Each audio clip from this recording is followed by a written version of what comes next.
the link, online dictionary. Eh? Then I also volunteered to mentor and teach him free of charge, though he was convincing that in the end of the day he will be paying back, but I said it's free of charge. So we are approaching the starting time, and hope everybody is energized. We are only waiting for the officials to get back in their seats, then we get started.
Thank you. As I said, we're waiting for the officials to be back in the room. I can see they are all around, so we can allow ourselves to say we are going to start officially.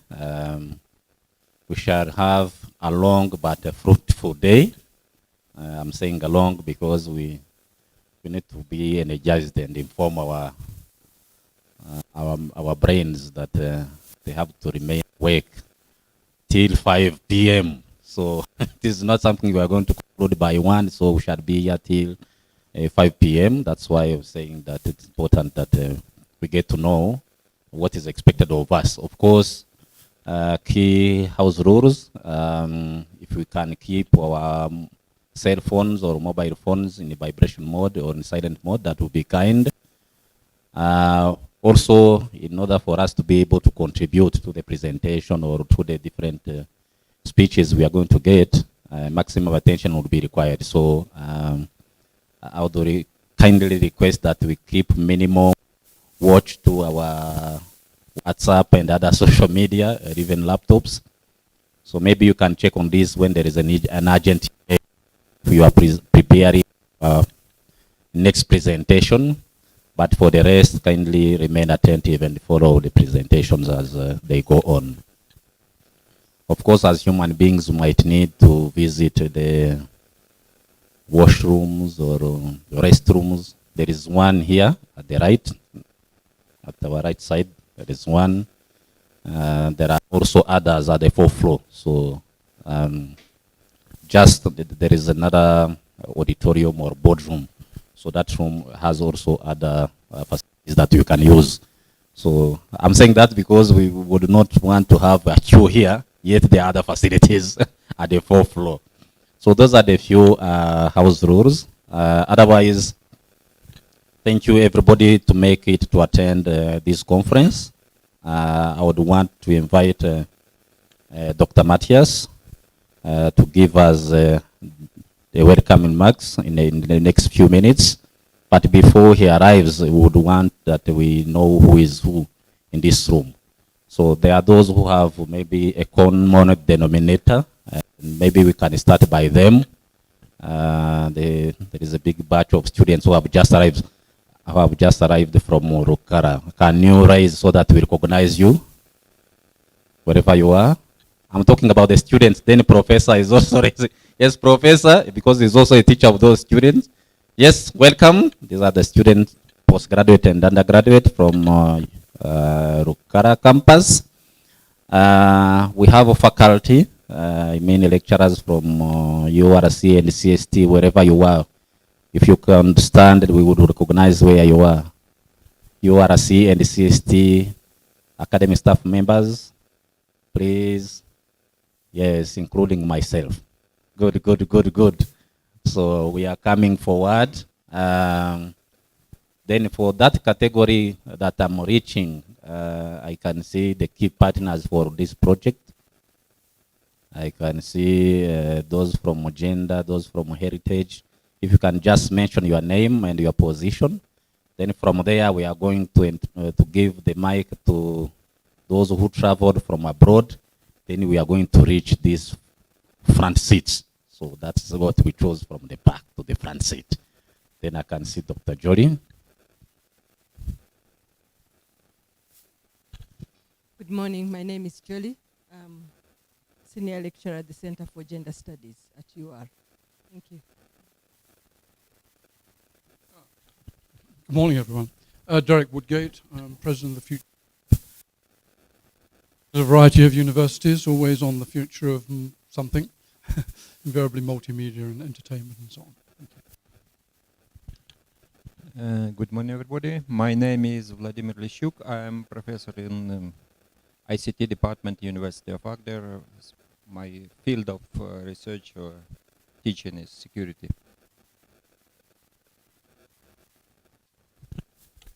So, good morning. My name is Martin Gerdes. I'm Associate Professor for ICT with some specialization in e-health at the University of Agder. Good morning. My name is Julie Matstaven, and I'm a lecturer at the University of Agder in Norway in the field of multimedia and educational technology.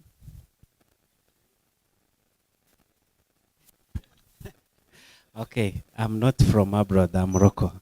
My name is Salomon Shimimana, campus administrator, Rukara.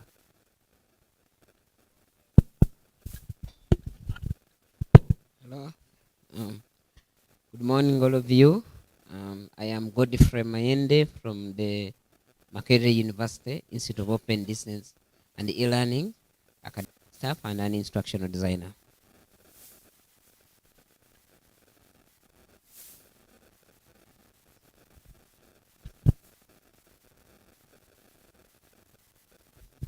Good morning. My name is Maurice Isabwe. I'm an associate professor in the field of multimedia and e-learning from the University of Agder, Department of ICT. I'm also kind of an adjunct professor at Makerere, the College of External Studies. And of course, I'm a friend of this university as well. I have a few students at UR, both in CST and the College of Education. Yeah, my name is Paul Virevu Muyinda. I am the director of the Institute of Open Distance and E-Learning at Makerere University, but also an associate professor of ODEL, Open Distance and E-Learning, a member of the TAILS project. Thank you. So my name is Frank Reichert. I'm a professor at the University of Agder in multimedia. I'm also the former rector of the university, but here today I am the project leader of the TAILS project. Good morning.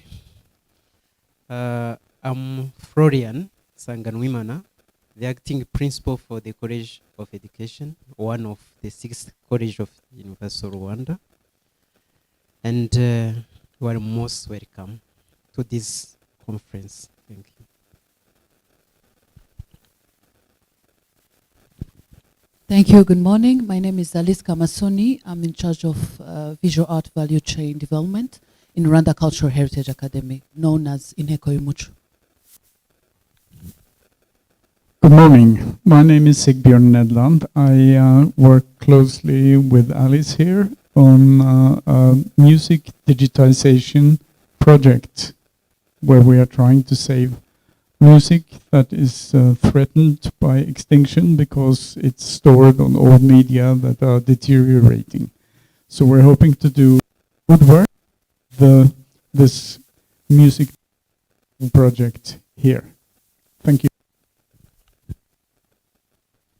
Thank you so much. Another colleague from same institution, yeah? Good morning. I'm Vivaldi Ngenzi. I'm from Rwanda Cultural Heritage Academy in Ekoimucho. I'm the director of Rwanda Art Museum. Thank you so much. In fact, that's what we adopted to shorten the presentations. As I said, we are going to hear from the message, welcoming message from Dr. Matthias. Matthias, thank you.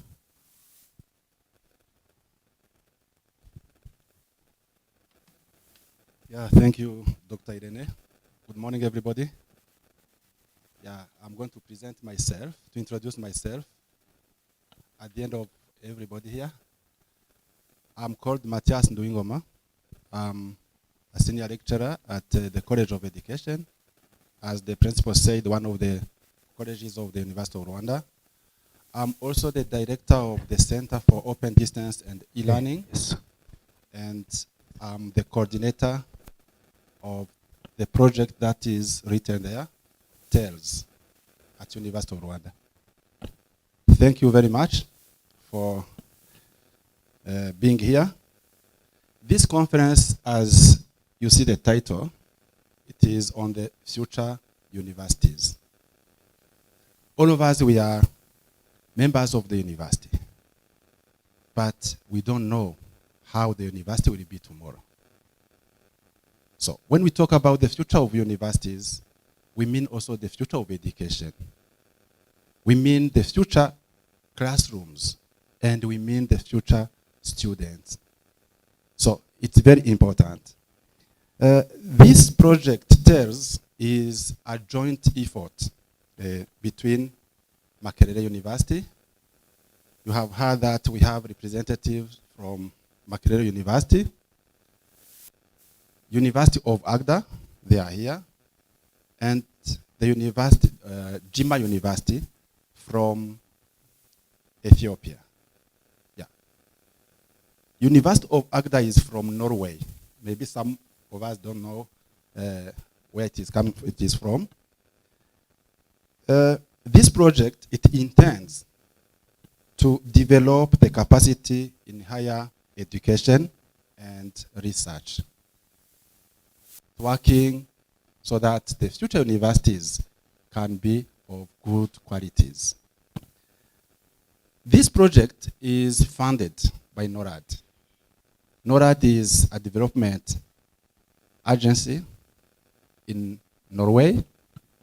It aims to strengthen the capacity of higher education institutions in developing countries to produce higher quality graduates, more and higher quality research, and more inclusive higher education.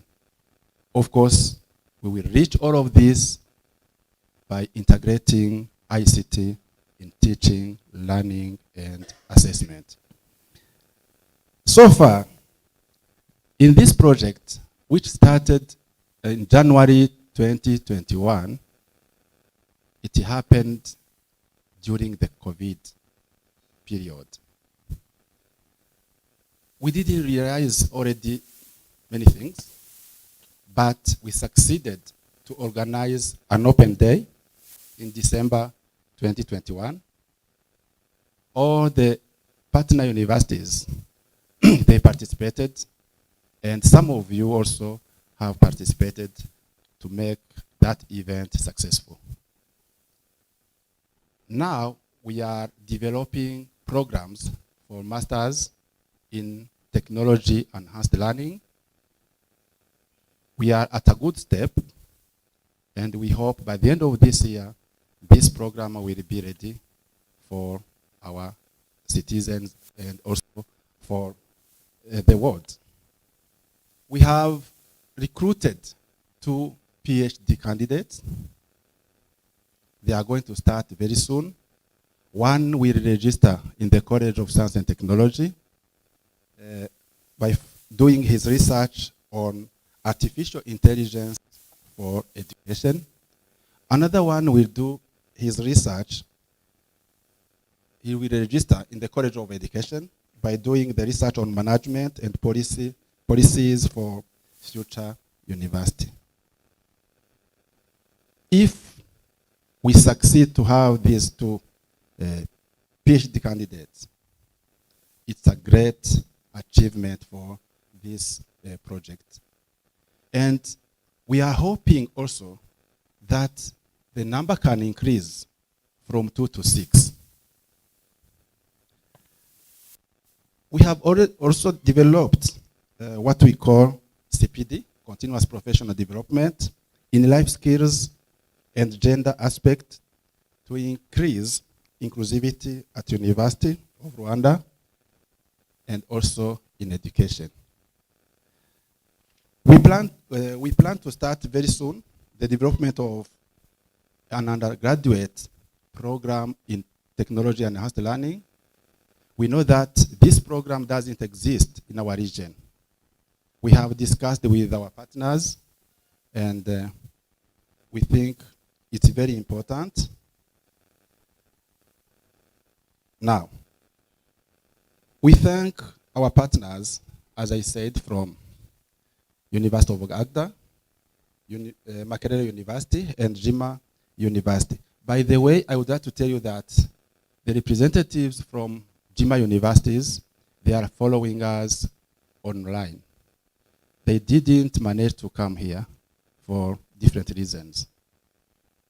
We thank the support of the University of Rwanda in general and the support of the College of Education and the College of Science and Technology in particular for their support towards the success of this conference.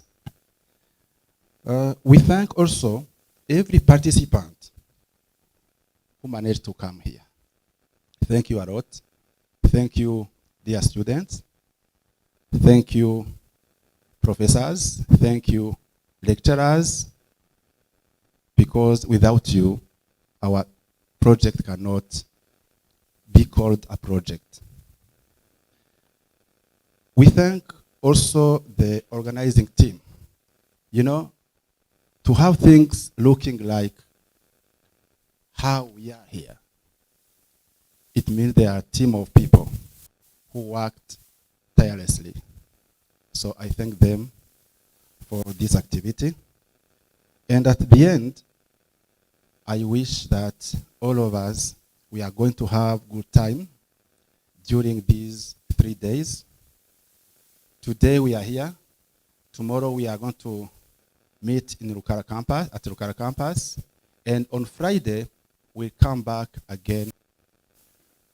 So I'm sure that the different topics which are going to be presented, they are very, very important for our students because we want that you transform education.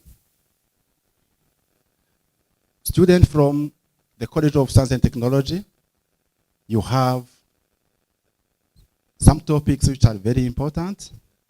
Students from the College of Education, you will see that the topics which are going to be presented are going to complement what you have in your different modules, especially those who are coming from computer science.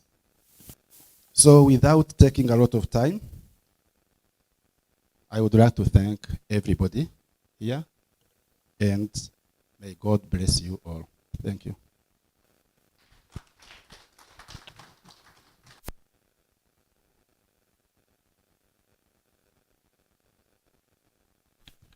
Ayo mashyi kageze ku mashyi se muri iki gitondo biragenda gute? You know, even Professor Frank has heard what I wanted to mean. That so we wanted actually that they give more man clap. Yes, that's it. So I'm mentioning him because he traveled all the way from Norway, and in accordance to our culture, it is very rare that such a guest comes with empty hands. Definitely has brought a heavy luggage. He had to be assisted by the largest team you have seen, but I'm not the one to tell you about the content of it. So he's here. Professor, the floor is yours. Thank you very much. So first of all, good morning. I'm so happy to be here because It has taken nearly 2 years before we could organize a conference again. We worked too much together and we have not physically met again, and finally we are actually here in the same room again and can have discussions and maybe also some social events in the evenings, which are quite nice. So, but we are of course here to discuss the future of the universities, and that is a very complex topic, and it requires the knowledge of many, many experts, and that's also why we have this conference. We brought in people from all over the world just to figure out what are the trends and what are the possibilities that we have together as the universities in this project, and together we take care about over 200,000 students, and that's a lot of responsibility. Those are the students today, and there's also the students which will come next year and in 5 years and in 10 years. But first of all, I want to thank the University of Rwanda and especially the principal for making this conference possible. Setting up a team to run this conference smoothly, it's a lot of work, and I just want to thank you first of all that you made this conference possible. And then of course we have very important colleagues from Rwanda and Uganda. This is Professor Paul, and let's call him Professor Paul and Professor Matthias. And they're both actually directors of centers for open distance and e-learning. So without them, this project would not be possible. And then of course, here are a lot of colleagues, the audience here, but also the audience remote.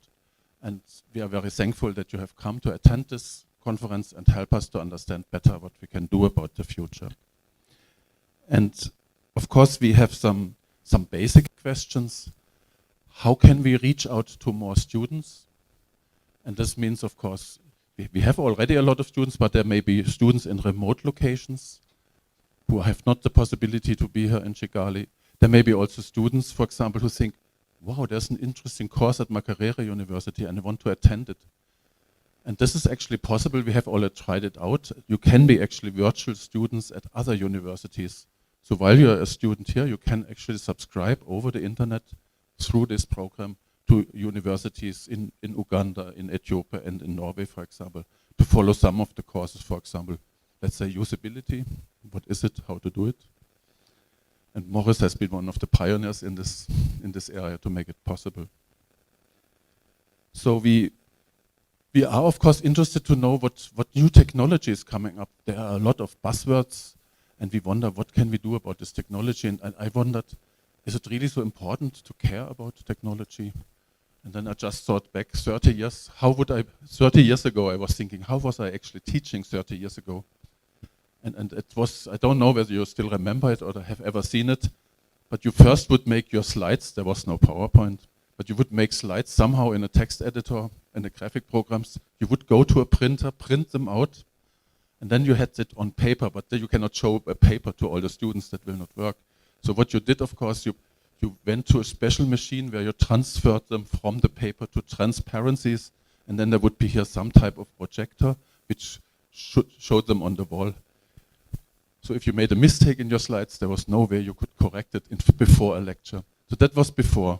And basically today, all has changed. I mean, we have students here, we have an audience here, we have an audience on the internet. I could show you PowerPoints, I could show you videos, I could show you 3D animations. I could invite guest lecturers from other universities to participate in the lectures. This is a totally new way. And then the question is, of course, wow, if that has happened in 30 years, what will happen during the next 5, 10, or 20 years? How will we be teaching? This is totally unclear to us. We have some ideas, and there will be also sessions addressing a little bit how this will be done maybe in the future, and what are the roles of universities in the future. And of course, technology is one thing, but of course we want also to develop skills and capabilities and competence in our students. And of course, you will be professionals in a certain areas. Maybe you want to become a data specialist, or you want to become a specialist in teaching for e-learning. But that means, of course, that's one part. But the other one is what these 21st century skills are. The other skills that we want to develop, like, for example, teamwork, creativity, communication. There are many other aspects of education that we also need to discuss and figure out how we can actually teach them in the future. And when I say teaching, it sounds like I'm only talking about teaching students, but actually more important, we need also to teach the teachers. Because if the teachers don't know about the new methods, they will not use them and the students will not be able to experience them. So the task of teaching in the future is of course also to find out in this project how we can teach the teachers. And the teachers not only at the universities, but also at the schools. So we'll have a presentation, for example, also where we show how we try actually to teach teachers about the new technology and the type of. So how do you teach students at the school how to program? This is a very difficult task because programming is not an easy thing, but programming is fun. So how can you make it fun? So this is some of the presentations we will have. And of course, we were jointly discussing new programs or upgrading existing programs, for example, on the master level on open distance and e-learning. But we're also discussing how can we actually educate students with new PhD programs in the area. So it's quite an effort also to bring a new type of programs or to upgrade existing programs at the universities. And then there are many trends, and we still have to figure out what we do with them. I mean, of course, there are new assessment methods. I mean, when I was a student, and I have nearly forgotten how long it was ago, like let's say 35 years at least. I mean, I was still sitting in an exam, so I was listening to my professors for 2 semesters, and then there would be a 2 or 4 hour exam where they would test me on everything I knew. That's really stressful. And sometimes you forget things, and you were not allowed to take some documents with you. You had to have it in your head. It was a difficult time to be a student.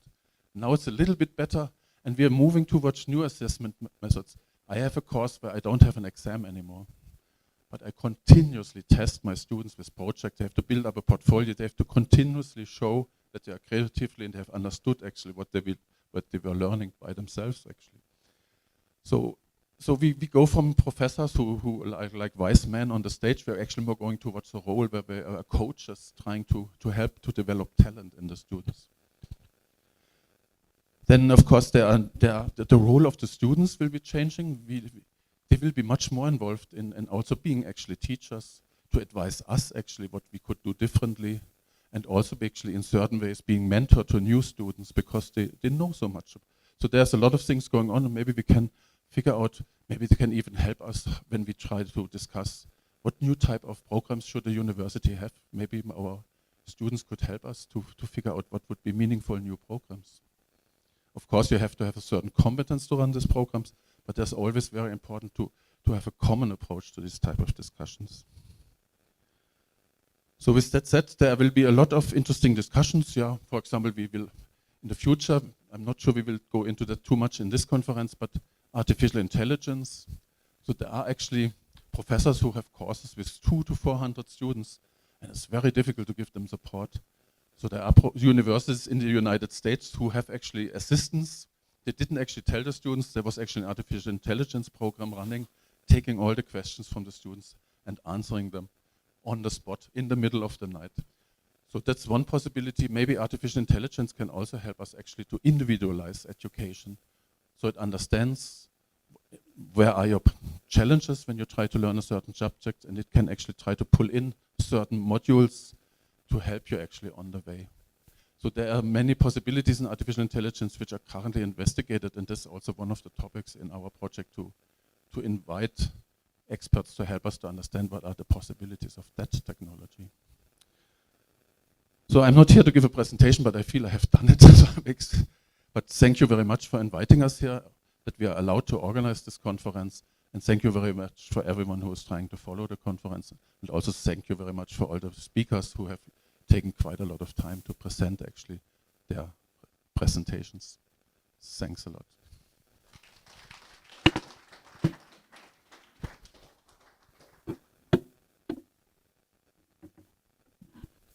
Thank you, Professor, for teaching and preaching us. Teaching and preaching. Why? Because even the way he speaks, even the voice itself says, this one might not only be a professor, but he might also be preaching somewhere. Good. Let me hope that students have pens and papers, or they have sharp brains they are memorizing. because as the professor was teaching us, me, I was taking notes of the very key challenging questions. He said, how can we reach more students? That's the take-home assignment. More students, so how are we going to reach them out? What new technologies are bringing to us? What new technologies are bringing to us? You know, when you'll be chatting with him, maybe during lunch time, you know, he may easily ask you such a question. So you better think and get an answer. Your professors are full of questions, so be ready to answer. Then in my quick thinking, I was saying that actually the key points he mentioned are leading us to three main educational quotes. One is that actually, because even he touched on the lecturers, you know, you can say, me, I'm already a full professor, so I stopped learning. I'm only teaching, you know.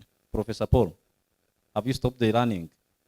The journey has just started. So this reminds me that anyone who stops learning is old, whether at 20 or 80. Anyone who keeps learning stays young. The greatest thing in life is to keep your mind young. So let us keep our mind young. Let us keep learning. And of course, he mentioned also the issues to do with skills, innovation, competitiveness. And we all record that our future growth relies on competitiveness, innovation, skills, and productivity.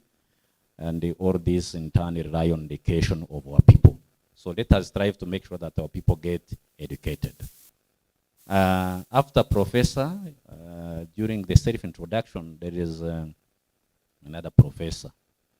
I don't know where he belongs, because said he happened to be here, but also he teaches at Makerere, but he's based in Norway.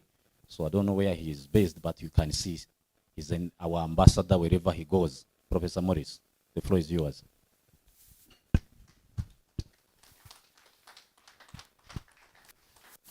Ngaramtse,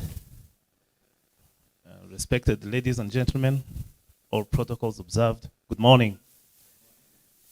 Pleasure for me to be here. Obviously, as he said, I have a blonde hair and blue eyes, of course. But I feel really home. I'm really grateful because I started my university education in this prestigious institution. So I'm very grateful for all of you, the great job you're doing, and all the good things you're doing for the future generations. It's really easy for me to have a speech after these great people have already said almost everything about the project. And of course, if I had 5 hours, I could repeat it. But I tried to just give my take on this. It took a while to agree on the name of the project itself. There's so many, you know, innovative ideas. What should we call it? In the end, it was mostly about what we really want to achieve. So that's how we came up with this name, Transformative Education and Lifelong Learning. I, for one, I know too well the high cost of not having quality education or lack of education and lack of human values. I'm a Rwandan, by the way, by birth. So I know very, very well what I'm talking about. To me, education is non-negotiable. I mean, we really don't negotiate that. So it's about really passion, personal connections. Why do you do what you're doing? If you're studying, why are you studying and what are you studying actually? We've seen many people who apparently were educated. I, for one, I know too well. I can name names, but that's maybe too tough for now. So it's not a matter of PowerPoint slides. It's not a matter of physics and whatever it is. To me, it's more about passion, human values, interpersonal connections. That's a transformative education I hope we will be able to achieve and provide to younger generations. Well, as I mentioned, it's about dedication. Really, dedication from being a student to a teacher to anything you're doing. How dedicated are you? Why are you doing what you're doing? I travel here several times. Of course, many friends ask me why you're here all the time, and I have one good excuse. In Rwanda, there's one of the best drinks that I know. That's apparently the reason. But I think it's about dedication, really. You have to do this so that in the end you achieve and help others to achieve. That's most important to me. We talk about science, and for that matter, I'm the scientific leader in this project. But what do we want to achieve? It's about quality. It's about attitudes towards quality. It's about trying to achieve excellence. I read the definition somewhere of what is excellence. It's doing anything you're doing very, very well again and again and again. There are many people who can do a lot of calculations. I've seen programmers, excellent ones. But if they're not dedicated and they don't really try to do something extremely well again and again, whatever it takes, then I'm not sure what you're talking about. You must have noticed also in the project name, sustainability. How long whatever we're doing will really sustain? Are we just training people today and tomorrow they are almost like have never been educated? Or we are trying to build? I like very much Makerere University's motto. We build for the future, right? I really enjoy it because we try to achieve something sustainable. We try to have a long-term impact. We've seen this country, what has happened, and other countries. They lacked passion and focus on excellence and sustainability. We can't have any sustainable life if we are not inclusive to everyone, if we are not fair to everyone, if we don't have attitudes towards human values. I hope that's what the project will help us to achieve. That being said, I want to express my gratefulness to all of you who accepted to work with us day and night, now, the past, and the future. And I mean students, the students who accept and help us to work with them. What if I want to teach you and you say no? There's one good professor I traveled with here 11 years ago to be exact. He asked me if I had the choice, what could I do for this country? I said I could give education to people who need education. Then he asked me, who told you those people need education? What if they don't want education? That's Professor Frank, by the way. So thank you, the students, for accepting to work with us. After all, if you refuse to work with us, if you refuse to do what you're supposed to do, then you can't achieve much. Thank you to the professors, the lecturers, the administration, everyone who's involved to help us to forward this project.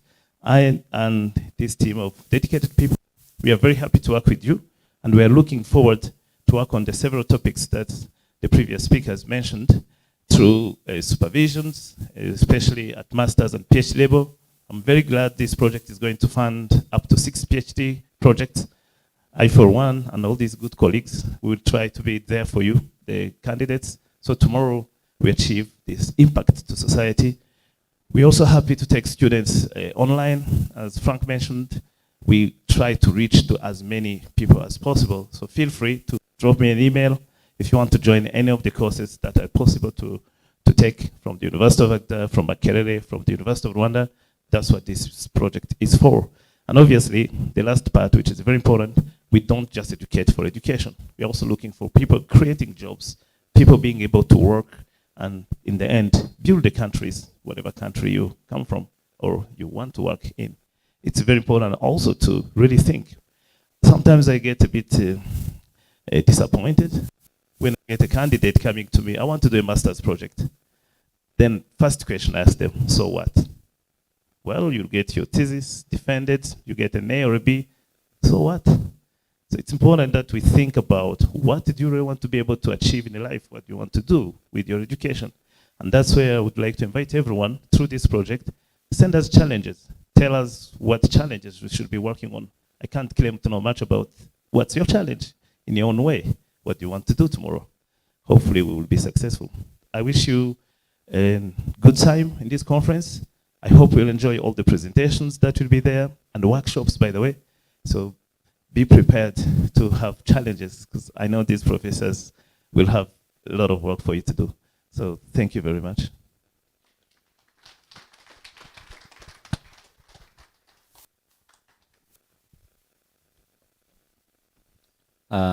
I told you we will be challenged. Professor Maurice underlines aptitude and attitude. And that requires the competence that we deserve, so that we do not only say we have papers, but what are we able to do? beyond the paper that justify that we went through this or the other education. So in other words, if we combine those terms, we would say that your attitude, not your aptitude, will determine your altitude. I want to repeat.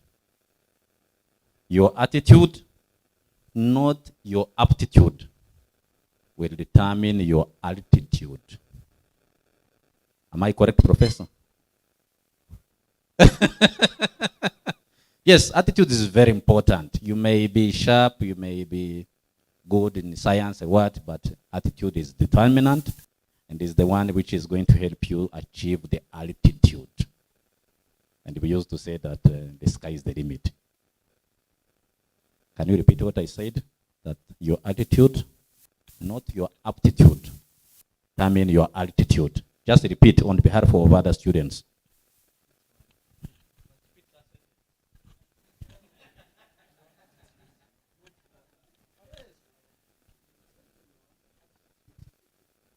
Attitude, not your aptitude, will determine your attitude. Your attitude. Okay, you can be maybe assisted by one of your PhD colleagues or elders here. He has said, your attitude, not your aptitude, will determine your altitude. Wonderful. They are good learners. So we have reached a very important step. The guest of honor is here present. Most welcome, sir. Dear Principal.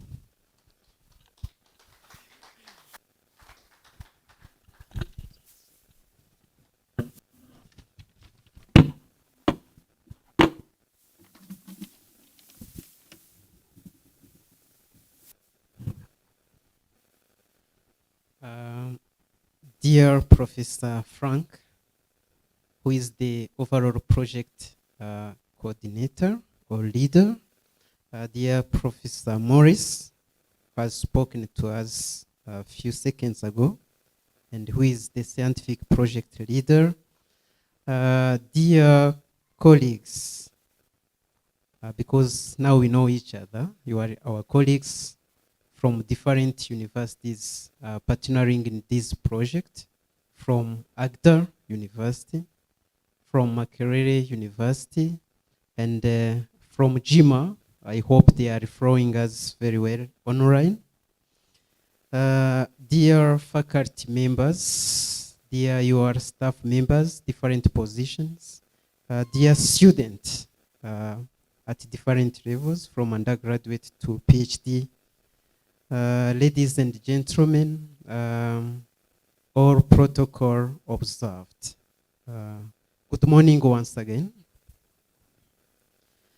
I know everything has been presented, starting from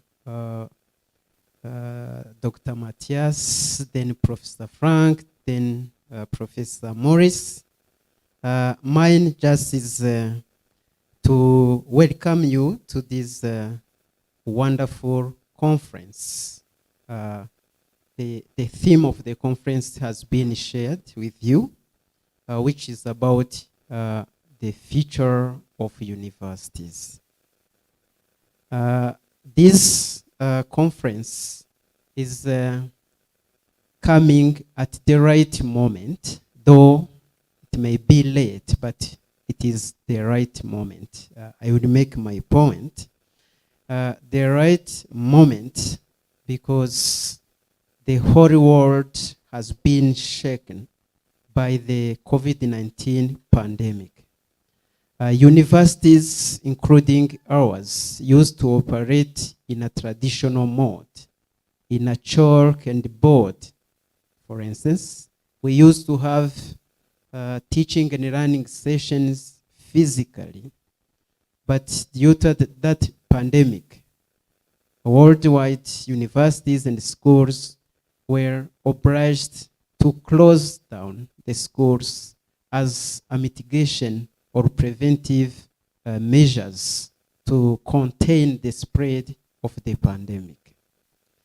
Initially, in the beginning, it was really difficult having young children, kids, adolescents who are motivated to learn but who abruptly stop learning.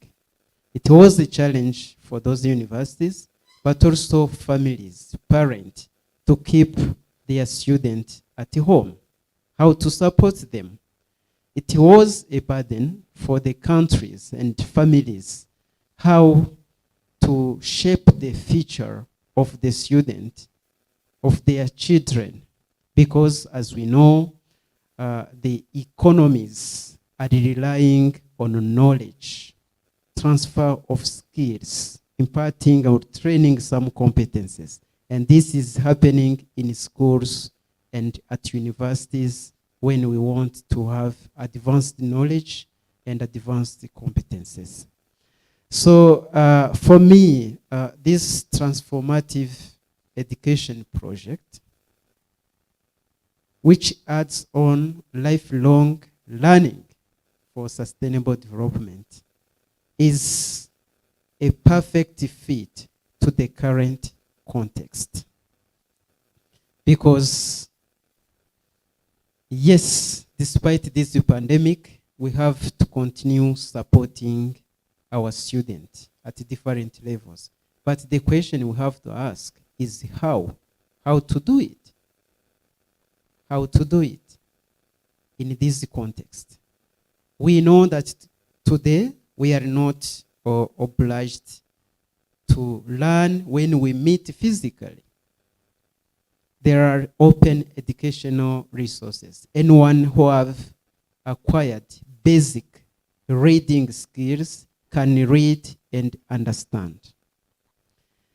But of course, the content is not nowadays for reading, not from physical library where we have maybe old books and so on.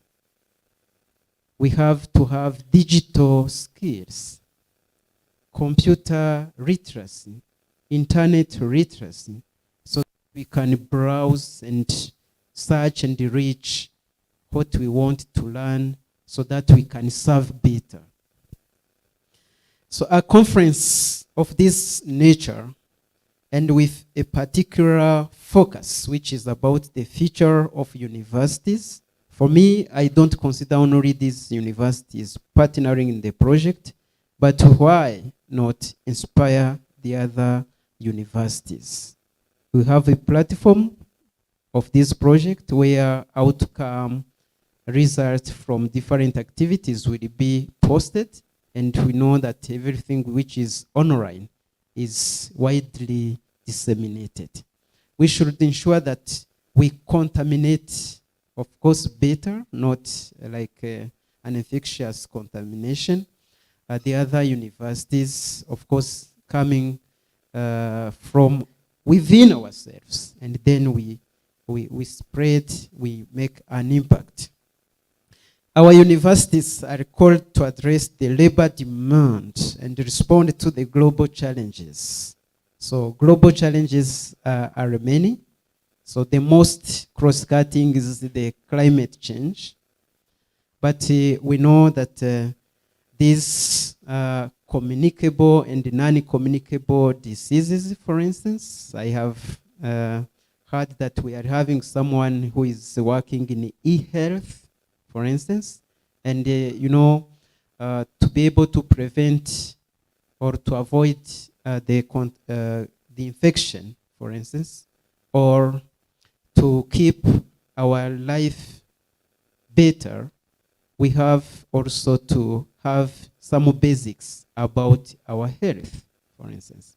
But we are not going to be all health experts, but at least we can learn some basics that can help us cope with these words. Henry Ford used to say that a man's college or university degrees mean nothing until he sees what the person can do with them. This is very, very fundamental. if we have to transform our education for the future. It is not about the amount of knowledge that you have accumulated. It's not about the number of years you have spent in schooling. It is about how competent you have become after going through a learning process. Someone who is competent is someone who is skilled. Someone, of course, who demonstrates that, yes, I can serve others better.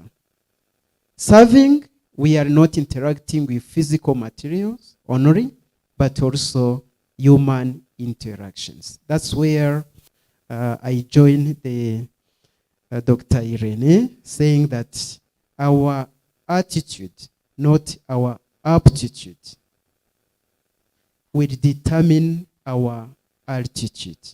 So if I can interpret it correctly, let me simplify saying our behavior. It is easy to understand. Our behavior, the way we behave, the way we interact with, our environment. Not really what we are able to do. Because a person alone can do a little, but together we can do many things. So that's why if we think we are able as alone, then we are mistaken. So we are stronger together, then we determine our altitude. How far we can go, how far we can reach, will really depend on our behavior, how we relate with others, and how we can join others in combining the effort to tackle matters that humanity is facing today. For sure, this COVID-19 pandemic challenged many educational institutions, including these universities of ours, partnering in this project. So we must reflect all together on how best we can offer and remain relevant. We have to remain relevant. That's why we have to embrace transformative education. Reflecting on what we are doing, keep it and improve it, because this world is dynamic. The knowledge is dynamic, so we have to move with these dynamic words. And more importantly, adopt modernized mode of delivery that suit both student and staff needs. As I said, physical classes are becoming more and more obsolete, and we have to embrace other mode of delivery, especially online mode of delivery, and of course, in a transition from blended mode of learning. That transition is very important because, to have the skills to conduct fully online or virtual classes, we need to be skilled first. That's why maybe through lifelong learning component of this project, we shall be empowered to embrace those new modes of delivery so that we can serve better our students and our staff. Therefore, discussions that will happen here about open and distance learning and digital education are of paramount importance. Universities today are indeed called to go beyond mere training and ensure that their graduates are equipped with 21st century skills that mainly include ICT literacy, reading, numeracy, lifelong learning, communication, critical thinking, and we have to be sensitive to the change. And of course, some important values, including inclusion in education. We are much thankful to the TALES project that has a thought of tackling all these topics. I mean, how to impart or to train people so that they can acquire the 21st century skills, especially focusing on digital skills. I am sure that your discussions around these topics during these few days we are going to have this conference will shed light into required academic reforms. We are required to transform, to adapt to the new conditions. Ladies and gentlemen, conferences of this nature provide a valuable opportunity to reach scientists, researchers, professionals, educators, industry specialists, and decision makers to share experience. I think all these categories are among ourselves here, and this is a good platform to share our experience toward transformative education and lifelong learning. With the profile of the people, as I said, and others whom will join later in this project, I am confident you will have some fruitful and rewarding exchanges. And University of Rwanda remain committed to support the effective implementation of this project and look forward to more partnership. We would like to bring more people on the board towards the implementation of this project. I therefore take this opportunity to wish successful deliberations in this conference, and we look forward to learning about the outcome of this conference. As I close, I want to inform the members that the senior management of the University of Rwanda is with us. They wanted to be here physically, but due to conflicting agenda, they have apologized and requested me to present their apologies, that they are having a close eye to what is happening, and they look forward, as I'm saying, to learning about the outcome of this conference. Thank you very much.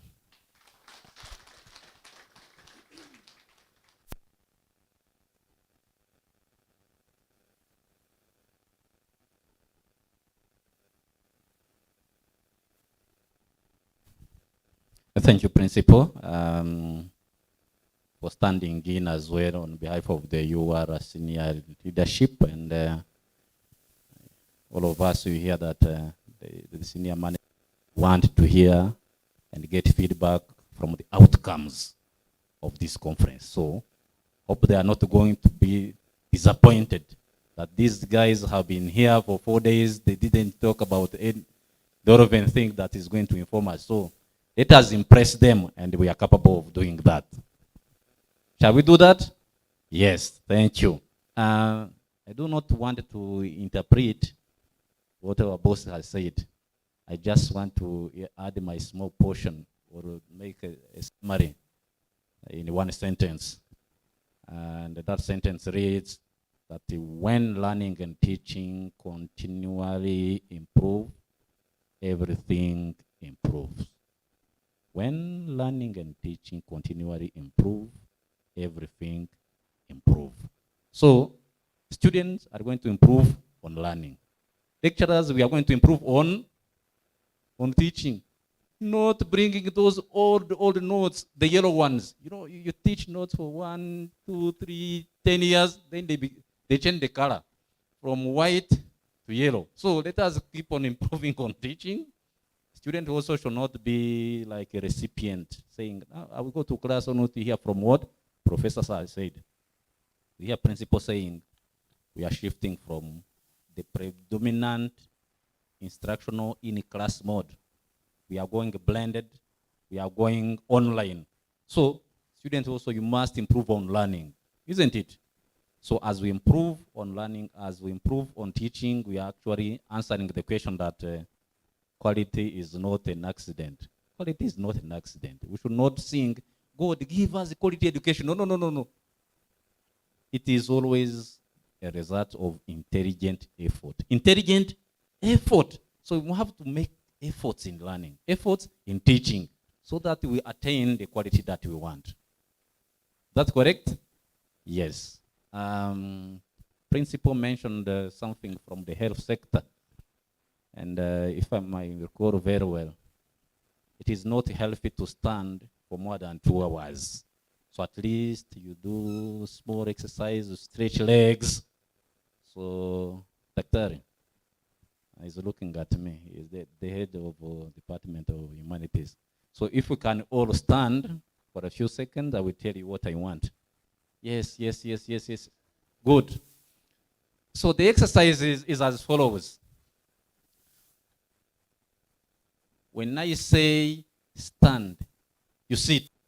And when I say sit, you stand. Okay? And when you go against the guidance, what is going to happen? I fail. You know what? When we say stand, you sit. And when you say sit, okay. Are we ready? Are we ready? Okay. Stand. Stand. Sit. Sit. Sit. Stand. Stand. But some people were tempted to stand. Thank you. I think that's enough. At least we have tested that our legs are still strong enough. Thank you so much. Thank you so much. So we are reaching an important phase again of our conference, and that has to do with presentations. And in accordance with the calendar, we are going to have the very first presentation on open distance learning and digital education, practical experience and outlook. So Dr. Matthias and colleagues, are you ready? The floor is yours. Thank you.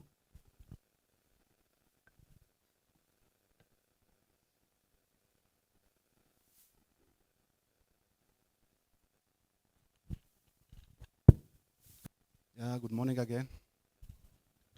I'm back now to share experience, not to introduce the conference.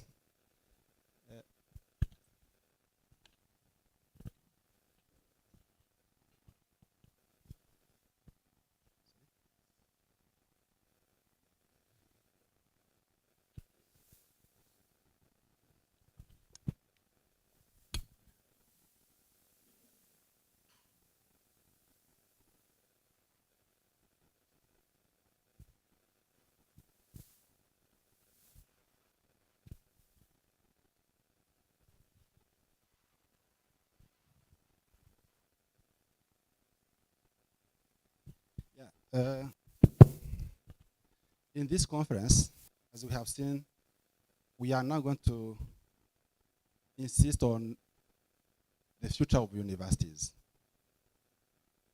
And as I said, we are gathering here coming from 4 universities. So which means the different experiences that we have can help each other to improve and to make the university that we want. This will also help us to have the university that meets our need.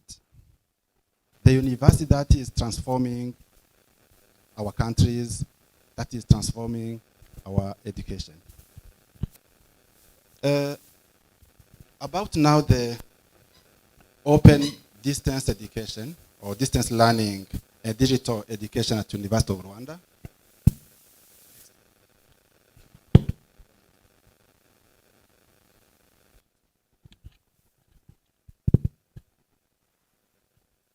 Go to the next slide.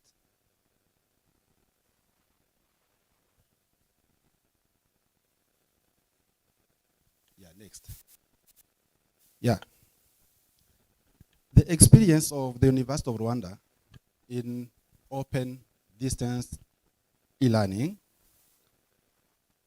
it is a long experience. Of course, if we compare that experience with the experience of other universities, we can say that it is not long, but it is long for us. We have started in 2010 to talk about e-learning at University of Rwanda. And that time, when people started to talk about e-learning, many lecturers and professors used to say that you are joking. What you are bringing is not very important for us. What you are talking about is not going to serve us, so please go away. But from the time being, we realize that digital education or e-learning, of course, if I'm mixing the two terms, it is because there is no limitation between the two. When we are defining digital education, when we are defining e-learning, we find ourselves in the same area. And even if I ask you to propose the definition of e-learning, everybody here is going to propose a definition. And I'm going to say that it is okay. So there are topics which are new in education. And everybody can attempt a definition, and that we can agree.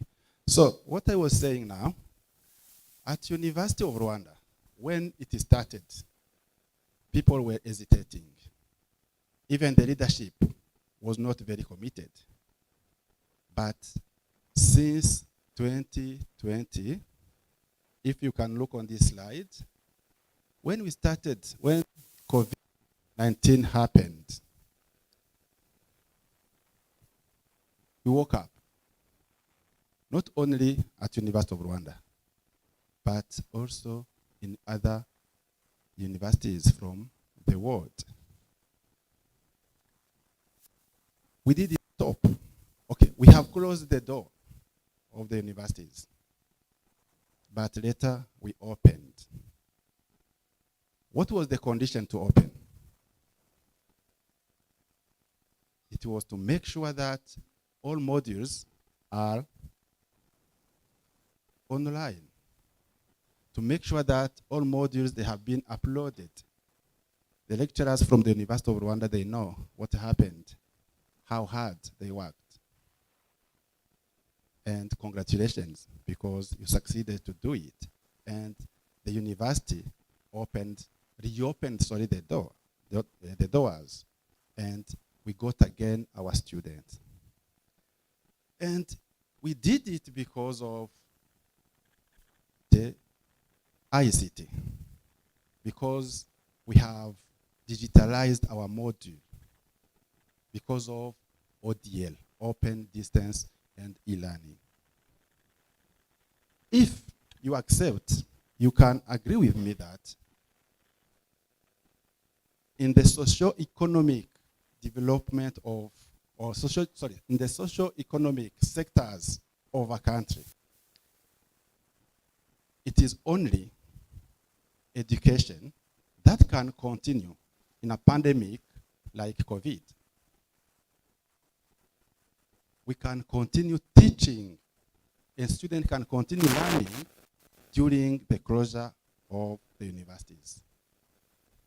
But in agriculture, when it is closed, you cannot continue to cultivate. Nobody can go in the field, on the field. But in education, this can happen. I can give you an example, what is happening here. We have the distance training program called DTP. It's a program, it's a diploma program. In 2020, in March, we had a cohort. And we had also our student and normal programs. Because of COVID, we closed for the normal programs, but DTP continued. Even today now, it created a confusion. In DTP, we were advanced in terms of academic years, while in the normal program, today we are in 2021, 2022. So you understand that ICT is very important in our life as universities. It is something And in this period of emerging technologies, education has to be transformed. Education has to be improved. Next. So, at University of Rwanda, open distance learning and digital education supports the university to develop capabilities and the resilience to deliver high quality and inclusive e-learning, which is very important. And all this, the university is doing it through the Center for Open Distance and E-Learning, which is a center established at University of Rwanda, but hosted in the College of Education. The offices are now at Rukara campus. And tomorrow, I think we'll be together again. You can visit that place. Of course, at University of Rwanda and also in Rwanda, we cannot say that everything is there so that e-learning or digital education is well implemented. We have opportunities, weaknesses, and we have also challenges. But the most important is all the challenges that we have. We are committed. The University of Rwanda is committed to address each of everyone there, and different solutions have been brought in place, and it is why this center, CODEL, is there. This center, CODEL, is there to play a very important role to coordinate the whole ODL practices in the whole universities. And you know that the university is made of the 6 colleges. So that center is trying now to coordinate that practices of ODL. We are working with all lecturers. We are working with all students. And today, where we are is good.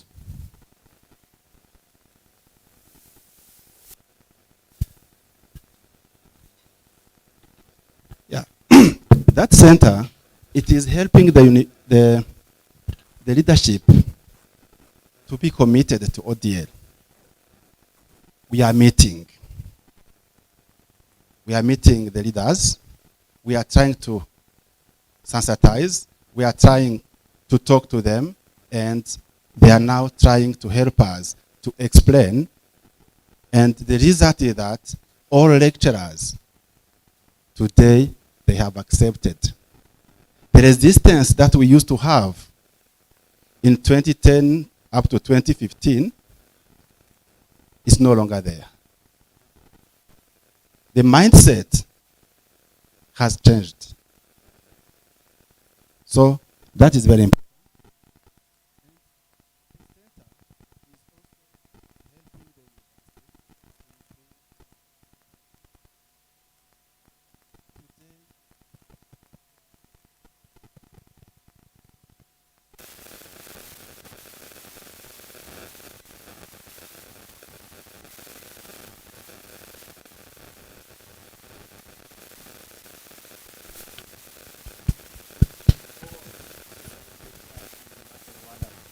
Know it. So that is very important. If we go in different campuses, of course, sometimes we can say that the internet bandwidth is slow, but the university has committed itself to double the bandwidth in different campuses. So this happens because which is in charge of digitalization of education is trying to meet the leaders of the university, is trying to discuss, is trying to show them that without internet, we cannot go far. Of course, I used to tell to my students that without internet, we can talk about e-learning. Even if internet is not mandatory, it is important. So now, in all colleges, the bandwidth has been doubled. It is why you will find that in some colleges, like the College of Education, every lecturer has been given a computer, a laptop. Of course, it is through the partnership like this one. We got it from the partnership between University of Rwanda and MasterCard Foundation. We are also trying to enhance the human resources in ODS skills because we used to conduct trainings for our lecturers. We used to meet postgraduate students to train them. We used to meet also students. Of course, the students are too many. Sometimes what we do, representative, and our lecturers, during their teaching, they help now the student to get access to the e-learning platform, and they use the student to learn how, they help the student to learn how to navigate, how to get what they want as teaching material from the e-learning platform. We are also improving programs by using technology. The University of Rwanda has gone through the revision of the programs. Even now, we are going to review again our programs. We have been asked to incorporate or to include in our programs the competence-based approaches. And in competence-based approaches, you cannot say that ICT is not there.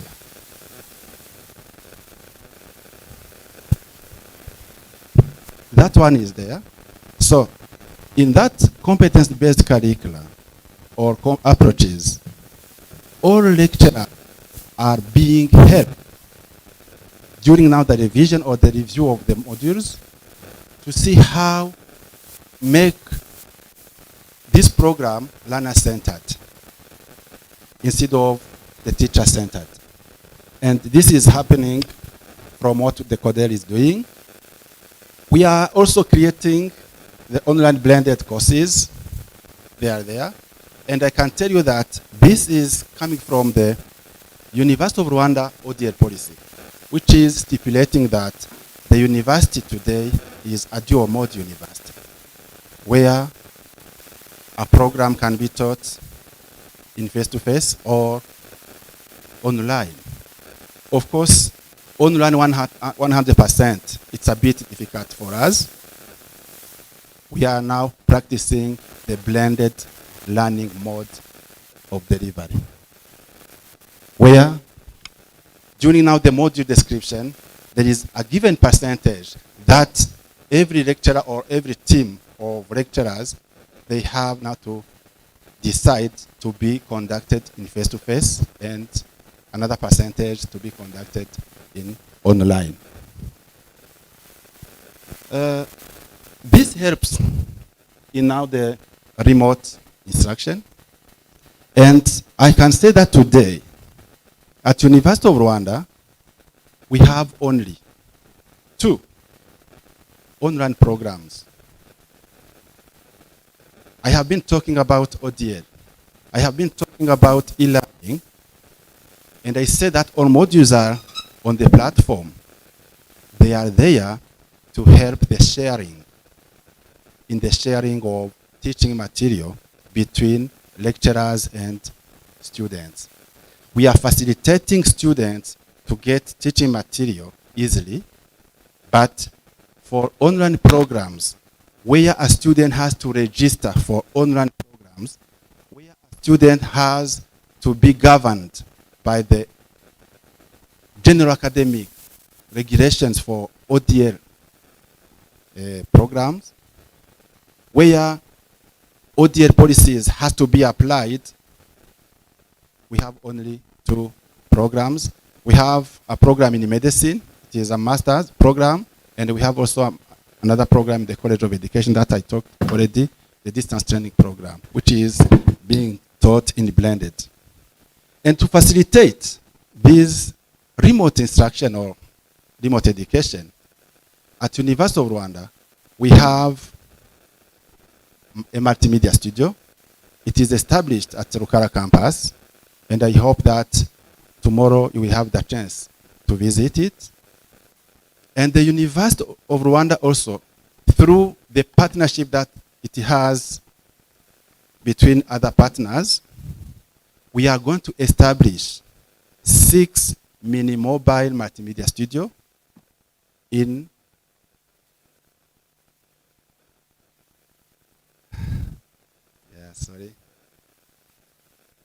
we are not going to have those 6 mini mobile multimedia studios in 6 campuses, which means we are remaining with 2 campuses.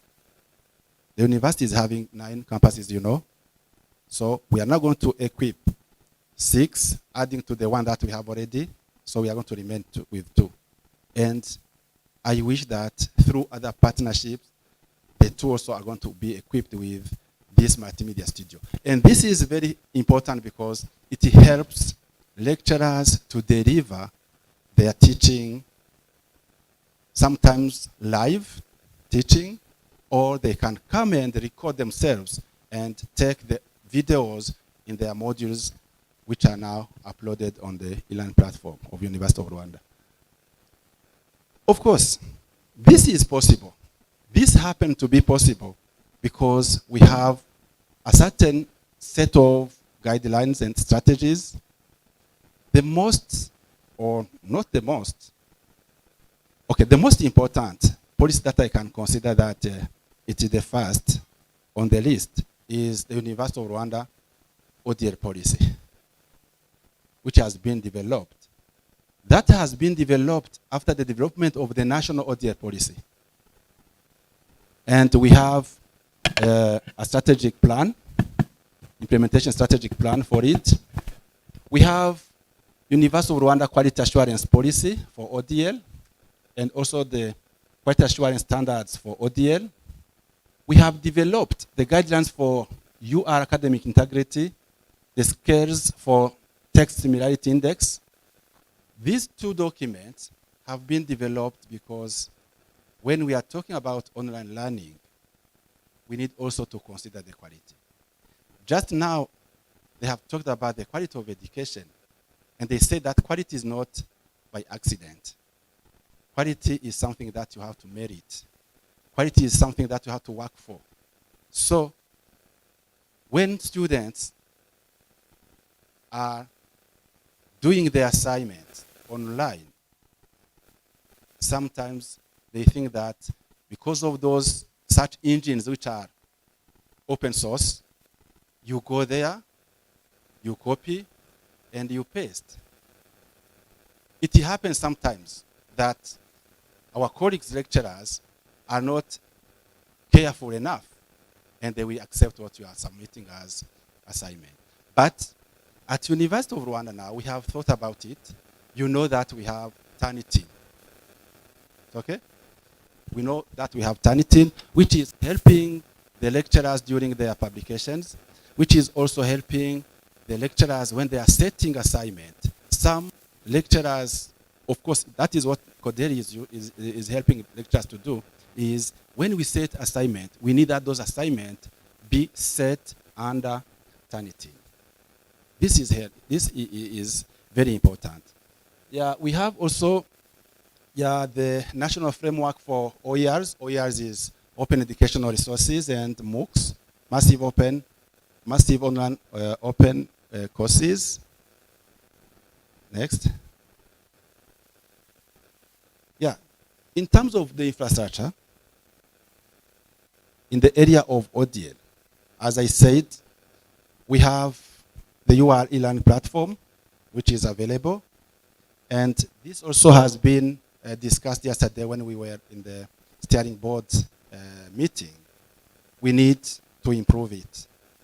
We need to improve it because today, the server is hosted in the data center of the University of Rwanda at headquarters, Ikondo campus. And the number of students or number of users is always increasing. You know that for every student, when you are registered in the MIS, immediately you are also going to be registered in our e-learn platform. So it happens sometimes that many students are accessing the e-learn platform at the same time. And we have what we call congestion. And you used to tell her that the system is going slowly. So we are now looking for how can we address this problem? How can we solve? One of the technologies that CODEL has started to implement it is to adopt what we call the mirroring system, where we want to have a server in every college, in every campus. We are now going to configure those servers so that if you are near this campus, immediately the system will take in the server located here. In that case, we will see that there is no problem of congestion and everyone is going to experience a system which is very fast. Yeah, you can go. In terms of student readiness, I have said already that the students, they are supported. COVID has stopped the practice of distributing laptops to all students. There was a time every student who entered in year 1 was given a laptop. Okay? And we have been informed that now the university is working with the bank, how do they call it? Bank de Développement? BRD. Yes, Bank de Développement. Bank, Rwandese. Yeah, they are working with them so that this practice of distributing computers to students can be resumed. Of course, in terms of accessibility to our e-learn platform, we have developed a Moodle student user guide, and also we have a student e-learning orientation module. It is those 2 documents, they are uploaded on the e-learn platform. So, which means today we are not getting a lot of calls, we are not getting a lot of questions about how the system is working because the 2 documents are there. If someone is asking, we just direct him or her on the platform and the answer is given. Yeah, we had also another practice. It is very important. Zero rating. You remember during COVID, the period of COVID, of course it is not yet finished, but there was a time where students were asked and the lecturers also were asked to work hard on the system. Now the government, through the Ministry of Education, they have decided to bring this system of zero rating where a student, when he's getting access to our platform, should not pay money of internet. Unfortunately, for our platform, students, they know this didn't succeed well. Why? Because our modules, some of them, they have links. You have some videos that lecturers are taking from YouTube. So to get access to those ones, you have to go outside Rwanda. So it's why you used to pay your money. It's okay? So the zero rating didn't succeed at University of Rwanda. But at the level of REB, it was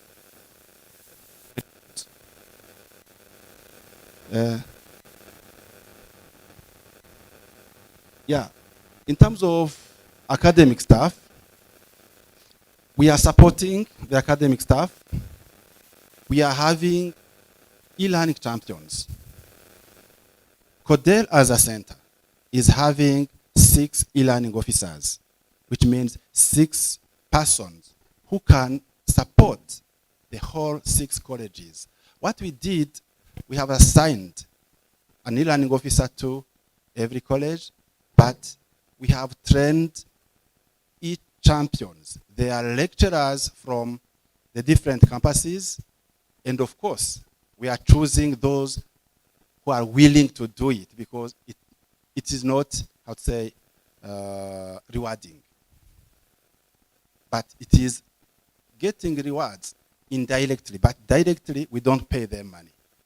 So they are working with their peers, their colleagues in the different campuses, and we used to see that now the calls that we used to get from our colleagues lecturers are now getting reduced because they just go straight to the e-learning champions in their different campuses. So this is a new practice that we have.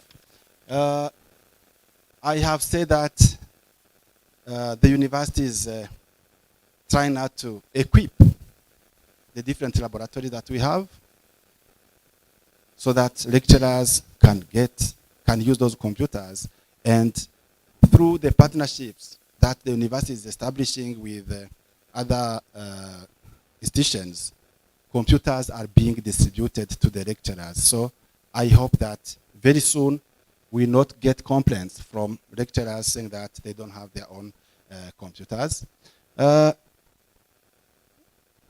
Next. Yeah, in terms of assessment, this is very important because the question was asked by our leaders. You are teaching online. Students are learning online. How can you make sure that you are assessing online? So this is remaining a challenge that we have at University of Rwanda. We are looking for digital assessment systems that can help us. Okay, those who are used to with Moodle, you know that in Moodle we have some plugins that can help us to test. But we don't know that the students are not cheating. Of course, what we do, we just use Turnitin to check if what you are doing is correct. But we are not having a system that can help a student to sit under tree there and do his or her assignment and get invigilated. So that system is being prepared. I can tell you that we are working with other partners.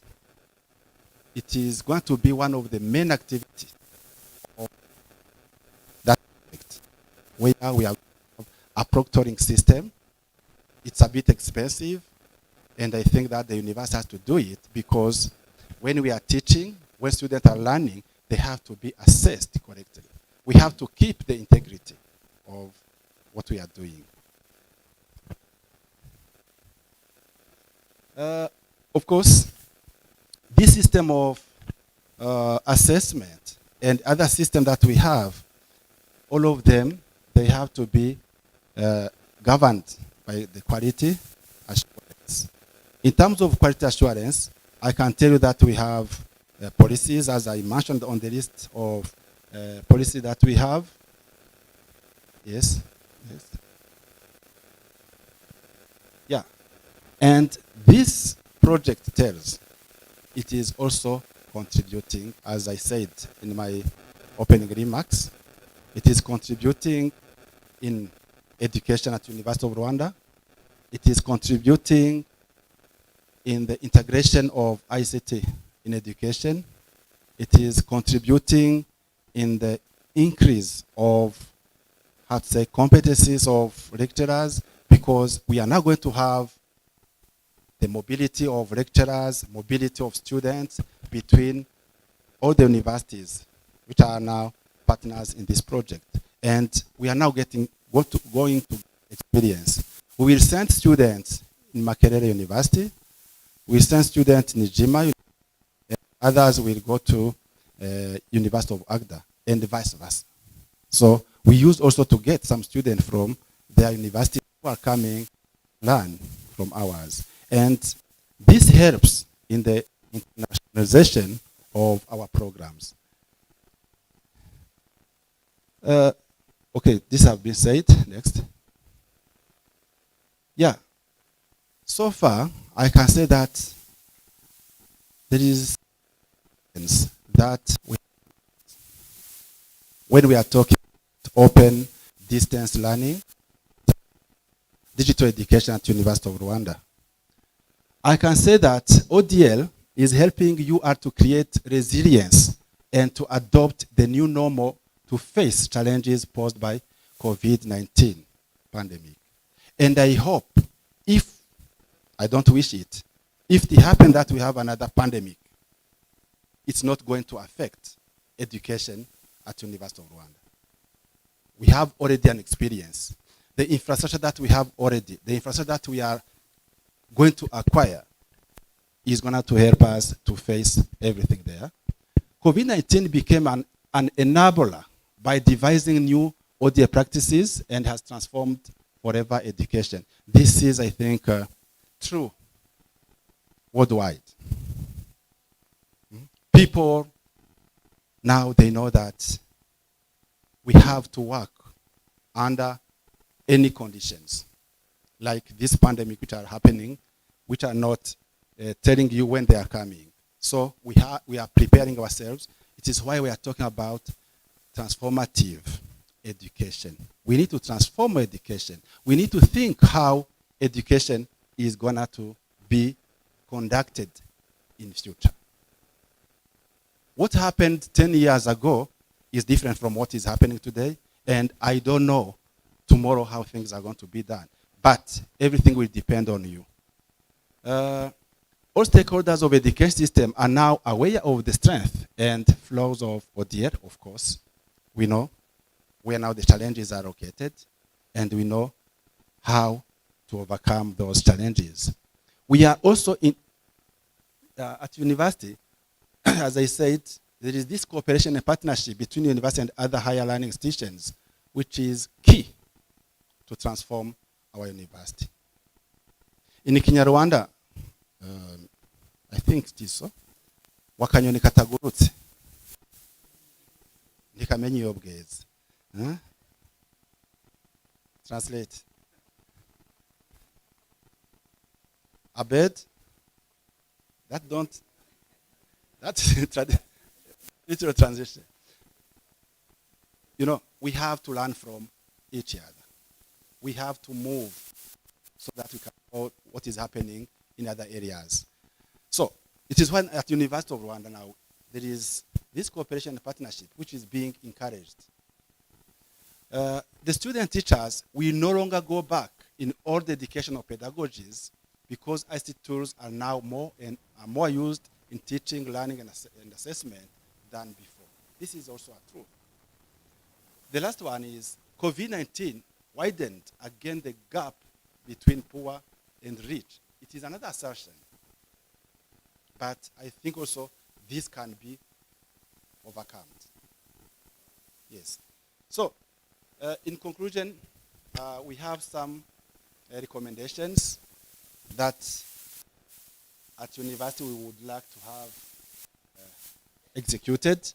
We need to adopt effectively the blended mode of delivery because it allows covering teaching where online is impossible. Of course, in blended, we say that it is a mixture of online and face. We need to avail a digital formative and summative assessment. I have said that this system is very important and we are looking for it. We have to facilitate and support lecturers and students to acquire internet and laptops.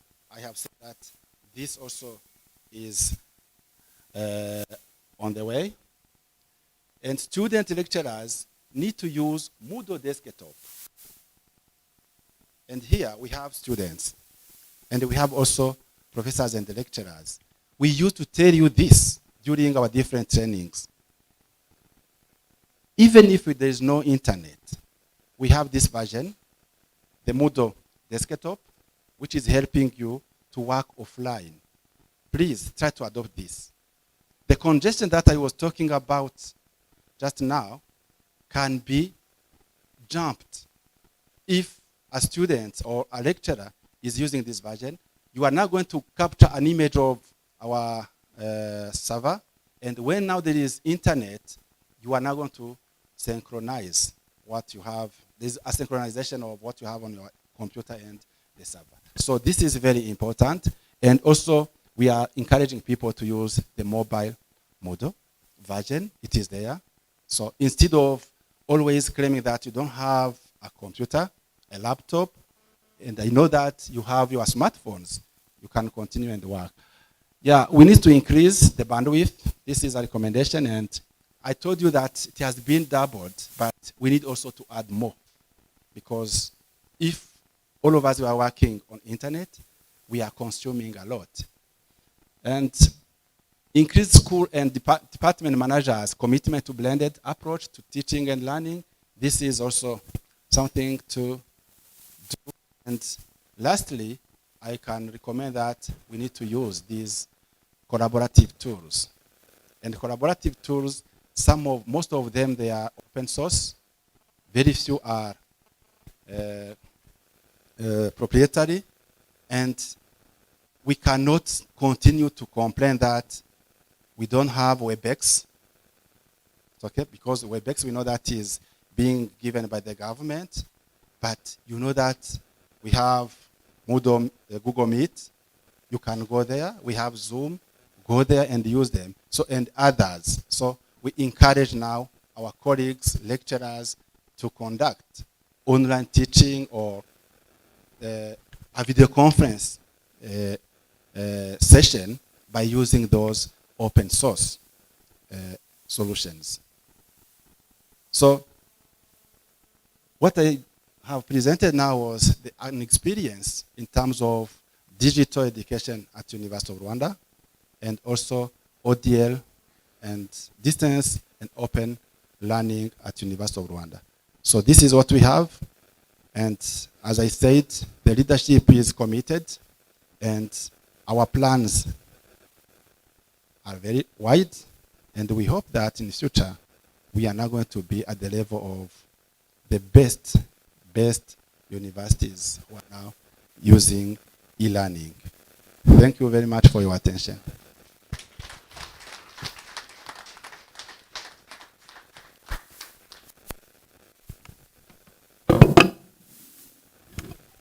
Thank you so much, Dr. Matthias. I was checking my watch, then I realized that I'm too generous this morning. In fact, I want to inform the next presenters that time is not elastic, and so that we'll try to abide with the allocated time so that we can finish today's business as planned. So we are going to have another presentation. That implies that you have a question, suggestion, input, comment. Please note it down. Yes. And when it comes time for question and answers, Q&A session, as commonly said, you will have to know to whom you are addressing the question. So the one who has just presented is Dr. Matthias. So we are going to have another presentation from Professor Paul. Professor Paul, shall you use 30 minutes? I'm saying this because we should go for lunch at least having had another 2 presentations. So Prof. Paul, can you assure me that 30 minutes will be enough for you? Good. Then after you, we are going to have another presentation. Then have question and answers. Then we rush for lunch. Then we'll be coming back again in this room. So, but before we quickly move into the presentation, I can see even the professor looking at his presentation. Dr. Matthias' presentation was about experiences. Experiences. Thank you. Around open distance learning and digital education. Then I want to ask one of the students here, what do you understand by the concept of experience? What is an experience? I've talked about so many things in experiences. What is an experience? Yes, you might be one of our students. Tell us, what is an experience in accordance to your understanding? Thank you. My name is Musanavera Belize. I'm student from URC. From experience is like what you learn, what you have for your learning. Okay. She says experience is about what you have learned. Then the answer that I have here about experience from what Dr. Matthias said, experience is not what happens to you. Experience is not what happens to you. Said COVID came, yes. That is not the experience. Experience is about what you do with what happens to you. Am I challenging you? Experience is not what happens to you. It is not the COVID. No. Experience is what you do with what happens to you. So COVID came, then we were challenged. So what we did when COVID landed, that is the experience. We shall elaborate later. Professor Paul.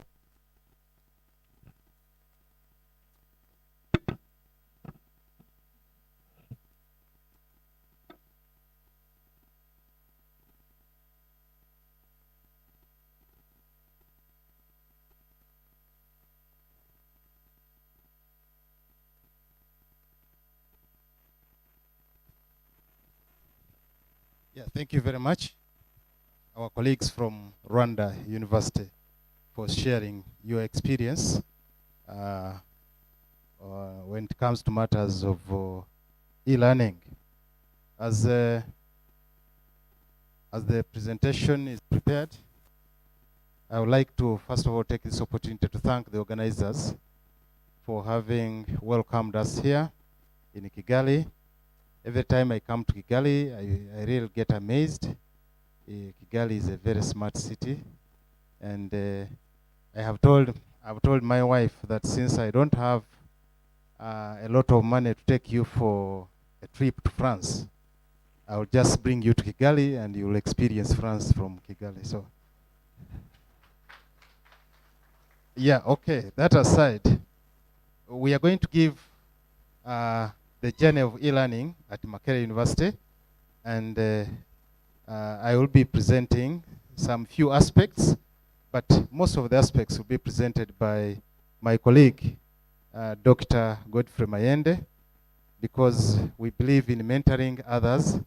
And so Godfrey was our student at Makerere University and the University of Agda. And Maurice was his supervisor at the University of Agda, and I was his supervisor at Makerere University. But also we had another supervisor, Andreas, who has not been able to come here. So we feel that we should be moving with our mentee to be able to do most of this work, because we have also done it. So Godfrey, I will therefore ask you to present, to start the presentation, and where you feel you want me to come in, then I can come in. Thank you. Yeah, thank you very much, Paul, for that information as you have mentioned it. Actually, we are going to give the journey of e-learning at Makerere University. I will not speak much, but I can say that Paul is a lifelong learner. He has been attending so many small courses, even after doing PhD, to ensure that he's very versatile with the lifelong learning processes that go on.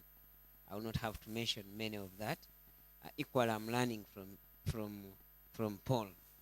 This presentation has been outlined in these three: profile about Makerere, history of ODL in Makerere, e-learning at Mark, challenges and some plans. That's what we are planning to talk about in today's presentation.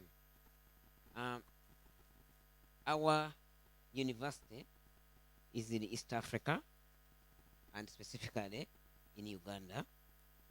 We are actually we are in Kampala, the capital city of Uganda. That's where Makerere University resides.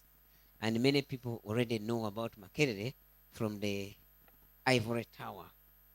Unfortunately, the Ivory Tower got burnt in the middle of COVID, but because we have a patent of this structure, we always use it, and we are rebuilding it back to where it was. Makerere University started in 1922, and this year we are celebrating 100 years of existence. And therefore, by December, I think we shall have the peak of celebrations of 100 years of existing. We have a student population of 35,000, around 35,000 students, and the academic staff 1,600, and we operate a collegiate system with 10 colleges across campus. The colleges are listed here, varying from humanities to computer science to engineering, education, and also the School of Law. So all these colleges are part of the university, what we do.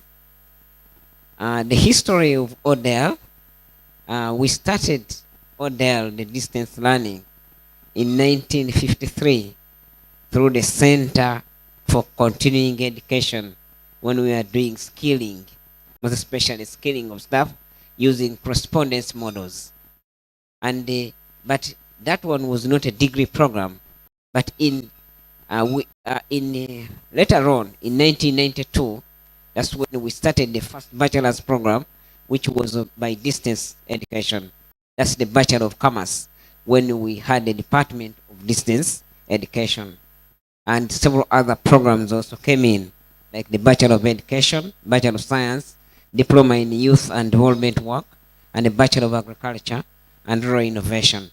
But most of these programs were running them using the first generation distance, where we had printouts and then send them to the learners, and then the learners work and then send back. There was no any digital processes in there. Much of it was handwritten work. And the model of study that we basically used was students would come to campus for 2 weeks, and 11 weeks would be for independent study. 2 weeks come back for another face-to-face, and then they come and do exams. And of course, for the Bachelor of Commerce education, I separated that because for them, they would come for 1 week the last time. And this is what we were doing for these programs. E-learning at MAC, we could say, started in 1991 when we started with the distance program in 1991, and in 2000 when we actually started the Directorate of Information and Communication Technology. This directorate is aimed at supporting and giving services to the university on how to use ICT infrastructure, and they are the ones that are in charge of that. And in 2004, that's when we started computer-assisted learning initiatives, which were started to be initiated. And in 2001, then 2003, we had our first learning management system, which was Blackboard learning, which we used, but because it's a commercial platform, we would not be able to manage. And at some point in 2006, we migrated from Blackboard and we tried to move into Kewell, which was also not very short-lived. It was really difficult. People had already adapted using Blackboard software, and transition process was very difficult. And therefore, even Kewell didn't work out well. And in 2009, we had a Moodle platform, which we named at Makerere Muwere, Makerere University Electronic Learning Environment, just the one that, like the one which is in Rwanda. We are running it on the Moodle platform. But we are lucky in 2014, we received funding from NOHED. Actually, this is the second phase of NOHED, calling it TAILS, but we also received funding from NOHED under DELP, and still this was a blessing. I think our colleague and counter person, Morris, played a very key role in coordinating this project as well. But that helped us a lot to do a lot of capacity building, and I also benefited from there doing my PhD in online learning, as the Professor Mwinda said. But through that project, we were able to also have our policy of ODL passed, because now there was a lot of lobbying through the process, and therefore we had a policy in 2015 of open distance and e-learning passed, and we in 2019 we had some 2016 we started now operationalizing, because that policy also started an institute of open distance and e-learning. So we started operationalizing the issue of open distance and e-learning. So when COVID arrived in 2019, at least we had a policy, and a detailed policy which NOHED, which DELP had helped us get, and had also done a lot of capacity building for many staff, including myself, so that we can be able now to help the university during that time. Currently, as we speak, Mwere has a user capacity, has the number of users on the learning management system now. We are 59,259 users on the learning management system, and the active courses that we have now on the learning management system is 172,892. This data was checked 2 weeks back, but maybe there might be some slight changes, but that's the actual numbers we picked from there. At the Institute, ODEL coordination. The ODEL coordination is managed by the Institute of Open Distance and E-Learning, which is the center for ODEL within here. And the institute here reports the director of the institute, who I'm lucky that I moved with, reports directly to the Deputy Vice Chancellor, Academic Affairs. Initially, we were under the College of Education and External Studies directly, but now, after the implementation, they thought that the institute should report directly to the DVCAA. But we also belong to the College of Education and External Studies, because we are running professional courses like the Masters of Instruction, Instruction Design and Technology, and therefore we must have an academic board we report to directly. That's why there's that dotted line there. But we also support all the other colleges within the university. The reason why they made us to report to the DVCAA was people were looking at the institute. You know, when another college, they see you are under another college, then they don't see you as big enough. So that's why the DVCA said, no, we should now be reporting directly to the DVCA, so that you can be able to manage all the other colleges. And that's what we had there then. But also we had ODEL, continuation of ODEL coordinations, college coordinators within IODEL. We have made 10, we have 10 staff, 10 who coordinate different colleges within the institute. But we have also the e-learning coordinators, who we refer to as champions, based in schools. So every school, we have selected champions or e-learning coordinators, one e-learning coordinator who is academic staff from every institution. But this person is selected from what he does. If that person is the most active, is the most energized, he has developed a nice course on the learning management system, then that one would be selected as the what? The champions. And these champions, they are all equipped. They were given laptops for using, and they were undergoing a lot of training to make sure they help in ensuring that all others benefit from it. We also have ICT technicians based in schools.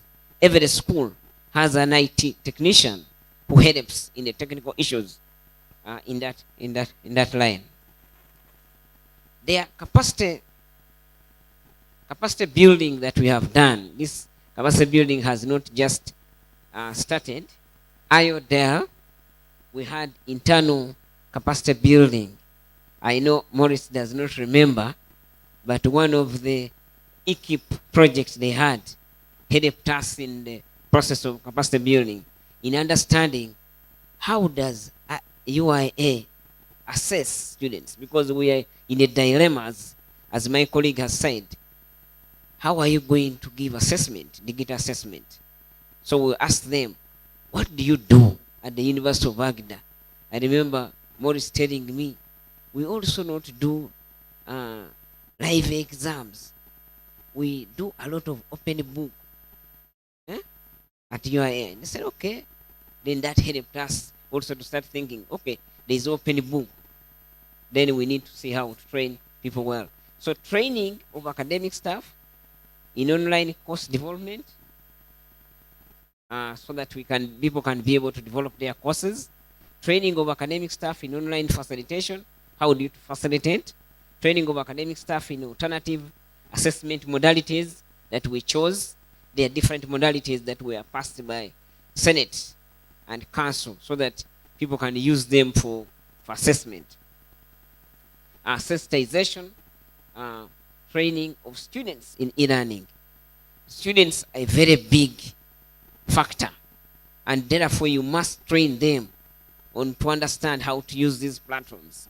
And therefore we had several sensitization from the institute, where we would go to different colleges doing all this kind of sensitization. But our training was more pedagogical than technical. We kept more emphasis on the processes of developing these courses. And I think Professor Muyinda is going to explain one of a very nice template, which I thought, I don't know if the other guy is going to share from the other screen. Do you give?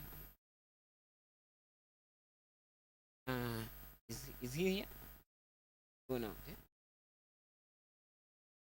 There's another document which you just have to bring on the screen, which Professor gave you.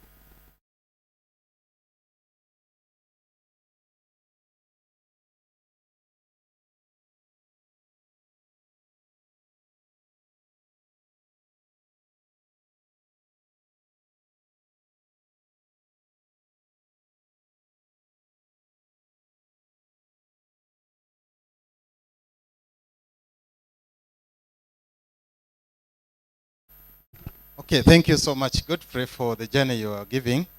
Now, we had to make sure that we follow a house style while developing our modules that are residing on our learning management system. So we have developed a template that is kind of a blend of different techniques or different models that we have attained from the different capacity building efforts that we have had, all the way from University of Agda and now to Arizona State University and the MasterCard Foundation, where we are doing, I mean, as somebody asked here, he asked me a question, are you still learning? I said yes, because we keep getting all these learning experiences. Even here, we are learning. So this is, we call it a task-based instructional design framework. We have about 13 tasks that we normally require whoever is trying to develop an online module to respond to, so that by the end of the day, they have developed what we call a detailed instruction design document. So the task one usually requires the lecturer or whoever is developing the module to identify the characteristics of their students in terms of age, in terms of have access to the devices, and so many other things. Go on, go on. Yeah. Just go down. Go down. So the task one requires whoever is developing to determine characteristics of the target audience of the course that you want to develop. Continue down.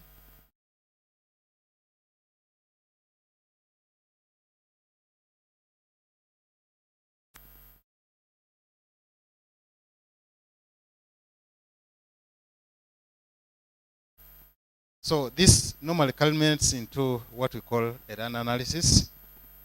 Go down.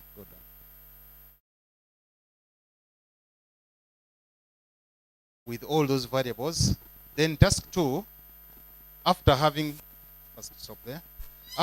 identified the characteristics of the learners and the needs of the market, then we define the module-wide intended learning outcome of the course. That intended learning outcome of the course using what we call the backward design methodology, where we want to see where at the end of the day, which kind of learners should we produce. So we state that in what we call intended learning outcomes at knowledge, skills, value, and so on. So go on. So we do give some examples so that somebody can be able to, and we usually use Bloom's taxonomy for identifying the verbs that we can use. Go down to state the different learning outcomes. Just go until you get another green.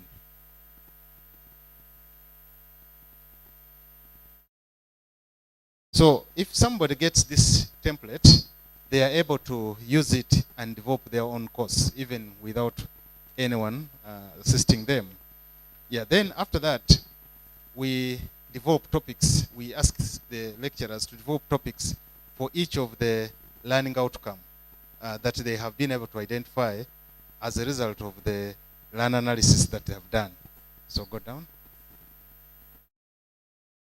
Then from there, we develop a course outline following the topics that have been designed. So a course outline now gives the logical sequencing of the topics, because the topics may not be logically sequenced at the level of developing them at learning outcome level. But now here, you come as a lecturer and say, okay, which topic will I start with, and so on. So we develop this into what we call a course outline, which we normally give to our students. Go down until you get another green. Then after developing the course outline, we do what we call constructive. We do what we call constructive alignment. So in constructive alignment, we try now to construct learning activities that match with the topics that you have developed. So go on. And even at creation of learning activities also, we use Bloom's taxonomy. So then this culminates into what we call a constructive alignment table, where you'll have the intended learning outcome, a given topic, then the topic intended learning outcome as well, because we have already stated the module-wide learning outcome, but for each topic also we state learning outcomes, and then we provide the activities that learners are supposed to be doing for each of the intended learning outcome for a topic. We go on constructing like that, and then we do constructive alignment. So we are giving an example of a constructive alignment table where we are also adding assessment strategies. We are trying to assess. It's not examination, but assessing for learning, a kind of formative assessment. How will you know that by the learner doing this activity, they are actually learning your intended, the intentions that you gave? So those are the assessment strategies that we give there. Maybe one could say, if I've given learners a discussion forum for them to discuss, then I will have to look at the quality of discussions that these learners are giving. Then I will be able to know that they are indeed learning. Of course, when you give the activities, then you must also give the resources. Professor, check the time, Professor. Yeah. You must give the resources. 5 minutes to go. Okay, hurry up. So we give the resources, and this can be from open education resources, or they could be resources that we have created by ourselves.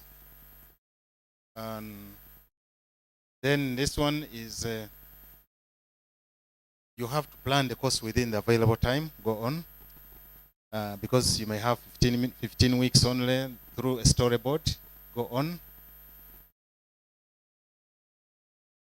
And then you have to organize preparatory research. You identified resources, but you have to prepare how the resources are going to be used. That's the preparatory research before an activity is done. Go on. And then after that, you prepare what we call the detailed ETVTs. Now the ETVTs are the online activities. So we call them ETVTs according to Gilly Salmon. Let's go on. Then we finally prepare the detailed ETVT page. And then the detailed ETVT page is the one which combines all those tasks that we've been doing. If one has been providing resources, has been providing answers to the different tasks, then they have the course already built. So, and then the ETVT page is what we put on the learning management system, and our course is built. Thank you.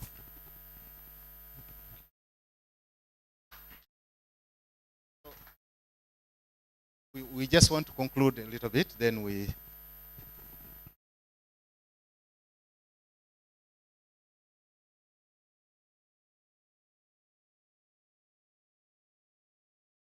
Okay, now there are initiatives that were done in the middle of COVID, and one of it is a zero rating, as Matthias has said. Zero rating, Mwede. So students would be able to access the learning management system without paying any money on the learning management system. So that's using MTN and Airtel. Access to affordable laptops. This is a negotiation that the university has done with Stanbic Bank, whereby and negotiated with the manufacturing company, so that students can now buy laptops at a higher purchase over a period of 5 years and stuff. So that's a negotiation that has been done. Laptop bank at colleges also, they have put a bank of laptops at college level. So a lecturer can go and borrow, just like you are borrowing a book, use and bring it back, so that people can be able to access that as we build that kind of. But also we have, on all the campuses of Makerere University now, we have EduRoam. So our students can access EduRoam everywhere.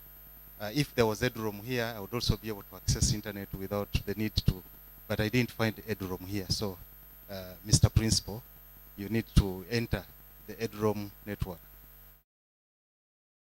Yes. So the assessment, which I also have already mentioned it, we did a lot of benchmarking, and we did a lot of internal capacity building. The exams that we did for the first ever exams that were done, I always remind Professor Muinda that I was by then the acting director running the first ever exams. That one always remain on me. Yeah, so we were able to run these exams, but there were different modalities that were used. Take home, multiple choice, portfolios, reflective journals, but majority were take home and multiple choice. But we emphasized much on to take home. So training staff on how do you set authentic exam, which is you're giving students more time, but it's not you can't copy because it's really realistic thing. So that's what we did a lot on. We mainly, actually, in the take home, we mainly emphasized performance-based examinations. So students would go out there and apply the knowledge that they had done in the theory in the classroom. Okay. There are challenges, of course, as we have said, infrastructure, ICT infrastructure challenges that we have, inadequate computer labs, lack of multimedia labs, server capacity is quite low. We experienced this when people wanted to run online exam quizzes. We did the stress test, stress out the servers, and we actually saw that the servers could not manage. Therefore, we have a problem there. Unstable connectivity, attitude for some staff and student is still problematic. And my friend there talked about attitude issues. Low numbers of staff with skills for developing engaging online course.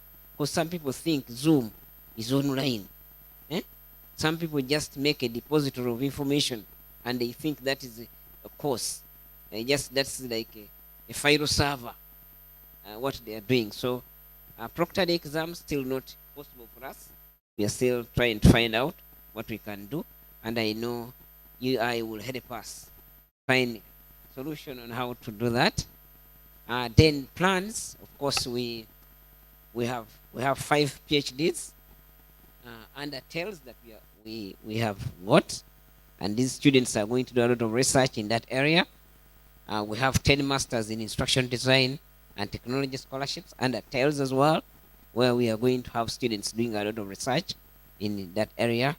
We are hoping to get some server enhancements because we have the possibility to inform TELS maybe what should we do here to enhance the servers, setup of smart classroom and multimedia instruction, recording studios, which we are working on, continuous professional development for faculty in content development and on facilitation under here, where we are going to do a lot of webinars and make sure that people are able to learn more in that area.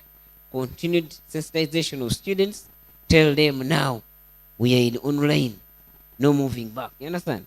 We don't want to go to a situation where we are in 2020, but the academic year you are in is 2022, but they are telling you the academic year is 2020. That doesn't work. We need to make sure that for us at university level, we study using online.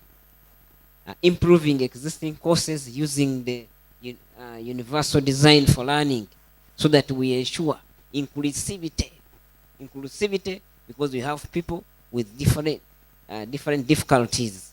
So we want to ensure that in this project, we take care of that. We don't just have to make a video without captioning for people who can't what? We need to make something that is more inclusive and have options for them. Like in one of the class I was teaching on Zoom, someone, I was asked, have you understood? And someone kept writing in the chat, I have not understood.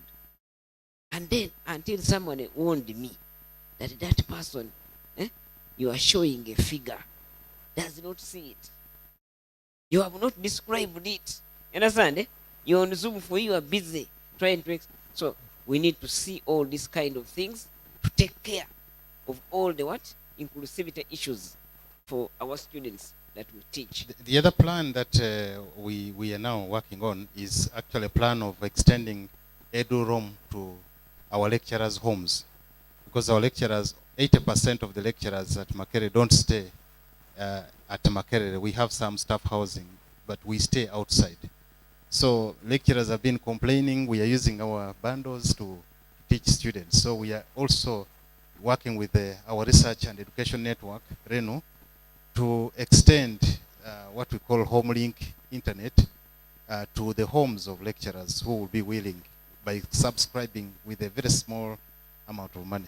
So when that plan goes through, then the lecturers complaining that they don't have internet will have ceased. And even students also will have ceased. So access will be quite unified. You can read that word. Oh, yes. Yeah, so we really want to thank you so much for being an active and attentive audience. Murakoze cyane.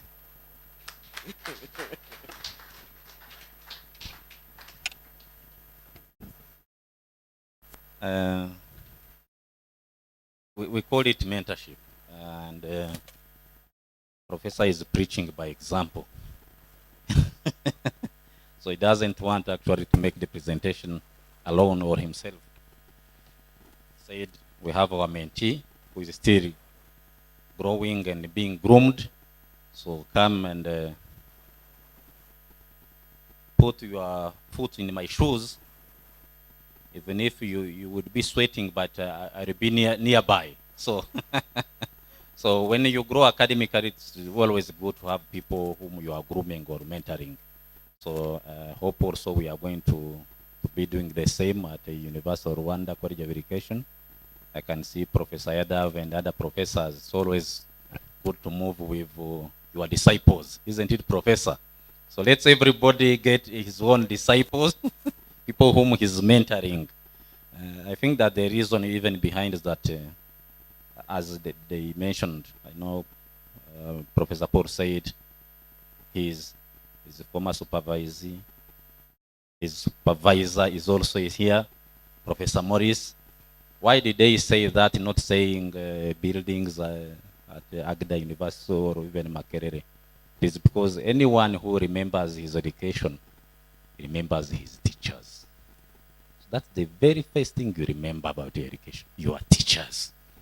So, but of course, teachers are blessed in today. There are tools in the classroom. So technology is here. But we need to make sure that they are serving the right purpose. We need to revolutionize the way we teach. Because if we teach today the way we were taught yesterday, we'll be robbing our children tomorrow. So we should not teach the way we were taught. Saying, this is how my teacher used to be teaching, or this is the way I used to be teaching in 1975. No, times have changed, so we need also to move with times. Let us give the floor to the next presentation. Professor Frank, it's your turn. Hope participants are taking note of the comments and any other point they would want to raise, because after him, we are going to invite the three presenters for Q&A session. Prof? Thank you very much. So in this last presentation, we thought we give you actually an example. And of course, I have been working on e-learning, but I think the most interesting example that we currently have at our university is by a team to which Julia Matzhafen is part of. And in the last 12 months, they have actually taught about 1,000 teachers. So they are teaching the teachers how to develop digital skills in very young kids. And they may be in kindergarten or going to school. So while Julie, do you want me to continue to talk? You want to have the microphone. So we are currently setting up. She also has actually brought a nice bag with her with a lot of tools that the children can be using. And I'm not sure we can all demonstrate it all here. But the idea is, of course, that you get that to know that there are actually things like that exist. And that also that you maybe, hopefully, can be inspired by the way the team with Julie is doing it. So the idea is to give you a little bit an overview and also maybe show you some of the tools. And she will be anyhow around, so after the presentation, you can also come forward and discuss with her directly. Obviously, we would love to talk for this for 5 hours if it's possible, but this is of course not possible. So we will restrict us to give you an overall impression of what is going on in that project. This is the best working microphone. Great. Hello, everyone. I guess you just introduced me. I was a little bit busy setting up. My name is Julia Matzhafen. I work at the University of Agder in Grimstad. And I will talk about a project that we have at university, and which is actually a national project. It's about continuing education for teachers and preschool. But first, I think I should show you Grimstad. I mean, all the other presenters, they showed their hometowns. So this is University of Agder, Campus Grimstad. This area here, and you see the university down in the corner. Maybe it's hard for you to see in the back, but we also have a campus in Kristiansand, which is a larger city, just 30 minutes away. And we do all kinds of, we have all kinds of areas, engineering, arts, music, healthcare. Before I start to talk about the project that we have, I have to say that give a little bit of background, because the continuing education project is national, and all of the universities in Norway get money from the government, where they can then provide courses for teachers. And each university provides different courses. And in our faculty, or in our institute, we teach digital competence, which is a part of the 21st century skill. And we thought that was, of course, important. And one of the reasons why is because teachers in Norway, and I guess maybe everywhere, find it hard to find time to actually sit down with the digital tools and learn it, to be able to use it with their children, their pupils. And the Norwegian curriculum states that digital skills is actually a fundamental skill that you need to have to be able to go into a good career and be able to contribute to society. So the projects are called the Decomp and Recomp. So Decomp is the project which relates to teachers in elementary school and middle school, I think you call it. And Recomp is the one for preschool teachers. As I said, it's subsidized by the government. There's no credits involved, so you don't get any study points. It's just to learn. You don't get a diploma or anything like that. And we have been teaching about 1,000 teachers in our region up until now. Last one, we had 650 teachers that we taught over 3 semesters. And we had 50 preschool teachers in East Agder. And how this is done is that we provide courses for the topic and the courses, and we travel to all of the schools in the region. So we come to the teachers, they don't come to us in the university, we come to them. So Decomp, it's the decentralized skill development in primary and middle school. And it's 2 6-hour courses over 3 semesters. So it's quite a short time to actually teach someone or teach 650 teachers something useful in just 2 hours. So we had to figure out how they could benefit from these 2 hours. And this model on the side here, I'm sorry, it's in Norwegian. It's called the computational thinker. And the computational thinker is a problem-solving method where you try to think like a programmer, like a computer scientist, when you go into and solve problems. And one of on the side here, we have work methods. How do you actually do this? And one of the important words for us in our project was fikling. It's a Norwegian word, and it's quite hard to translate to English because fiddling does not sound very nice.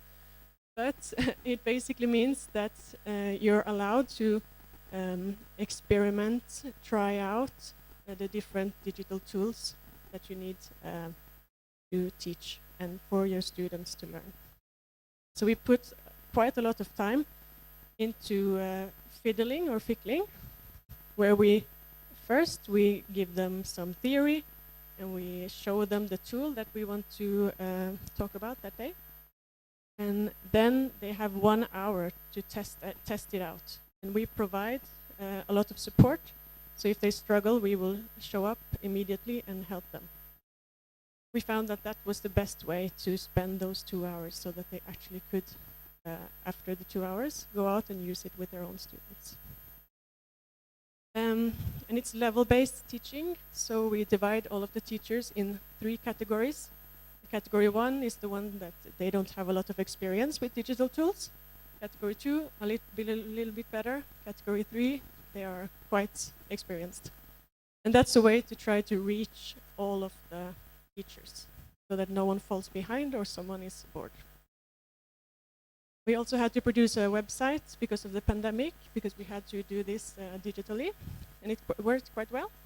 it looked like this, and after putting in all of this work and providing a lot of videos under each topic where they can, well, educational videos, we produced them so that we could do this online.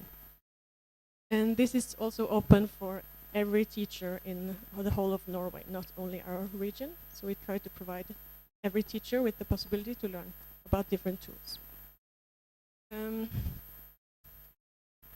So Decomp, we had 3 semesters and with a chosen topic each time.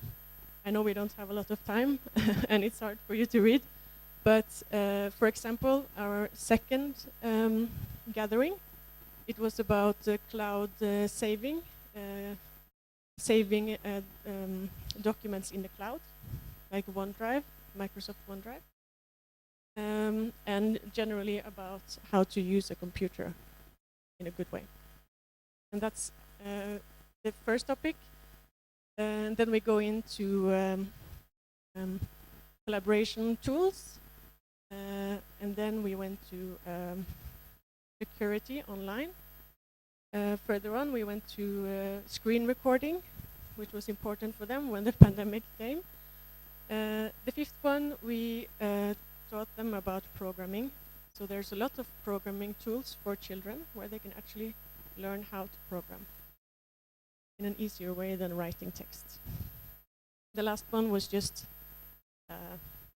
talking about the last courses. Recomp was for preschools. So with them, we have 4 6-hour sessions. We travel to hotels and we gather everyone. And we teach them about digital tools for younger children. So preschool, you're about 1 year old to 5 or 6. So it's hard to think, okay, what kind of digital tools will children use? The first thing you think about is a tablet, an iPad, for example. And that's not necessarily very useful for children, just a distraction. We want them to learn through these digital tools. And I actually brought some tools with me. I will show you. We have this digital toolbox with the digital tools for younger children. We talk a bit about theory, and then we do the same as we do in Decomp. We let them try all of the tools and plan their own teaching in their preschools. We also produce a lot of help sheets. So for each tool that we have in our digital toolbox, they can print out and have a guide on how to use them, why to use them, and examples of how to use them with children. This is the courses that we had. Some of it was about animation. How can you make animations with children? How to use a green screen with children, QR codes, video, photo, Google Earth, how to produce a podcast for children. So, a lot of different tools. Lastly, Decomp and Recomp, it's a learning partnership. So the university, we don't provide a specific package. We just have a specific topic that we are experts in, we could say. And we always have conversations with them and their needs. So our lessons, they always change over time, depending on what they need. So we try to be very flexible, and that's why we are a learning partnership. And in a learning partnership, we should also receive something back. Of course, we get some money, but it's not a lot. But we use a lot of the knowledge that we gain from these sessions in our further education programs, or continuing education programs for adults. So we take this and we make courses in our university with study points. Yeah, I have 4 tools. I just have to take out my phone, 2 seconds.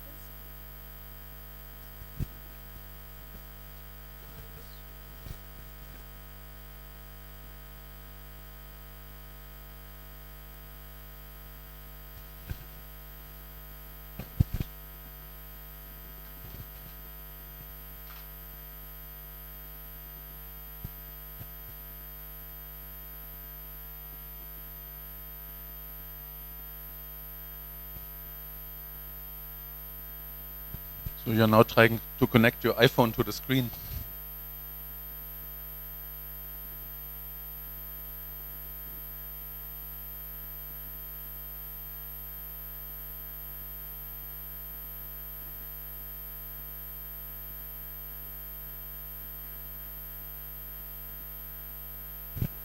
This will be quite hard. I only have 2 hands. Maybe you will hold the phone actually. So I will do like that. Okay, so I have this cube. Does anyone know what it will do? Huh?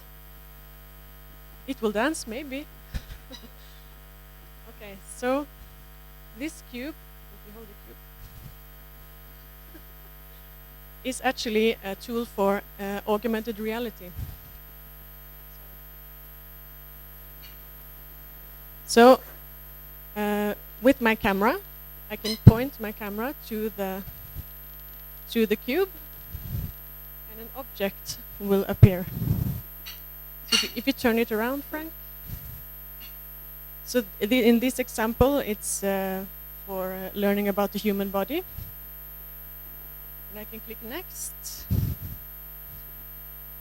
Here is a heart, for example. And there are many types of apps that work with this merge cube, as it's called. So you can not only find anatomical things, but a lot of other things. And you can also develop yourself for this cube. Okay. I don't know if I will go through everything. This one is also related to that. So if you hold let's see if I can find it. There you go. I will try not to stand in front of the screen. Let's see. So if you turn the t-shirt around and you show it to the audience, the back, the other side, there's nothing there, right? Just some codes. But if I scan it with the app that comes with this, you get the human body. And this is, children will wear it, maybe. That's the inside of Frank.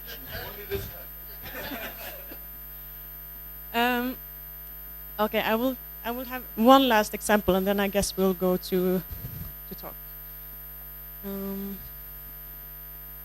Let's see, 2 seconds.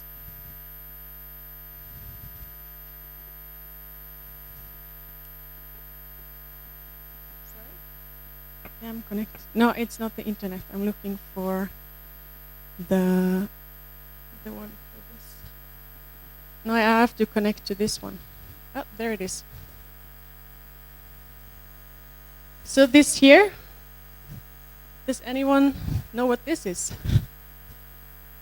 It's an egg. Yeah, a head. So this is actually a portable microscope. Yes, so it's perfect for children. You can bring it out in the forest. You can look at bugs or sticks or whatever, learn about nature. And it has Wi-Fi inside, so I can connect to it. It's wireless. So if I do like this, and maybe I can find something to show you.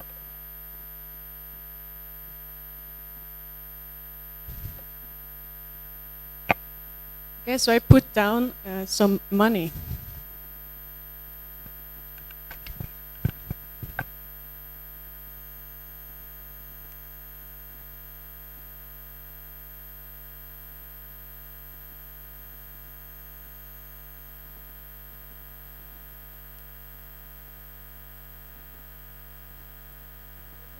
I just used a coin or money as an example. But you can look closely at the different structures, and you can put this on anything.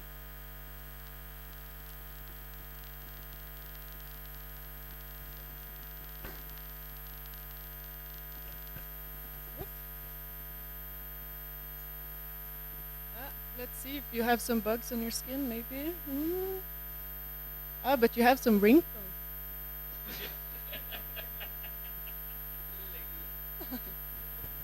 Okay. I think that's enough from me. I have another tool, but I have to set it up. It can take some time. It's an educational game for iPads or tablets, where you have physical pieces that you can play educational games on the iPad with. So this one is for learning math, for example. And you put them on the table, and the iPad scans the table, and you have to put the correct pieces together. Yeah, I think that's enough from me. Thank you so much for listening, and I hope you maybe saw something that you haven't seen before. When I first started researching about what we were going to show these children and the teachers, I was thinking there's nothing for children that young. But there is a lot to use, and I think it's a lot of fun, and they learn a lot from it. So thank you.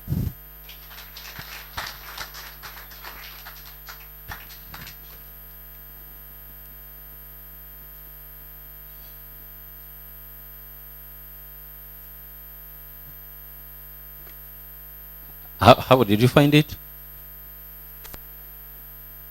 Some of us I think, is it magic? Huh? Yes. But all in all, as educators, we know the role of teaching aids or instructional resources, isn't it? So you can see from very small IT tool, you can demonstrate so many things, isn't it? So teaching aids do not only help in student comprehension, but also they help the teacher to illustrate the teaching content, different concepts, etc., etc. So we have now reached the other time of Q&A. Remember the 3 presentations we have had. The presenters are still around. I will not take the responsibility to memorize questions being addressed to them. So to make my business easier, I would request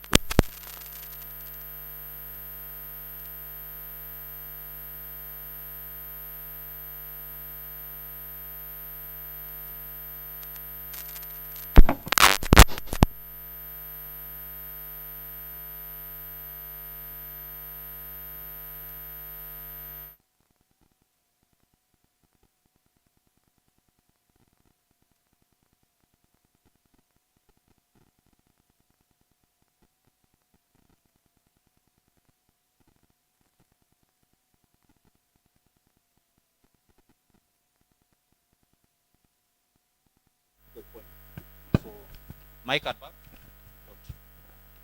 Want to go first? The mic is here.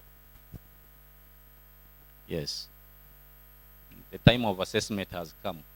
So if we don't ask, that means learning did not take place. We need feedback. Yes. From the presenter himself, you want to ask a question? We want to ask someone else. Yes. Please.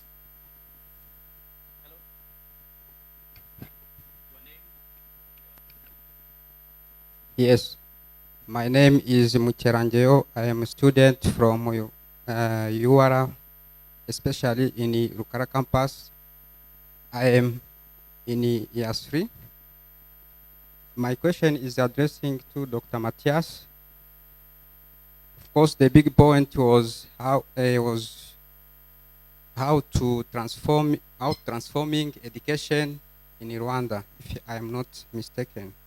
So we are in year 3. During our academic year, we didn't get some tools like laptops. Simply, we didn't get enough skills in ICT as the one who are going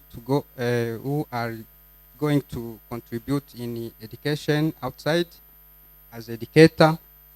So we know that reaching outside while you are going to teach Rwandan, so we need that skills. So Dr. Matthias said that there is some programs where they give they have given the laptops to the lecturers, and they are working on how to bring the system of giving every student who entering the University of Rwanda to give a laptop.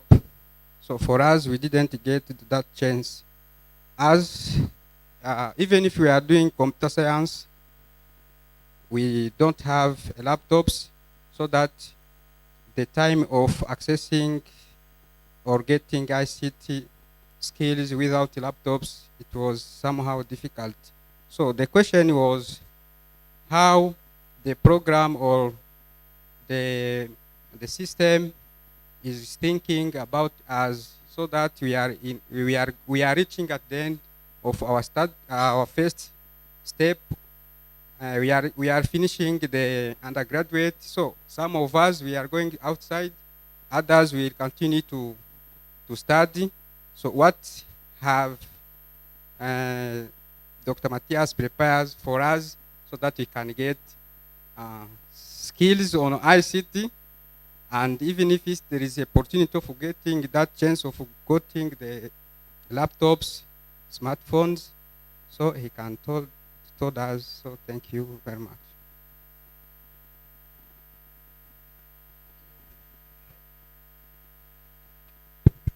No, anyone else before me?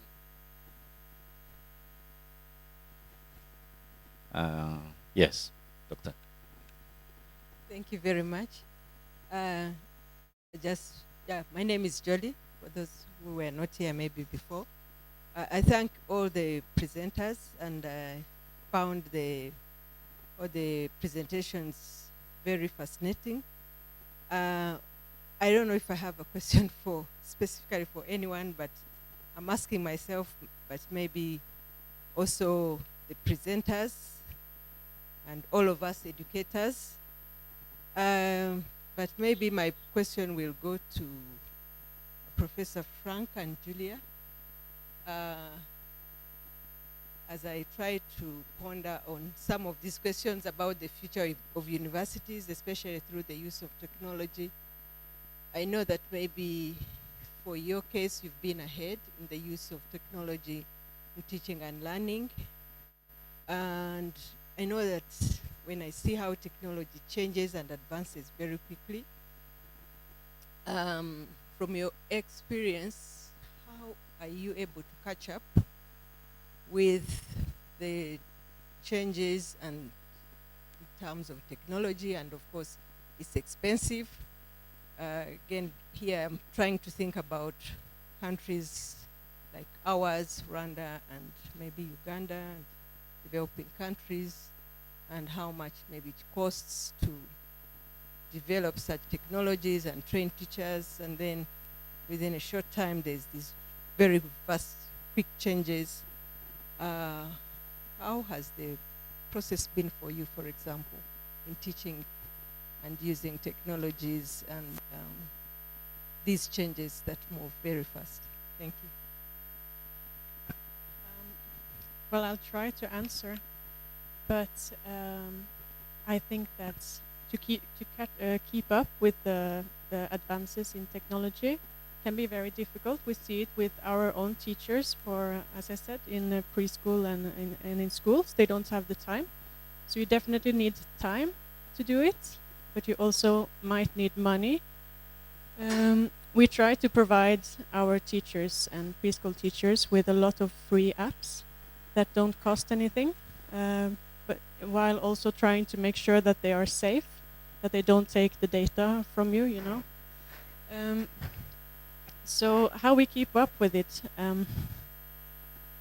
I think that if you know how to problem solve, like I talked a bit about, you start to think about how can I take this problem and divide it in smaller, easier solvable problems, and in the end you will come to a result. So if you're learning a new technology, that's a good way to start. And I also think that when you use technology, a lot of the things you do are often applicable to other technologies. So they evolve from each other.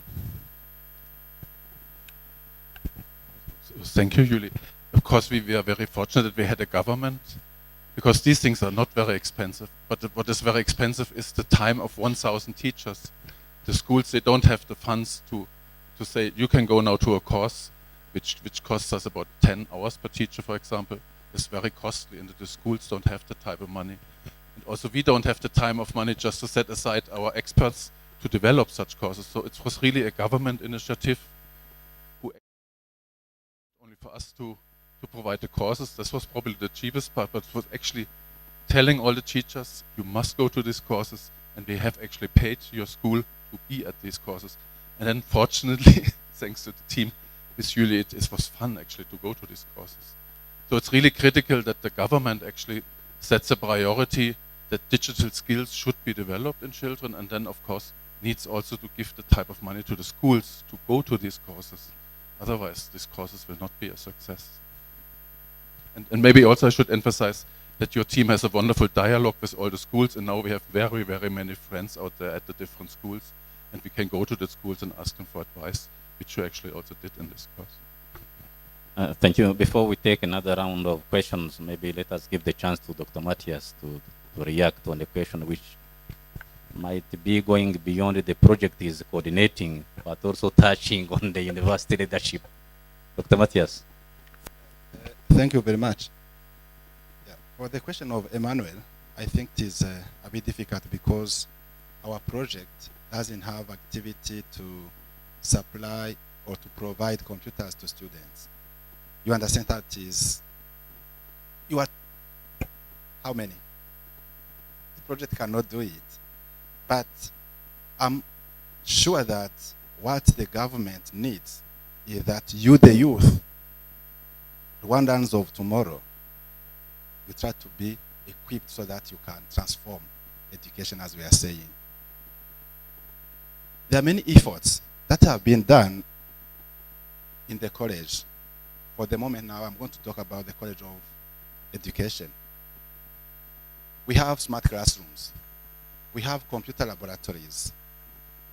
And I would like now to ask you to maximize the use of them.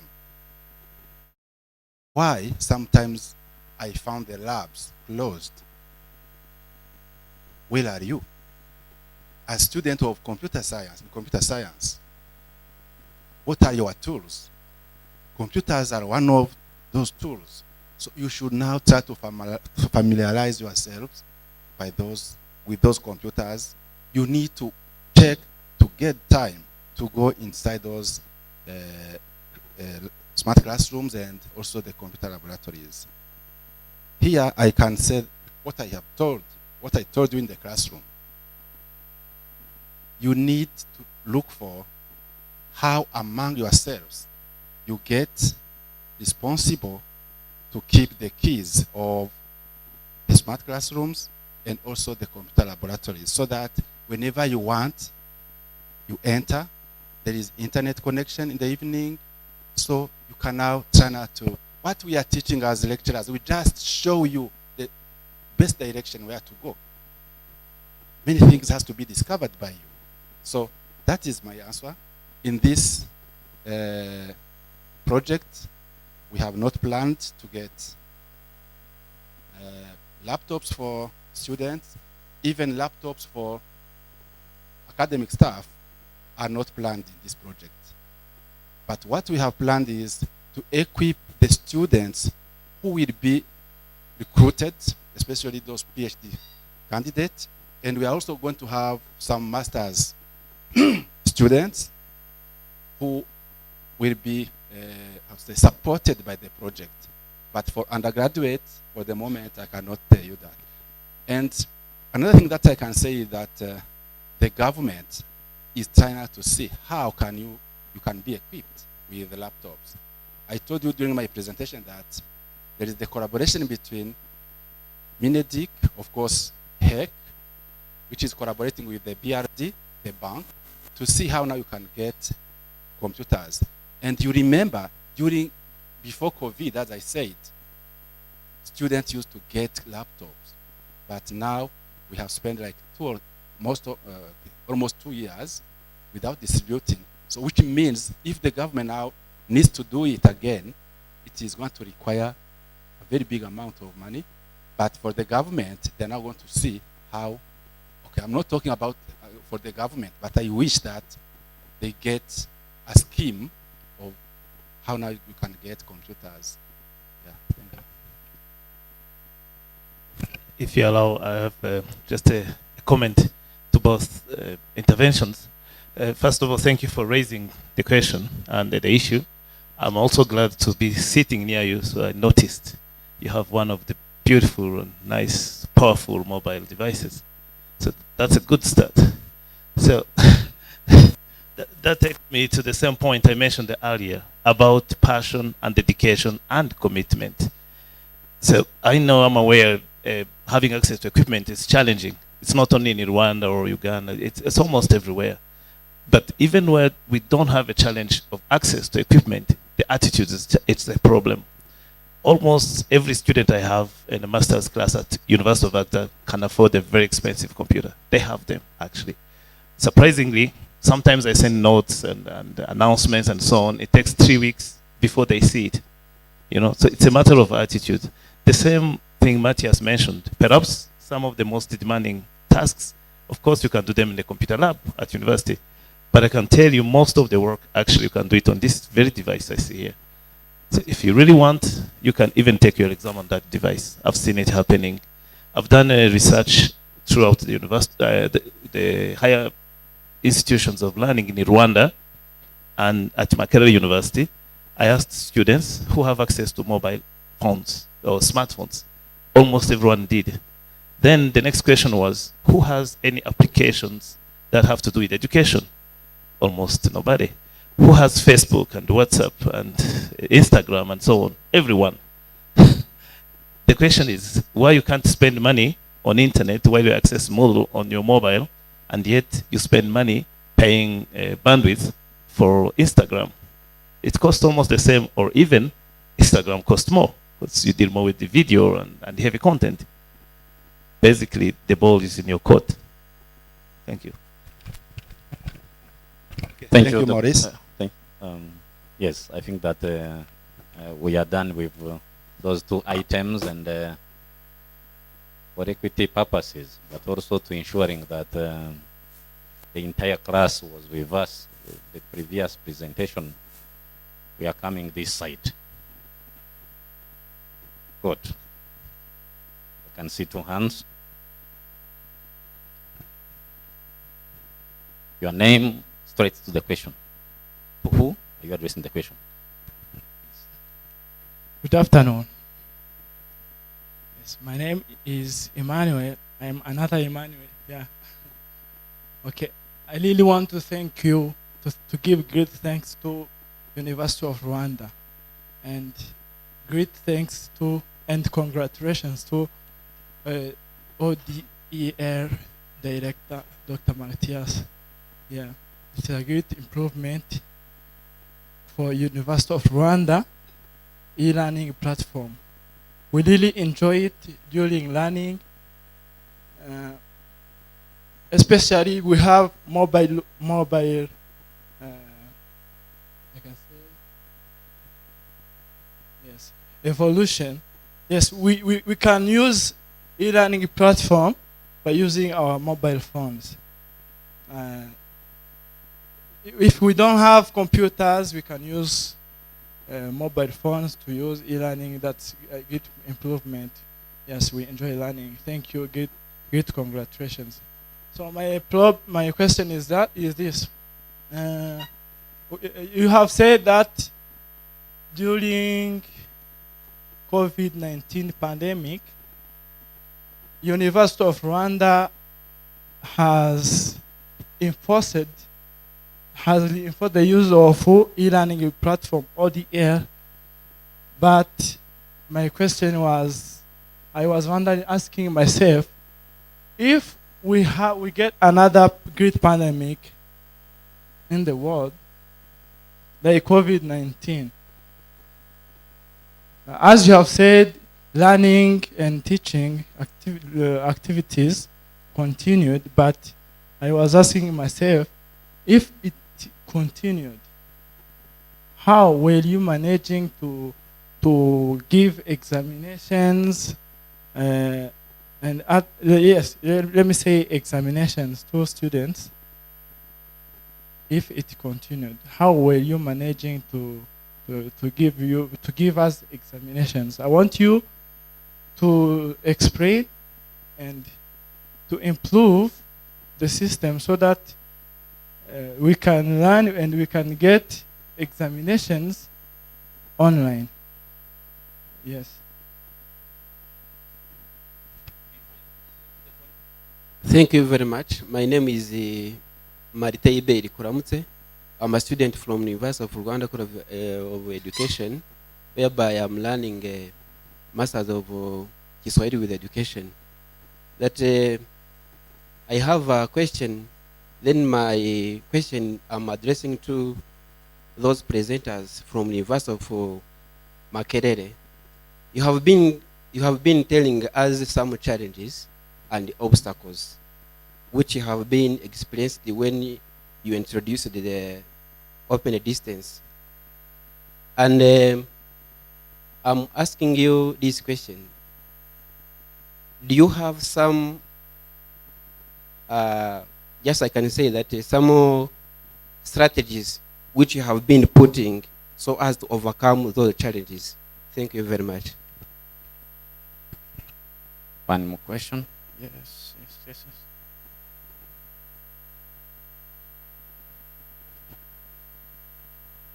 Thank you very much. First of all, allow me to express my gratitude to the organizers of this conference and the presenters. I have three issues I need to know about from the Makerere University as advanced one.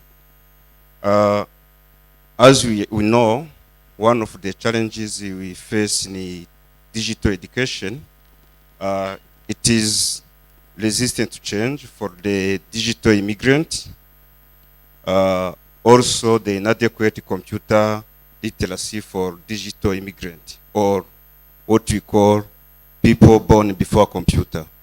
So I would like to know what strategies do you have or mechanisms do you have to alleviate or to avoid resistance to change for the academic staff and the inadequate computer literacy for all the lecturers at universities.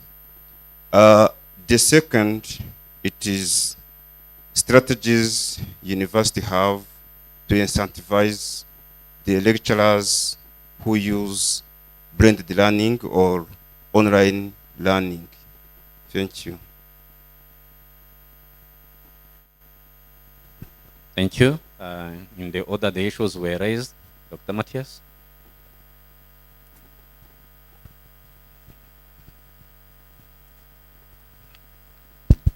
Yeah, thank you, Manuel, for your question. Yeah, thank you also for your congratulations that you gave us. Yeah, of course, as you say, the University of Rwanda has worked hard during the pandemic period. And as you said, or it is a question, if it happened that this pandemic continues again, and of course during my presentation you remember that I said that one of the challenges that we have and that we are planning to overcome is the digital assessment. Yes. Now, if COVID continues, I'm sure that the university has also to increase the speed of solving the problems. Yeah, because as I said, we are not going back. It is impossible. If it happens that they decide to close, I think education will not close again. We have to continue from where we are and to improve the different tools that are existing today. This digital assessment tool, it is a must. so that we can say that really we are practicing ODL. Otherwise, we are in the middle. We can teach, you can learn, but we cannot assess because sometimes we need to have those online programs. Yeah. Thank you. Yeah, I'm looking at our principal. He has something maybe to add. Yeah, I think I have to thank our students because by asking questions, it is a proof that they paid attention to our presentations and maybe they need to get some clarification. So I can come back to the question that was raised by a student that we are in the third year, but we don't have the laptop as we used to have them from, of course, the scheme that was providing them. I have to clarify with students that the laptop that you got is part of, the loan. It is not given for free, right? So during the 2 past years, the university, together with the partner Minedik through higher education and BRD, have been rethinking on how to change the scheme that is providing laptop for students. And unfortunately, it is taking time and the court is going to complete their studies without getting them. But we think that in the near future, then the scheme will be ready and students will have their computers. It is, again, a loan, not just a donation. What we have been doing as part of supporting the student, Dr. Matthias has mentioned, is to increase the capacity of our computer lab to host many students. For instance, as I speak now, we have established 2 smart classrooms, each having computer available for students. Even these are not desktop computer, they are laptops. So we have also acquired another new lab, adding to existing 2 labs, and we know that at the library also we have computers that are available for students. What we have to say is the attitude that we have to control. If, as a student, I used to have a personal laptop, and now it's not available, but alternatively we have a computer lab, why shouldn't I, use it for the same purpose of learning? As Professor Morris has said, these smartphones are like a mini laptop. We can do many things with them. Maybe with some limitation that maybe I need to have a big screen because maybe a small screen maybe is not conducive for learning, especially reading small text. I think while discussing about transformative education is also to think how can it be done in a resource-constrained environment, in an unstable environment where we are facing some challenges that we didn't expect to happen. So that was really my feedback that I want to share with the audience, especially thanking the students who are reflecting about what we are thinking and calling them to be part of the solution. And luckily, at the College of Education, we train teachers. So this is the responsibility of every teacher and a teacher to reflect on how best we can improve our current practices. Thank you. Thank you, Principal. Professor Paul, it's your turn. I want to thank all those who have, our students mainly, who have been able to ask questions. Mr. Principal, I'm very happy that your students would be able to ask questions because that means that they are getting one of the skills 21st century skills of, being communication, They would fear that we have so many professors here, so we wouldn't ask them questions, but that's being good, and I thank you students for that skill. Please keep it up. We were asked a question that whether we have some strategies to put in place to address some challenges. Yes. During COVID-19, many challenges came up. And even up to now, many people say we have challenges. And actually, in Uganda, I've been using this situation. I've been telling Ugandans, we don't have good roads like they are here in Kigali. I have been telling them, if we don't have roads, because I told them, many of you, if you want to see good roads, go to Kigali. It's near here. Just take a bus. Okay, we don't have good roads in Uganda, but we have cars. We have cars that are moving on those roads. Very, very, very nice cars. So I was telling them, so should we not have cars because we don't have good roads? So I was also telling them, should we stop moving where the world is going because we have challenges? So challenges are always good to have in life because they help you to find solutions. And those of you who are in education, if you have learned about activity theory, that activity theory talks about learning through challenges, learning through multiple systems, multiple activity systems. And these, whenever you have a challenge, you always solve problems and develop your brain. So we also came up, there were challenges, and these related mainly to infrastructure challenges.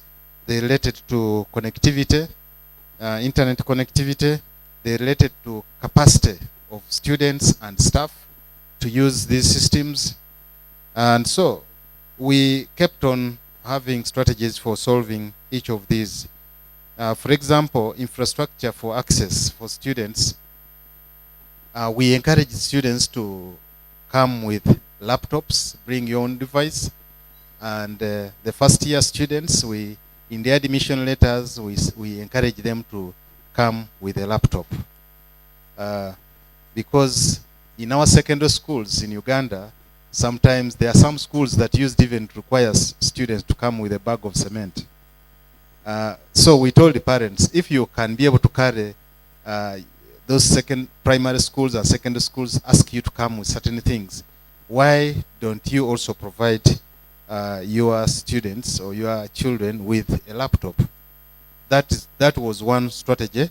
But the other strategy was a strategy for higher purchase, where we entered a collaboration or a memorandum of understanding between Stanbic Bank, the telecom service, and then, the ICT service providers, and then the university, to purchase laptops from original equipment manufacturers, and the bank would provide a loan to the students to be able to buy these laptops on higher purchase system.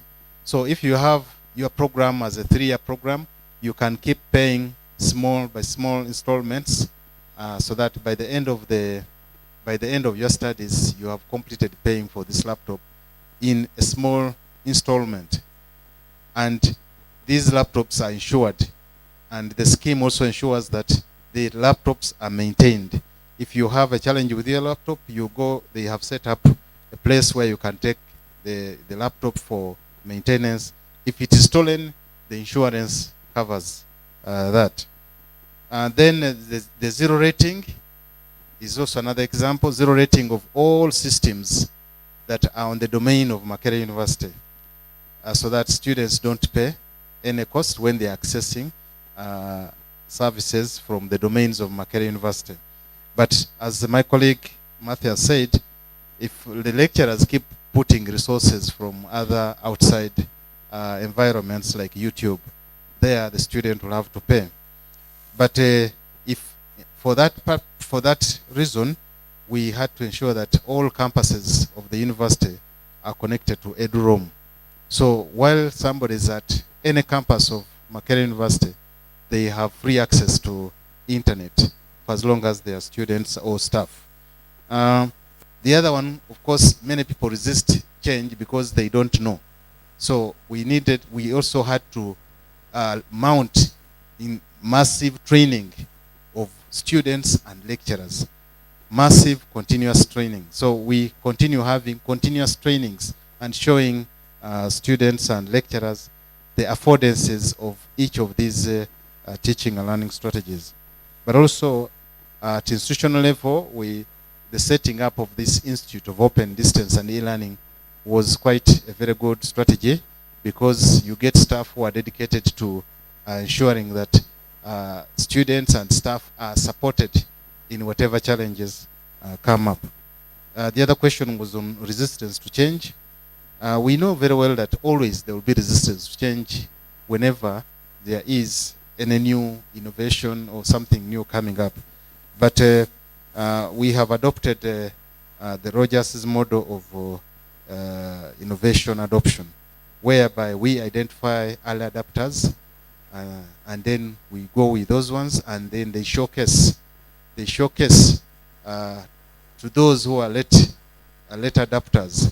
They showcase them by bringing courses and showing, and then also students being able to talk to their colleagues. Those students who have been able to adopt, they talk to students and tell them what they are missing. And somehow it has really been working. And then the continuous sensitizations. Incentives also to incentivize lecturers to adopt e-learning. We've also put in place some incentives. The first one is the showcasing. The other one is the university management. Leadership support is very, very important. If Matthias here is doing is kind of promoting Odell in University of Rwanda, and the boss, the college principal, is not in for it, then Matthias has no journey to move. So the first thing is for you to convince the university management also to buy in the strategy. University Senate, University Council, they should be together with you in this. So that's where we started from, and we had these on our side, so that they were the ones now to tell the lecturers. For us, they will tell the lecturers, we are having a training on this, and then for us, we go and train. We must adopt this, we must adopt alternative assessment modalities. And so even the lecturers who had resistance found themselves actually buying in, using this kind of stick approach. But also there is the carrot approach of convincing and capacity building, showcasing. But also the university also has a policy of giving some points to somebody who is applying for promotion. If I'm applying to become a senior lecturer or an associate professor, they look at my teaching. So they will look at, do you have a course that you've developed on the learning management system? Do you teach on using the learning management system? Then they can give you some points. They appraise you and give you some points. So there are so many strategies, but we can talk over lunchtime.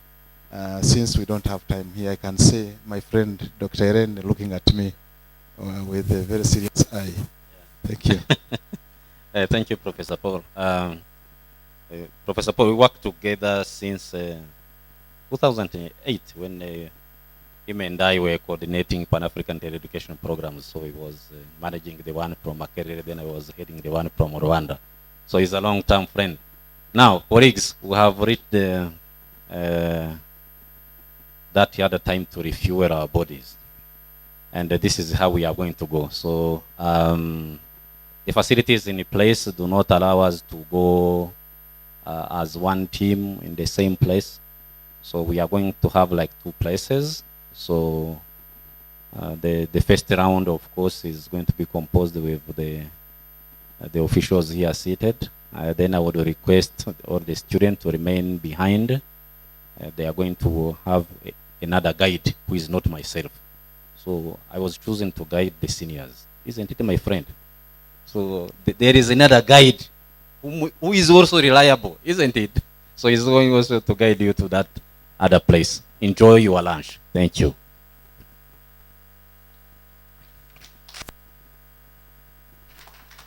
For those who have laptops and other items, so no need to take them with you. We shall make sure that the place is safe. But don't come back claiming what is not belonging to you. But we shall make sure that the place is safe. Yes. Thank you.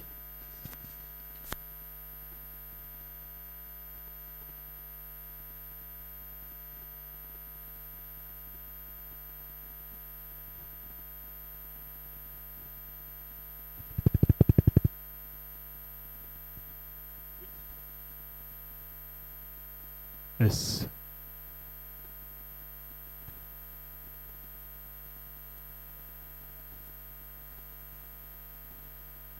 Okay. Yes. Yes. Those who have mission orders, please bring them here. Those who have copies of their mission orders, they are requested to bring them here, just on the back. Then we put the account number too. Don't forget.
Good afternoon, colleagues.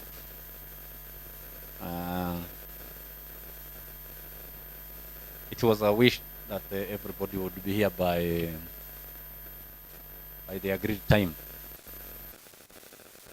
See, that's already 2:36. So,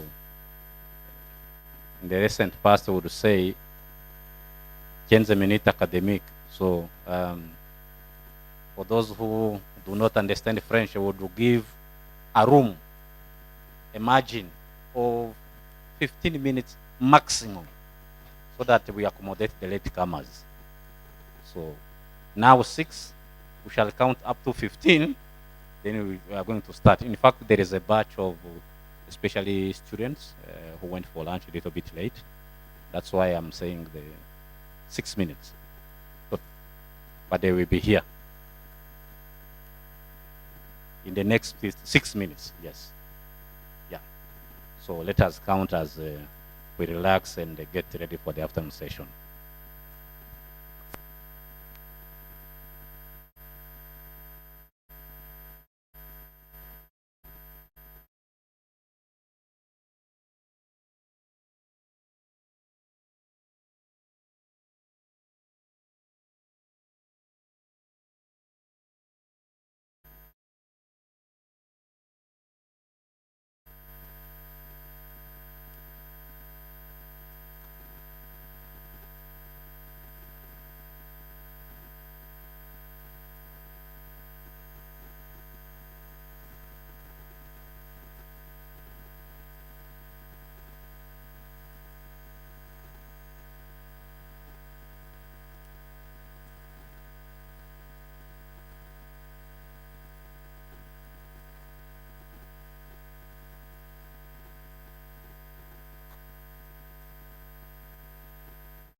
so that you can effectively contribute during the other session of question and answers. But also you can come up with new ways of doing things as per the assignment given in the opening remarks of the principal of the College of Education, who is also representing the University of Rwanda leadership in this conference. So for this afternoon, we are going to have the first presentation from University of Agda as well. One of the professors is going to tell us about cyber attacks. Why do we have to talk about cyber attacks?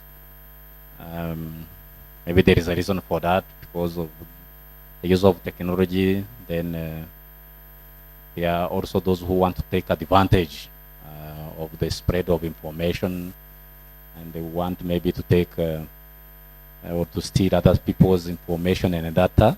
That's my guess.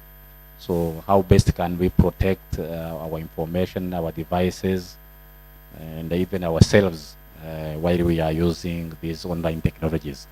So that's the presentation we are going to have. It will immediately be followed by question and answers. So we are not going to do the way we did in the morning. You know, in the morning we had a presentation, then question and answers after. So for this afternoon, we do not want actually to take much notes, but rather to quickly react on whatever emerging through the presentation. So, Professor, the floor is yours. Participant, kindly welcome him with a round applause of clap as he comes to the turn. Thank you. Thank you.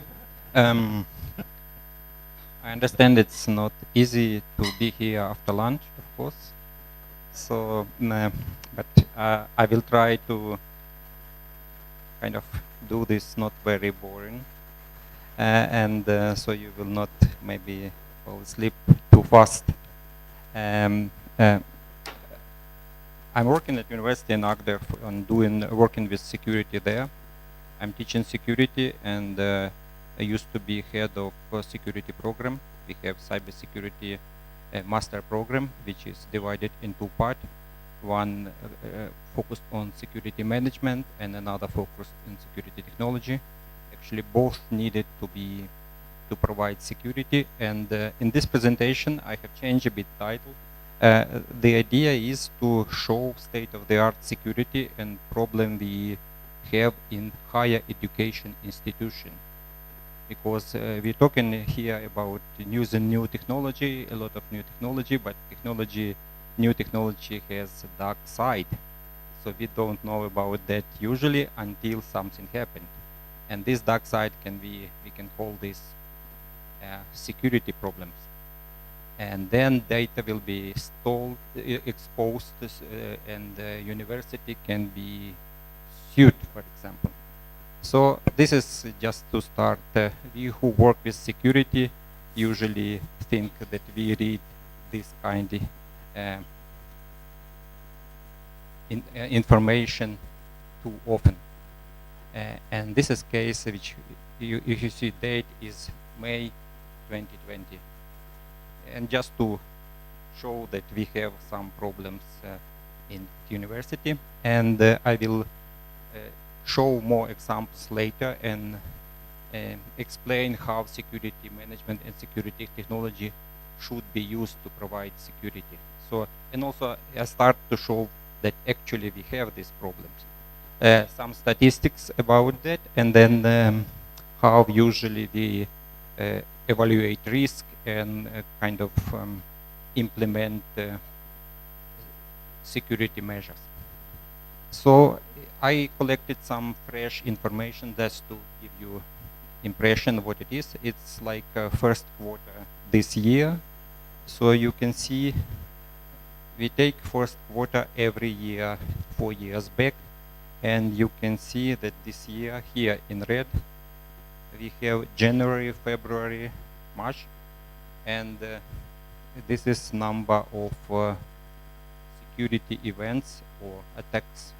And of course this statistic is only what is published, and it's much more actually, but many organizations usually keep this quiet, like the university there. If it was known, maybe students will not sue university. So it's kind of reputation which is important for many organizations. So in the beginning, I will go through statistics showing that we have security growing, problems growing each year, and then we look at the specifically on education. So if you see here, we can also have first quarter and attack techniques, and just to malware is the number one, and we have actually this 31% in this year number of attack. It's dominating attack, and there is different way how it can be come in our computer and our networks, but we'll discuss this. Here you can see sector by sector in this first quarter, and you can see here we have education, and education it's on the same level as this where we have fintech, financial technology. So actually I would expect that financial technology would be much more attractive because it's money, but we can see that education actually also looks to be very, very important. So when we look here, we have motivation for break-in, and we can see education here. And what is motivation? Red is cyber crime. It's the biggest part actually on all this these industries, let's say. So if we say take last month's statistic and see what happened last month, so cyber crime is 70%. It's those who attack system, and what is motivation they have? They want to steal something, they want money. So if we see on distribution this attack, we can see what kind of attack we have, and this is last month, and still malware is actually the biggest part of this. So let's say industries, and we can see that last month we have actually fintech and education actually equal, and it's relatively big part of this attack. So we can see here May 22, and we can see again education, and almost red May cybercrime. So education looks to be quite popular in special, let's say, in those who want attack system and have kind of some money out of that. And then we can say attacks, and then you can see here education the same with fintech, and this is malware, the biggest part, and this is last month. So it's not becoming better. So if you compare 4 last years, here is it's not 4 last years from 2018. 22 is we don't have information of course yet. So you can see each month number of attacks or security incidents, and this is last year 2021. So it's just continuing to going up. So if we have motivation again, the biggest motivation is cybercrime, and this was it last year and 2020. So the idea is this statistic to show you that actually situation is actually very serious. So if we see here what attack technique we have last 2 years, most popular, malware first, let's say 21 and 20. So we can see education here. We have malware, the biggest part. The next part are unknown, and we have also what is account takeover and that kind. So if we see for breakdown who is actually these attackers, so we can see education, almost everything red. So cybercrime is actually focused on education institution, and you will see later why it is.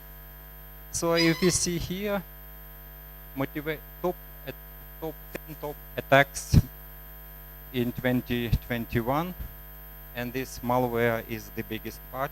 There are some other like distributed denial of service, mostly it's like annoying. You cannot, service is not available.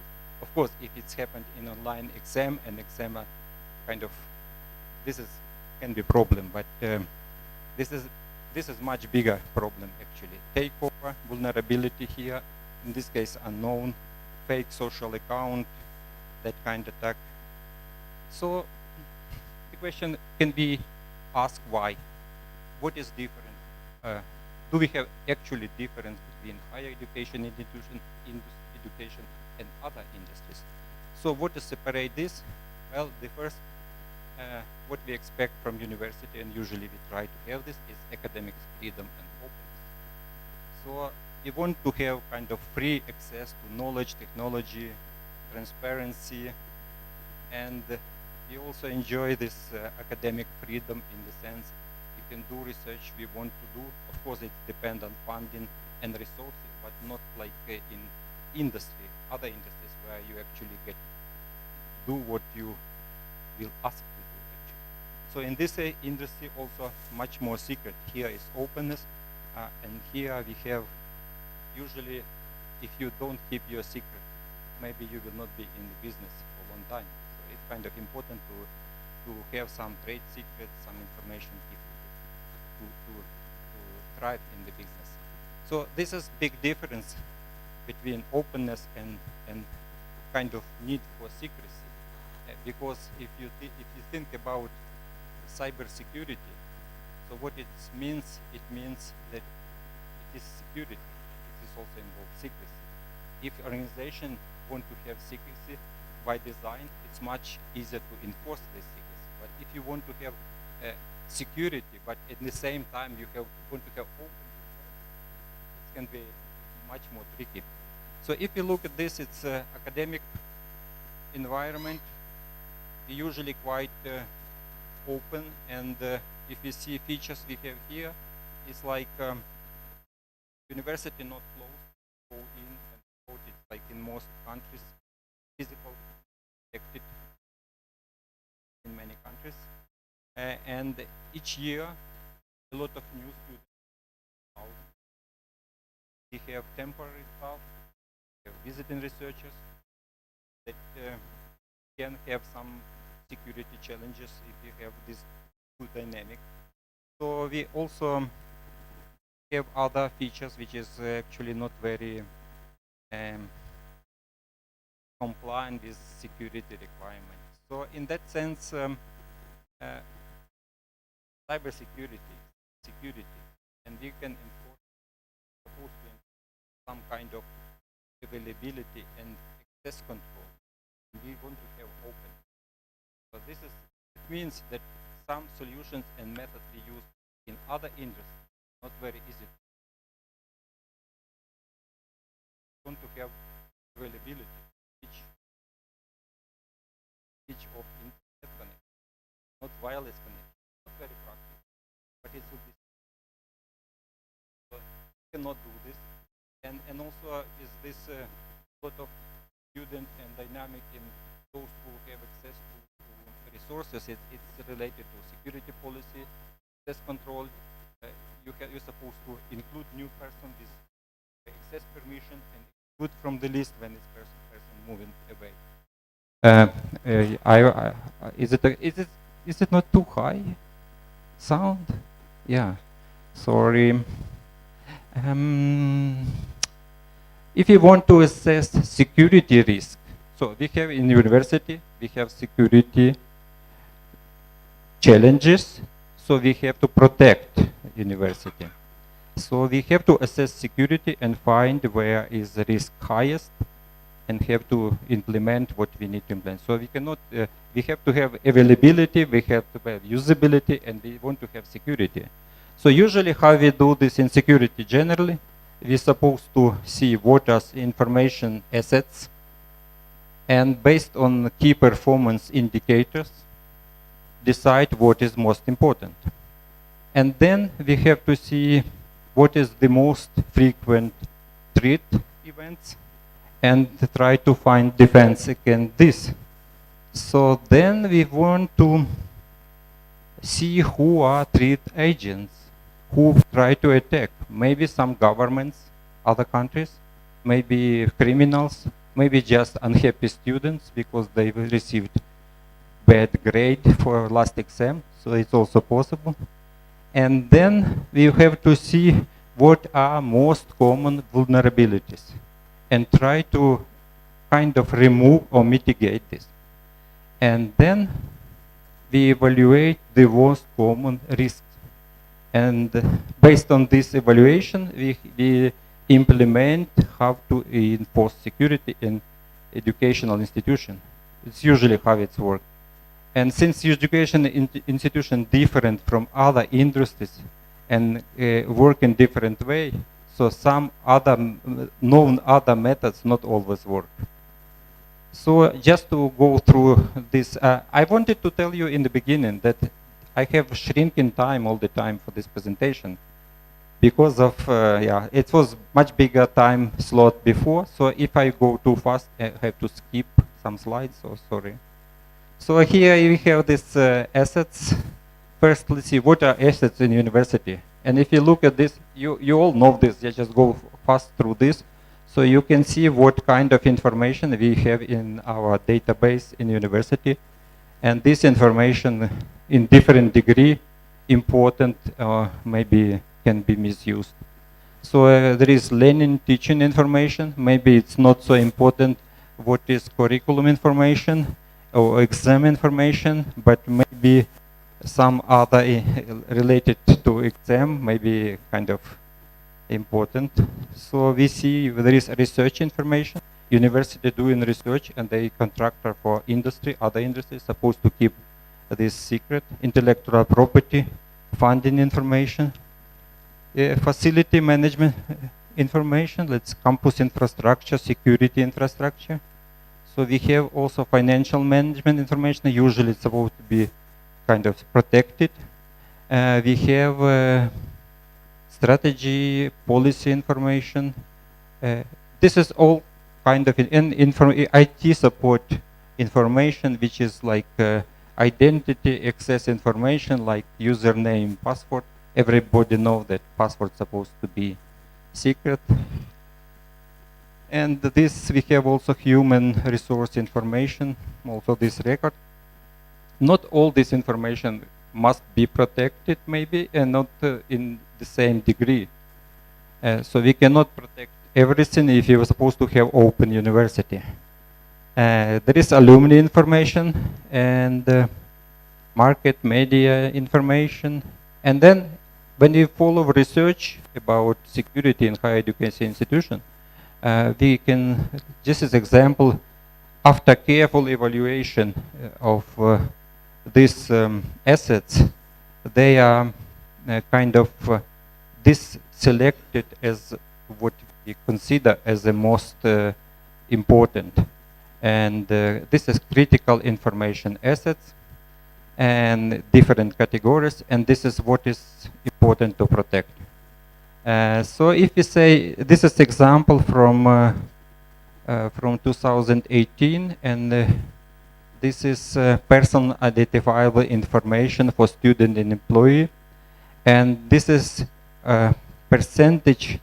It was analyzed different breaches in the systems, and this is information what kind of information was stolen.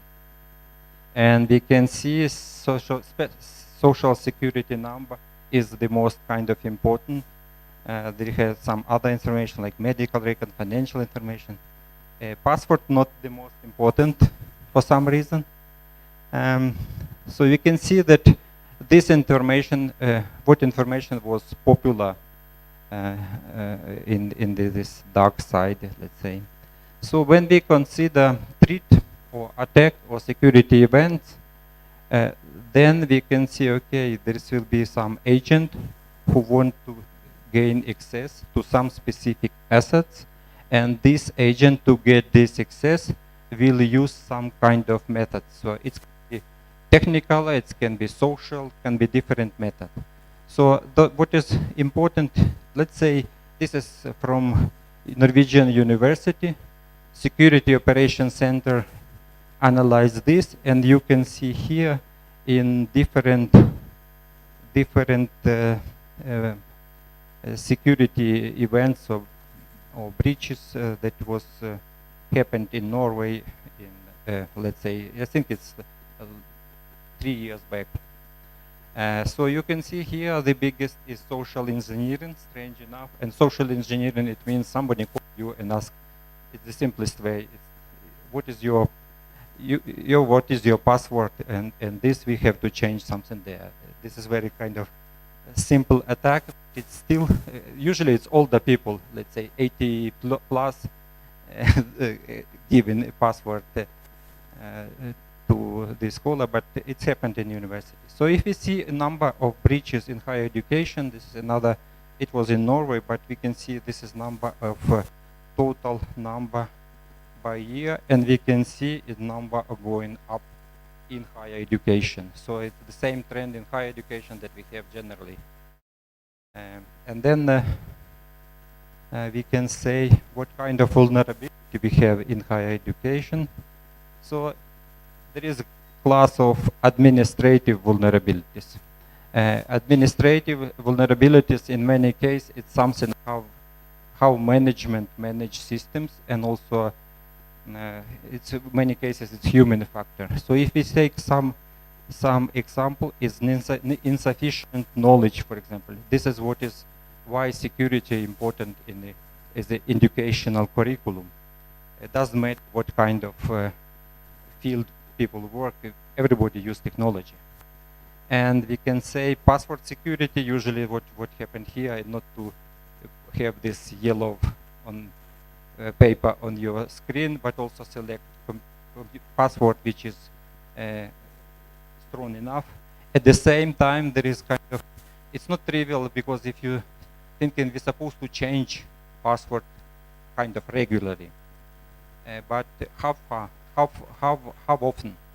And then it was a lot of research. Sometimes you can say 1 month, 3 months, and after some time, I think it's British Security Agency said half a year is perfect, because if you change it too often, then you will be noting this password. You will have kind of you have to you cannot remember this, and this is not very good. Or you will select less complicated password. So this is kind of in this case. Yeah, so this attitude and culture, how people, let's say, if you go from your computer, you're supposed to lock screen computer, not keeping this available for some other who can just start using services on behalf of you. There are physical security here. Physical security is coming in the physical building, connect to network, and university is a big point, because most universities just, you can come in without any control. But there is also technology here. Challenges like bring your own device. Many devices can be vulnerable and can be used for like elevation of privileges in attacking system. And software are supposed to be updated regularly.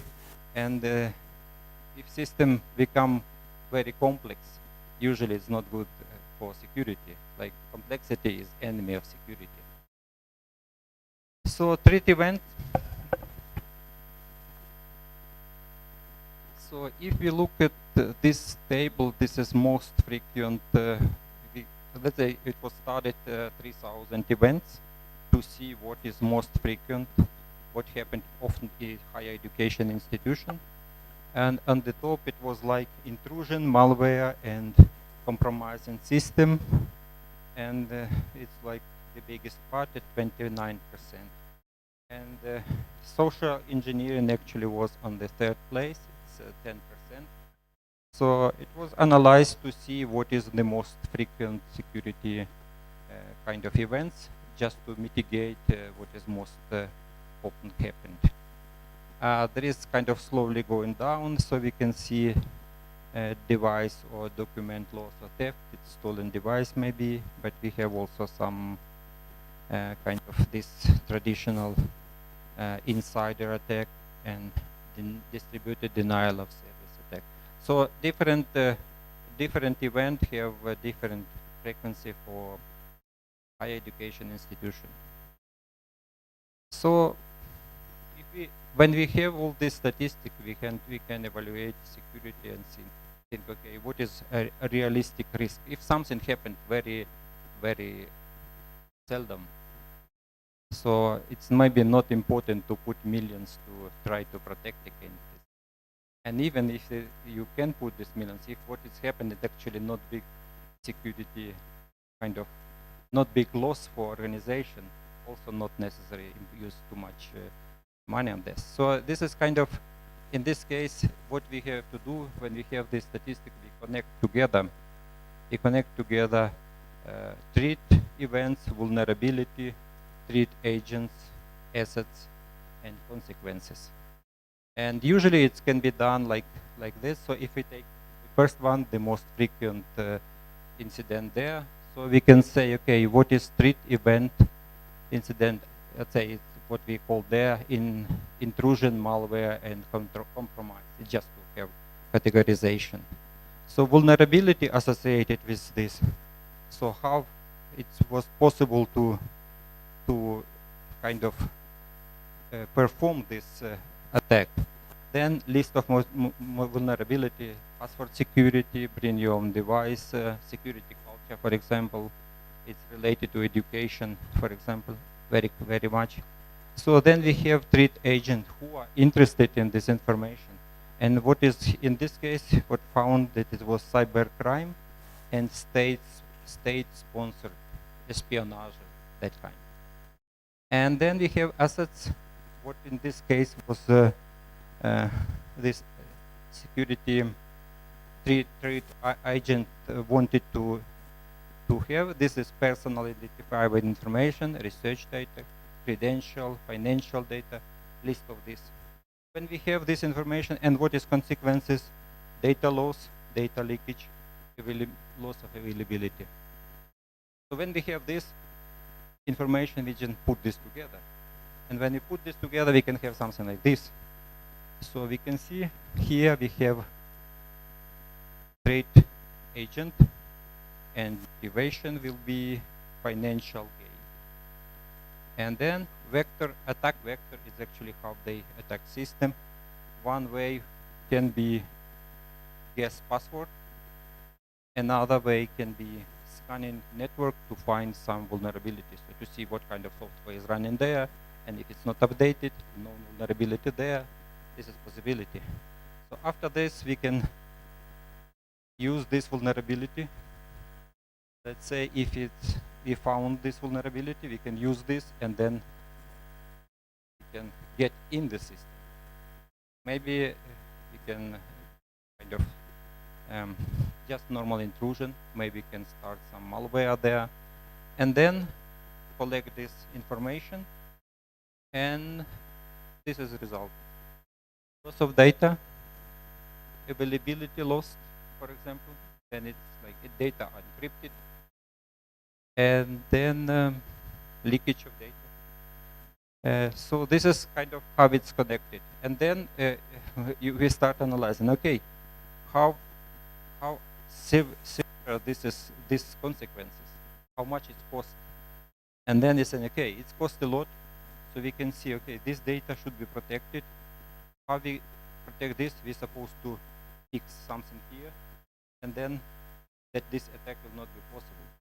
So this is how we work. And well, now it's some examples. So just to show you, this is from Norwegian University of Science and Technology in Trondheim. Take picture. Website, university website.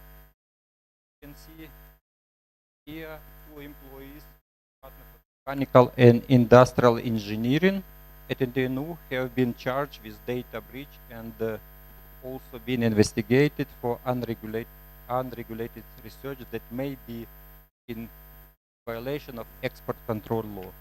Actually, it's 2 Iranian employees and also guest researchers, and what happened there, between maybe some other things, but it was they connected electronic microscope to internet. So technically they could see and could use this and transfer this data. So this is, in this case, university said that it's supposed to kind of improve access control system, because university is open, but actually not all maybe laboratories supposed to be open, and then kind of this is the way to the administration supposed to do this, and also said that they have security culture should be developed for at university further. So then we have another case. It's very known old case. It's, I mean, from 2019. You can see here, this is Australian National University, and it was estimated approximately 200,000 people were affected. And this is student academic records, and also this information was stolen. It's a lot sensitive information here. So when we read report about this, so they assume that it was Chinese government supported hacker team who wanted to have access to this information. So if you see the another issue problem with kind of why it's increasing number of security, this leak of data. This is of course use new technology, and which technology is used now. It's cloud. Everything moving in cloud. It's supposed to be very good, very easy, and I know that in US university get a lot of money to move everything in the cloud. And this is a kind of problem, because when you see here is leaky sectors, then we have education, it's 8% here, and the question is what kind of cloud services I'm talking about. So this is kind of, if you look at this is from this year, top exploit services. So everybody use this. So if you see Amazon, OneDrive, Google Drive, Dropbox, everybody using this. And the less secure in that sense, this is Amazon services. So in the second place we have OneDrive. Who is using OneDrive here? Excellent, good. Continue. Yeah, so Dropbox is here. So you can see this is kind of not contribute to improve security. It's very convenient, of course, but this is always kind of trade-off between convenience and security. The possibility there how to improve security. If you put data in cloud and you have this data encrypted, and encrypted not in cloud but in your computer, then no problem. Keep your key secret and everything is okay. But if it's not encrypted or encrypted in cloud, that means if you encrypt this in cloud, that means your secret key in cloud too. This is the problem. So another big issue is kind of, ransomware. Ransomware is something like saying, okay, it's malware. You have installed malware which encrypts everything you have on your computer. And then you get message and saying, can you pay this, let's say 10,000, 100,000, depend who you are, and then we decrypt this back. It's coming through different ways. So a lot of coming from email, phishing. You just click on attachment and you get what you want. And software vulnerability used of this, bring your own device, many different way. And actually, it's happened with everybody, even big organization that invest a lot of in security.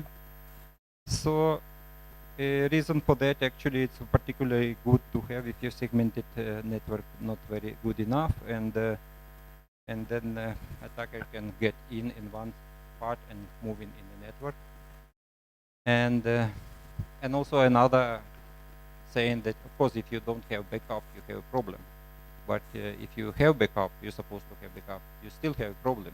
Because if you have lucky with good ransomware, it will be encrypting both your software and your backup. So then it's nothing help. So in that case, it's kind of. So let's see, ransomware attack. Do you think it's how serious it is? This is not for higher education. It's generally, let's say, increased 72% during pandemic. Demand, how much they demand payment, increased 60%. Inflation. Average ransomware demand exceed 200,000, and it depends on organization. Sometimes going up, and you see here this is kind of calculation showing that, let's say, if demand is $2 million, the cost for institution to resolve this problem other way cost $4 million. So actually it's cheaper just to pay $2 million. This is why maybe university is paying. And then old days ransomware attack could keep system down for just for some hours. Now it's 16 days in average. So if you see what is, this is malware. This is on the first place. And we take a look at industry, education here in the second place. Very popular target.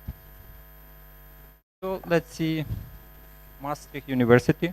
Maastricht University paid this amount ransomware after ransomware attack.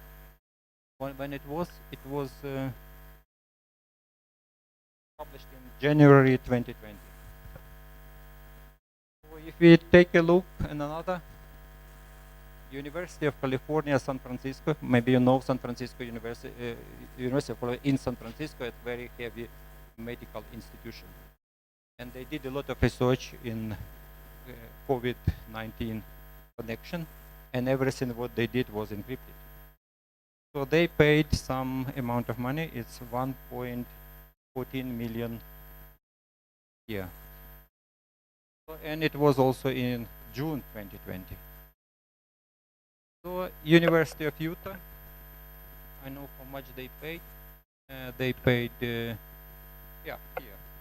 So if you see what they paid, this amount of money they paid to get this decrypted, and then so the data that were encrypted is contained student employee information, so some other information of course too. And then, yep. So, what is the recommendation? Recommendation was from university side to improve password. They just change password and make it more kind of difficult, and introduce something which is called two-factor authentication. The two-factor authentication is an authentication that use two factors. Usually for authentication, we say one factor is something you know, something you have, and something you are.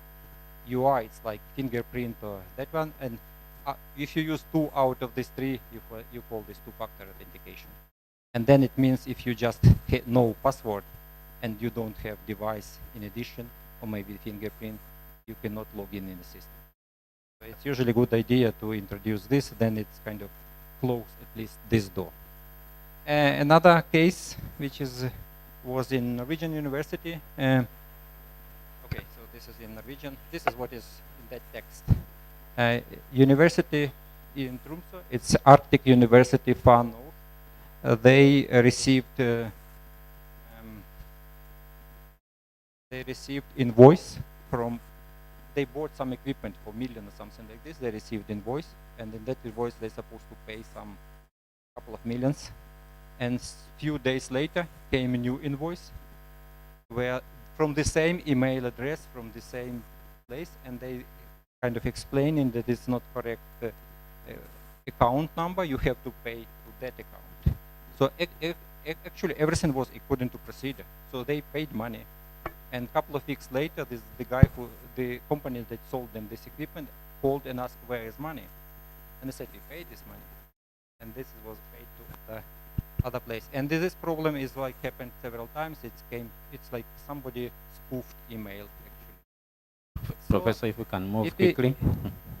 If you can move quickly. Just finished. Yes. Very soon. Yeah. So it's just some guidelines. Usually, what we saying, like training, monitoring is important. For this reason, it's very simple. Some things just to see if you correct your email, and then an implementation. Some technology defensive, new, old. Some new, some old. This is old. This is relatively new. This is protect email. It's important, and developing security awareness in culture is important. So if I'm taking about a few words about this, there is special protocol which is developed in 2012 that actually doing detect and stop email spoofing. If it's implemented, this possibility in Tromsø, this would never happen actually. But it kind of it's developed in 2012, but it's not so many places implemented, and you can see here is actually alongside SMTP protocol which everybody use. This is just from university side, our university, two-step authentication for student from this April. For employee, we had this 2019. This is every student supposed to have mobile phone to do this. Authenticate to get in the system. So generally to say in security, new technologies, new opportunity, also for hacker actually. I just wanted to say this is from our university from this May. You can see here digital diplomas and transcript. New possibility for hackers. That means what is saying there, students will not get physical diplomas. They will say they will receive PDF document with digital signature. So actually, if you manage to get somewhere in the system, put your data there, they will be generating your diploma. Maybe you never studied there, but you will still. This new possibility. So what you say to conclude, the university and the academic institutions become a lucrative target for cyber attacks based on statistics. Yeah. Thank you.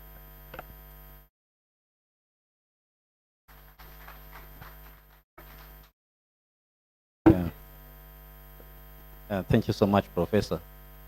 There is a saying in Rwanda, maybe Professor Morris will try to translate. Korosora uwabyukaga. What does it mean?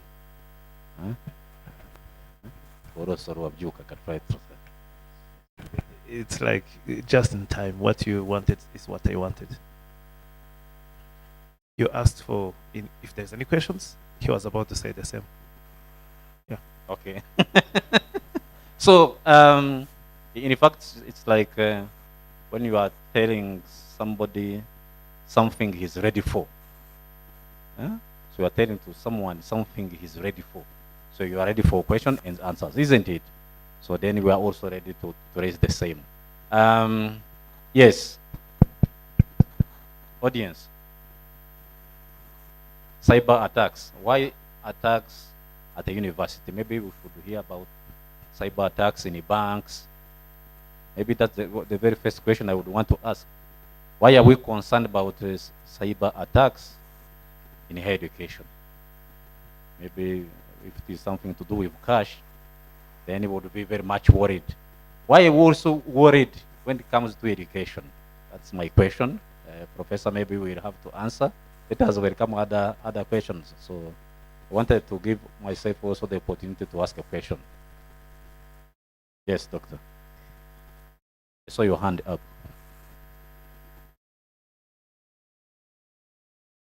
Okay. Good. I can see the people in the area. Theo? Okay, thank you very much. My name is Theonest. I work on Moodle side at the University of Rwanda. And usually we experience this problem of cyber attacks in the previous years.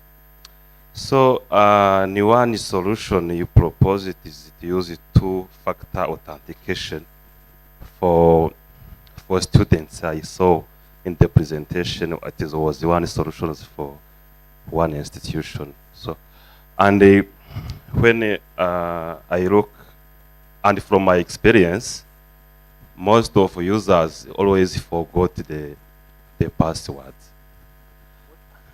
They forgot the password from our experience. Yeah, they forgot the password even for the email and even for the e-learning platform. And when you can implement two-factor authentication, I think we can suffer more of calls of users because either they forgot the email password or they forgot the email, so the password for the e-learning platform. So I need to learn from you which is the best practice of the to detecting more the elements can be alternative of two-factor authentication. Yeah, thank you. Thank you, Theonest. He's talking from his experience. Then he want to be educated on how best he can protect the e-learning platform. That's a very good question. Yes, maybe Professor, you can start with those two questions. So the question was, what is alternative for two-factor? There is no alternative to factor. In the sense you're supposed to be authenticated to get access to system. So if you're using password only, so that means you can call and get new password maybe in that way, but you still have to have device. So actually, if it's mobile phone, you're supposed to, let's say, if you want to have other person account, you're supposed to steal device first. Let's say steal mobile phone, no PIN code for this phone, and after that try to kind of change or get it. But the point is that usually if you call to administration, you cannot get new password automatically. So what they saying, go on this website. On the websites, we have this website saying change password. So you go there, you're supposed to write your old password, and then you replace this with new password. And the password actually are known for those who administrate system, because usually they don't have this in clear text. In the system, password is kind of, you can say, hash value of that password you use. So actually only you, if you forget your password, then you have to just go to physically there and try to kind of ask them to give you access to the system. So there is no other way. So we usually don't have this like you call to someone, they usually say, okay, this is website, go there and fix everything if you want. And you change your password and half an hour later you have access to it. Yes. Students, you have learned. We are going to give a continuous assessment test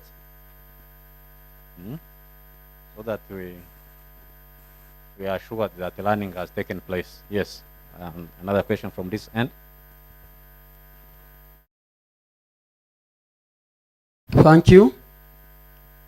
Even though the e-learning is not well developed in our country, some of our academic activities passes through digital way, like emails, whereby we exchange with our supervisors using emails, other ways like WebEx and whatever, during some academic exchange. But I think we can be prey of cyber attack, and maybe we don't have what to do to correct that, because those websites we use, we are not sure they are secure, or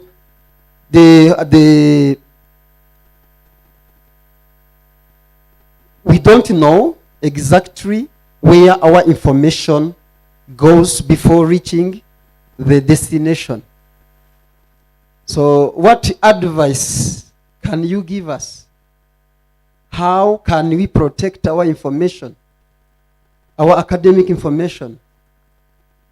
We exchange with our supervisors or other academic administrators, because we have no control.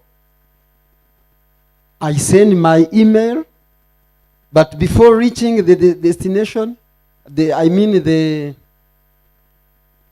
website we use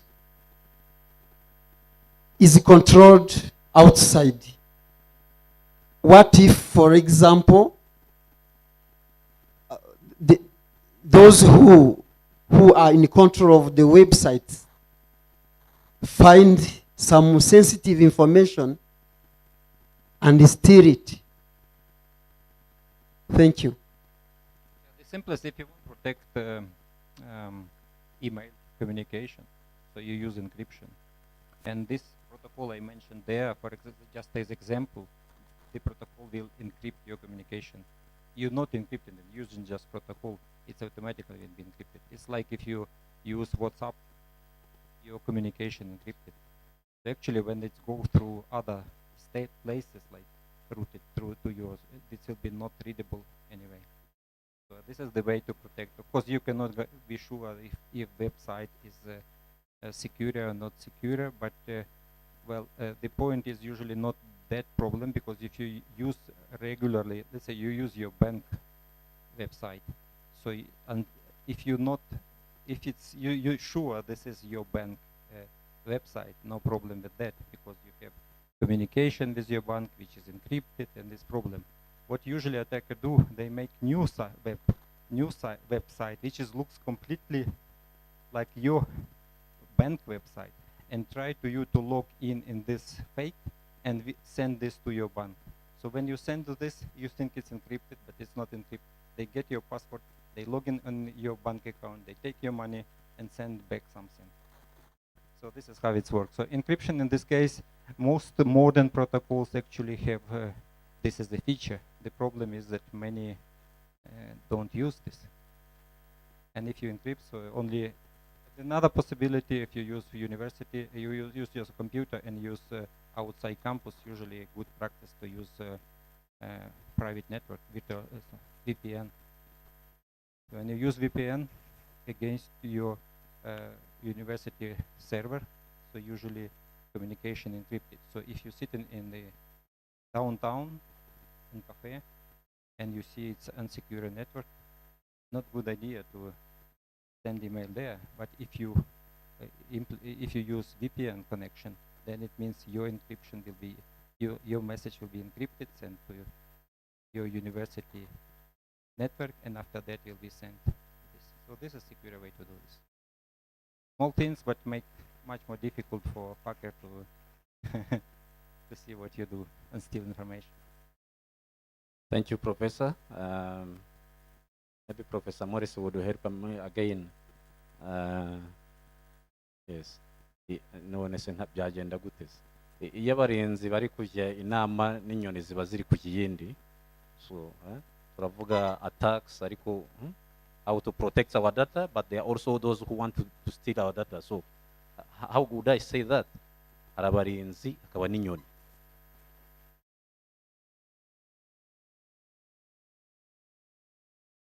Yes. Okay.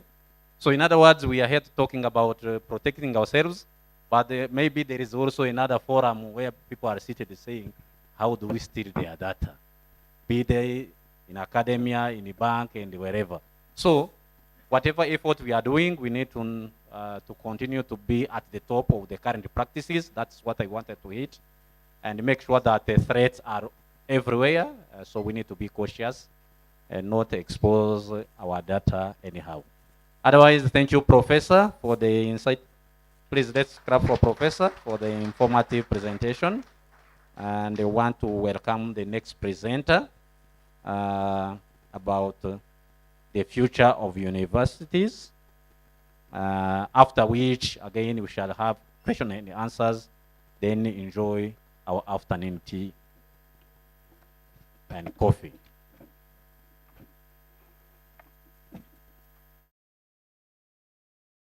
Yes.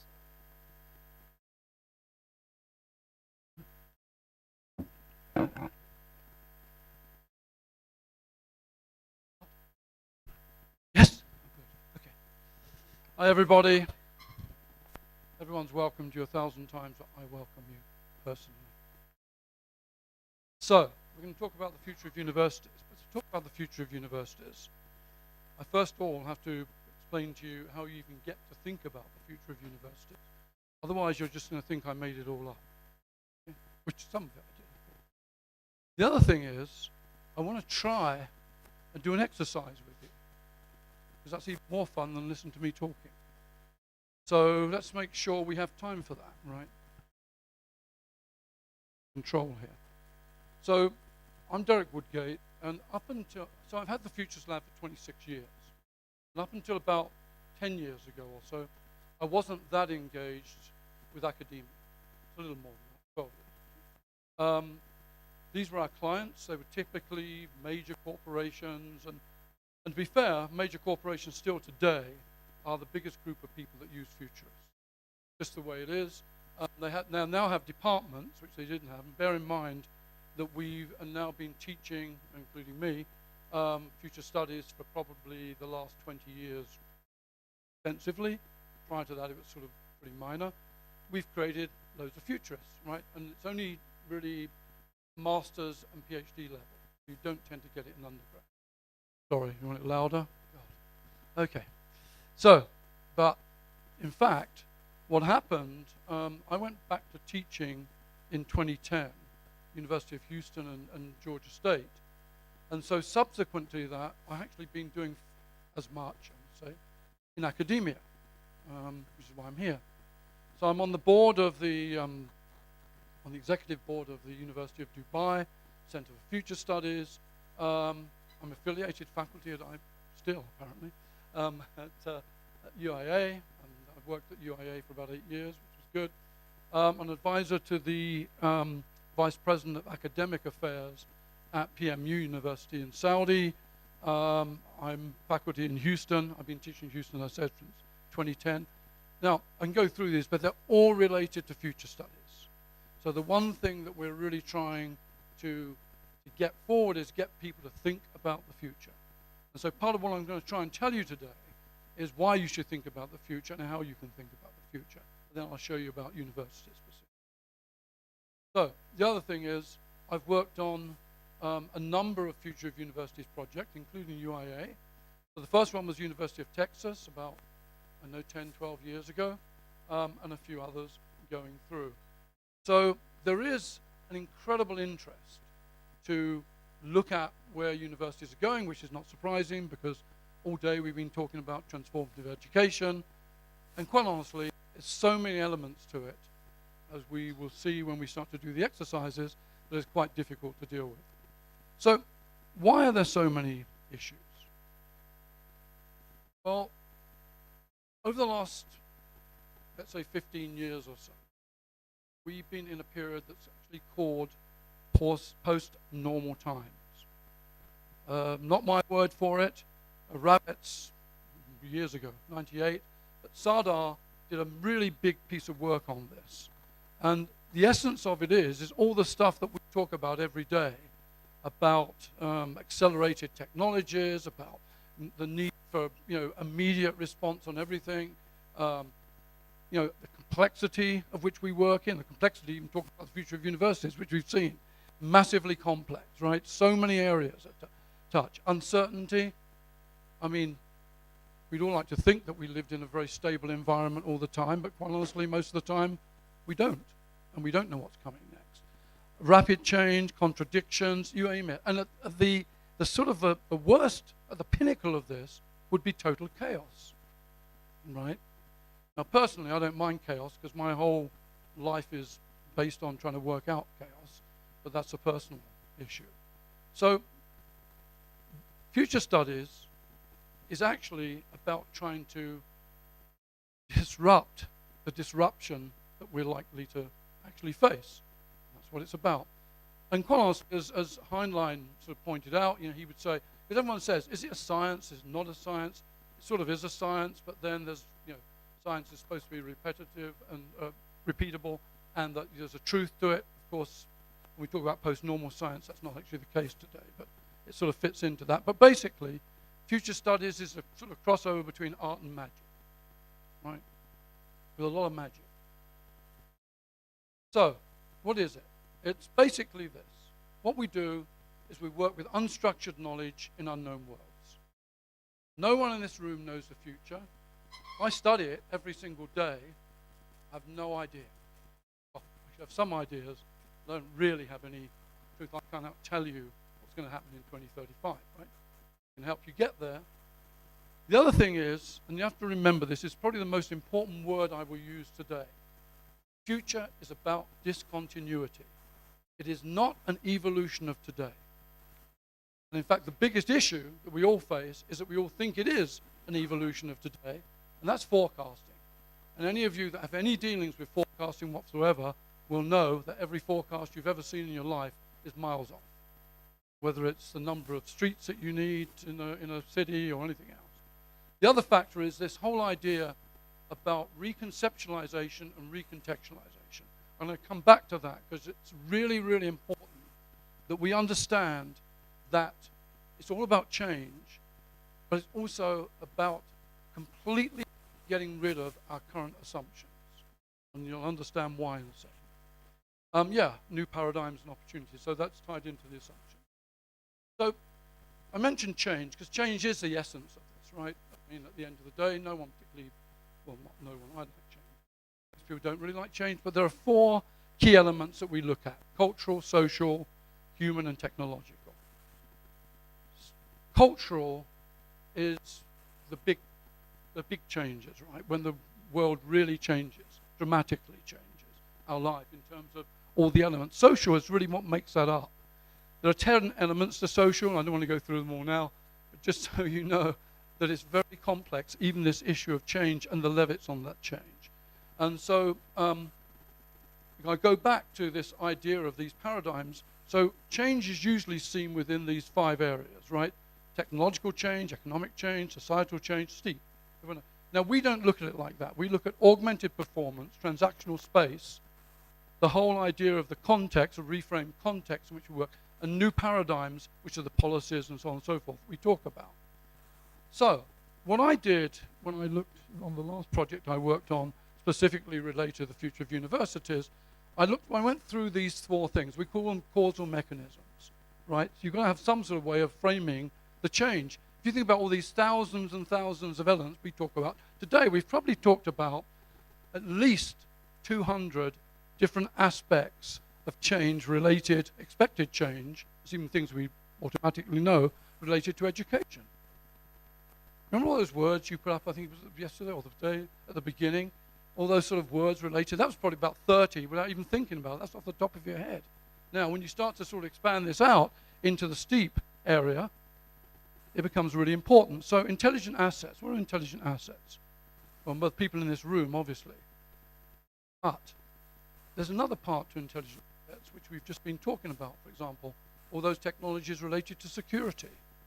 Everything else that we use, all our multimedia technologies. And one of the things that we're seeing going forward, and this is, I'm going to go into a whole debate about that, is this integration between man and machine, right? And machines, I don't mean machines like big machines, I'm talking about agents, all right, AI agents or whatever, right? All those elements of that, right? That's just as much a... And so what we're seeing more and more of, by the way, from HR, what we call now HMR, which is human-machine resources, is ways of looking at how we best allocate and how we best use and how we best price out. You mentioned, it was interesting, Vladimir just said, 4 million to resolve a problem of 2 million. Now that applies to pretty well everything. Do we actually buy equipment to do X, or do we not buy it? Is it better to still use people to do that for a certain time? So all these elements come into play, and that's becoming a big issue. Decentralized economics, you all know, because of Uber and everything else we've seen, but at the other level of this, the decentralized economics is something different. when a company can be a university, right? That's a very big shift from what we in our own mind believe a university is. When an online company that you've never heard of before can offer exactly the same, more or less, services that you use, that changes the dimension. And there's a lot of other elements to this, right, which is also tied into equity, tied into the actual students themselves and people in general, whether they have access to education. These are all coming through this. And I don't want to go into a whole debate on meta-economics, but we are seeing very, very big shifts which are coming out of decentralized economics. Thirdly, the remixed society. Does anyone believe that we actually live exactly the same way today as we did a decade ago? Of course we don't. How many, well, maybe the older people do, maybe they don't do anything, I don't know. But in general, think about how many identities you have. Right? It's just one point. Anchors, what's a family? You know, you can take just about any element today and you'll realize that we don't live the same lives, and we have to take that into account when we're thinking about what are students of the future going to be like? Where do they come from? What do they do? How do they live? How do they expect to live? What tools do they use? How do they communicate? What do they think is society? What do they think is learning? These are all elements you have to take into account. If you don't, we're going to be stuck by the evolutionary problem. And the last one's what I call recoding thinking. In my lifetime, I'd say most of it's been about hierarchical thinking, right? Bohemian thinking, cause and effect, problem and resolution. Is life really like that? No. It really isn't. Because half the things we see, we don't see until they are a problem for a start. And you know, a lot of things we hope are going to be opportunities, things that we're developing ourselves. Well, we don't know what the problems are going to be. We've got to work out what they've got to be when we know what the opportunities are. And these are critical, right? How do you think about that? It's as important to have divergent thinking as it is convergent thinking. And yet we were all taught, and still predominantly today, we spend far too much time on teaching convergent thinking, right? Now, for some subjects, that's absolutely critical.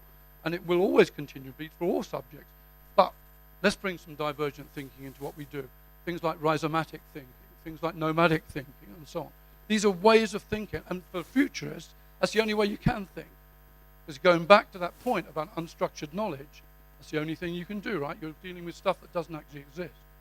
So, very briefly, I went back from that and we looked, so one of the critical things when you start to talk about paradigms, it's important, is you have to subvert all assumptions. So, if I say to you what's knowledge, we could spend another 5 hours in here discussing what it is, right?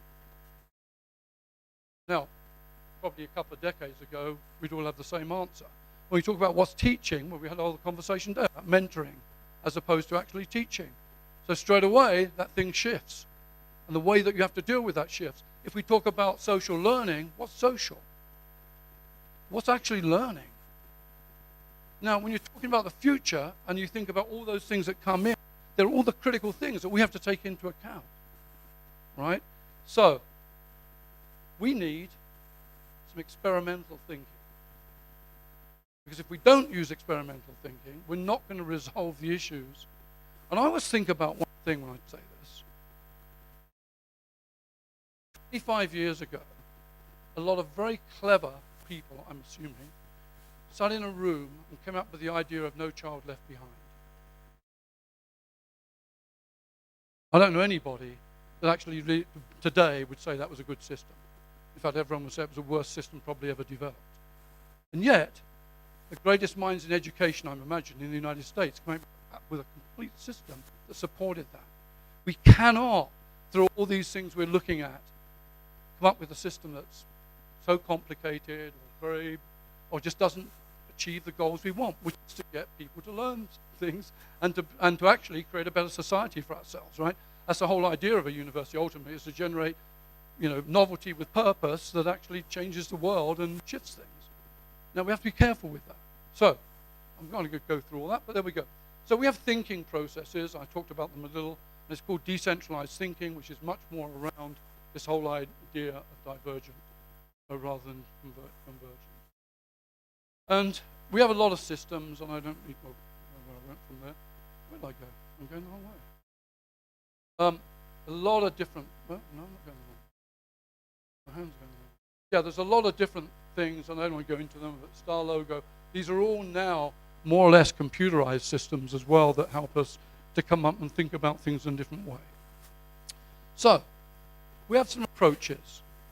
And we're lucky, you're lucky we have some approaches, because actually, at the end of the day, we don't just sort of think this stuff up. We actually have a 6-stage process. We have a journey, which you have to go through. It's sort of really complicated, and I'm not going to have time or the thought of going through it all today.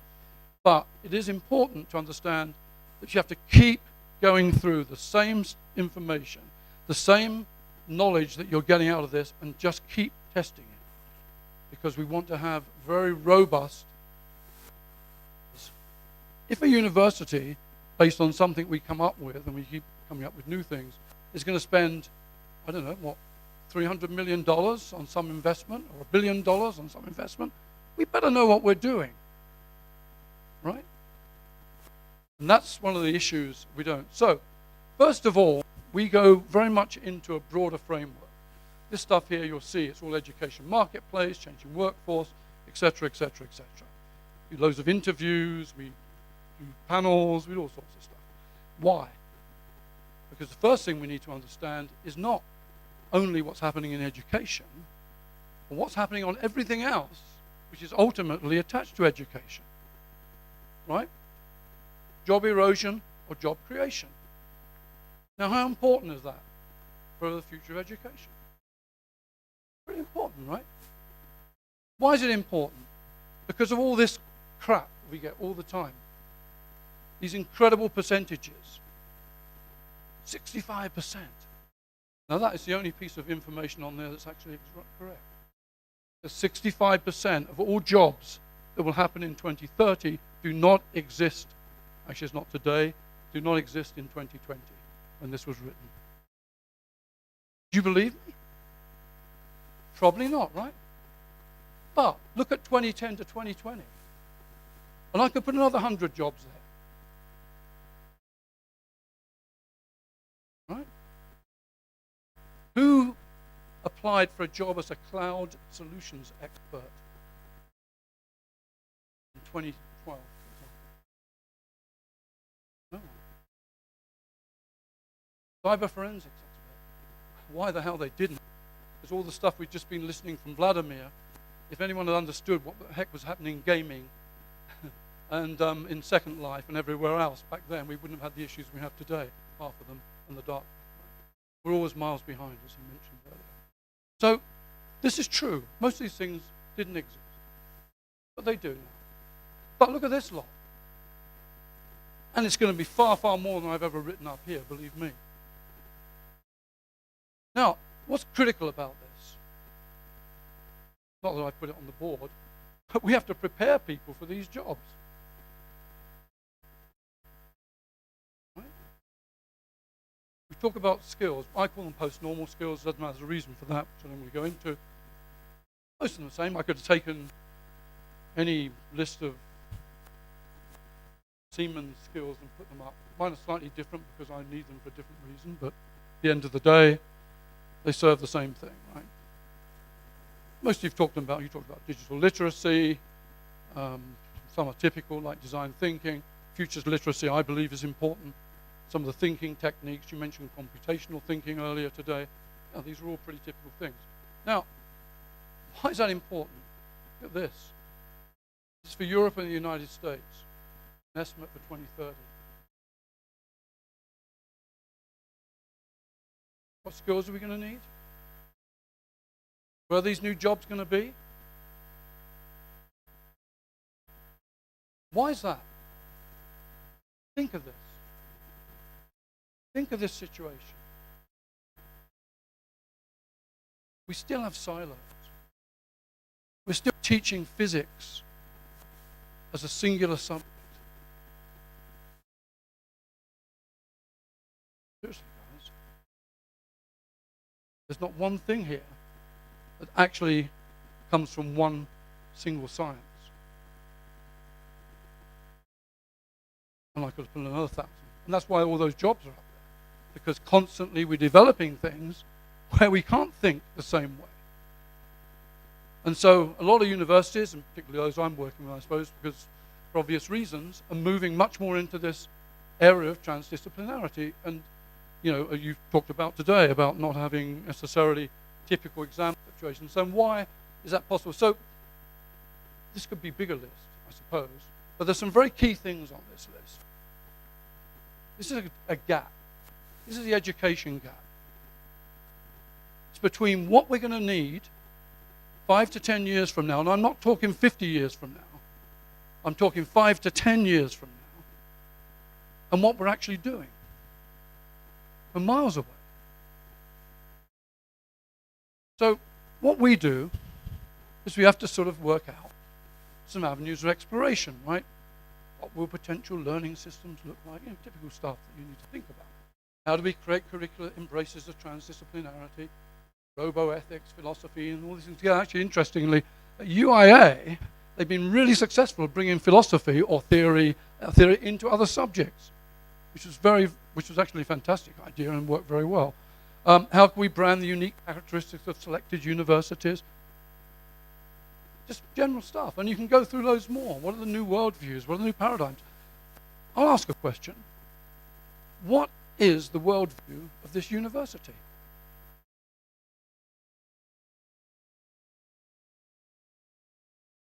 Make it easier for you. Are we producing people to get jobs, specifically linked to the market? Are we producing people to be intellectually advanced? What are we doing? Because that determines in a very big way in which way we start this discussion, right? If we're all aiming at the job market, and that and probably maybe we have to because of corporate universities and other stuff that's happening, I'm not questioning, or do we do collaborative work with corporate universities, and we're the people who actually offer them more the higher levels of that? But they're critical elements, right, as a start point. What are the future contexts for education? What's learning? What's knowledge? What is a knowledge society? Is a knowledge society the same thing when actually an AI and us working together creates a completely different type of knowledge? It's a very, very different story. You can go on, and I don't want to go too much because I want you to do some work.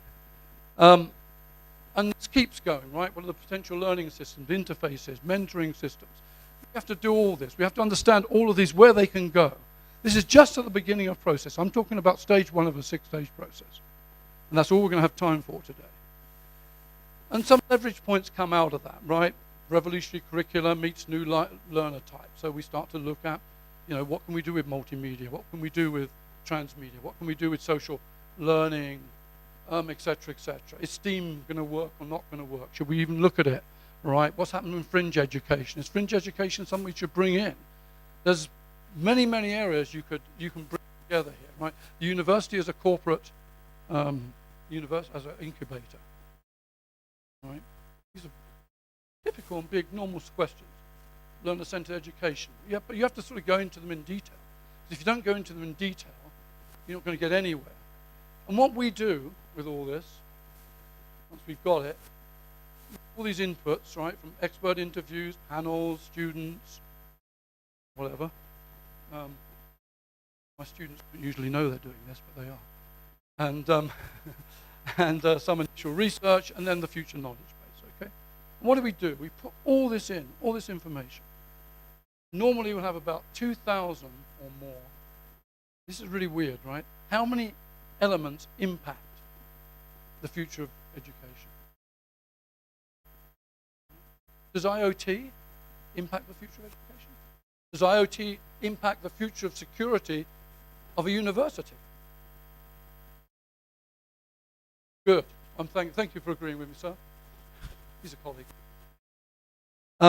Anyway, we go through all this stuff, and then we look at the critical info. And what we actually do, and you can't see very well from this one, but I'll show you 2 more. We begin to map all this using systems dynamics or different ways, and I'll show you. And this came out specifically of this one, reframing creativity for future creative jobs. So understanding what creativity actually is and how we monitor it. First of all, how we deliver it. Secondly, actually, how do we evaluate it? And there are lots of systems to evaluate it. Serious games, gamification, and transmedia. How many professors in this room are using transmedia for actually in their courses? And how many are using serious games in their courses? Got one over there. Half of one over there. He's just sleeping. Anyway, new currency or reevaluation of knowledge. What is knowledge, right? Really critical. And we could have a discussion on that for hours. And you can go through these, right? Artificial teachers.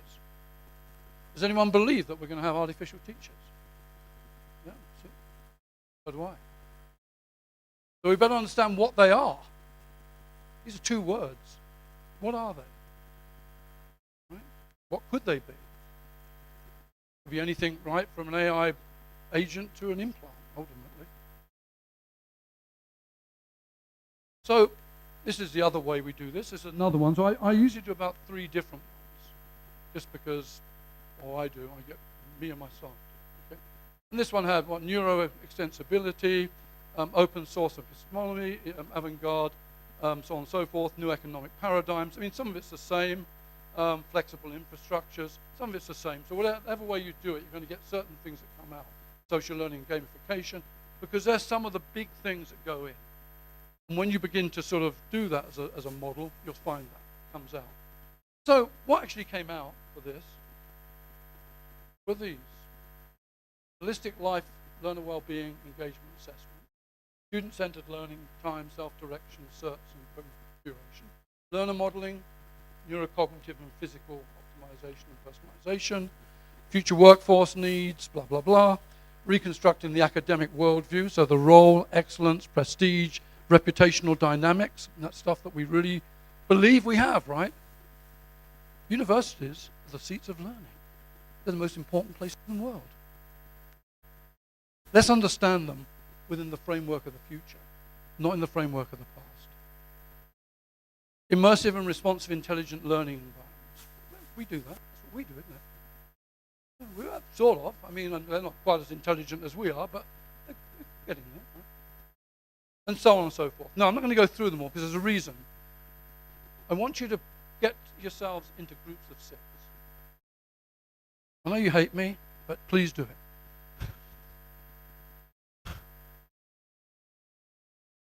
Quicker, please, quicker.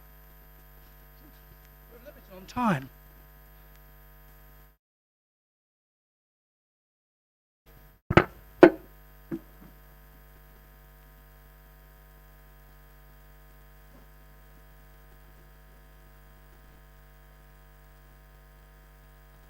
Take your seats, take your seats.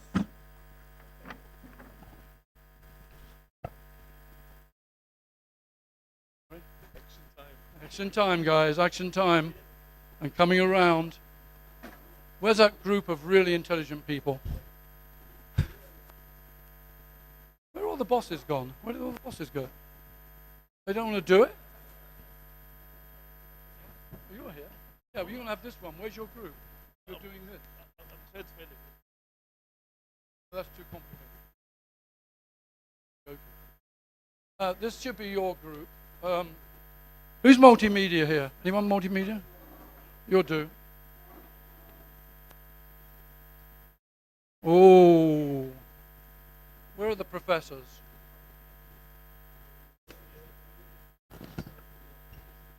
We've got some here. If you do this quickly, you get another task.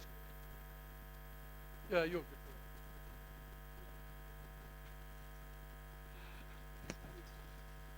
Oh.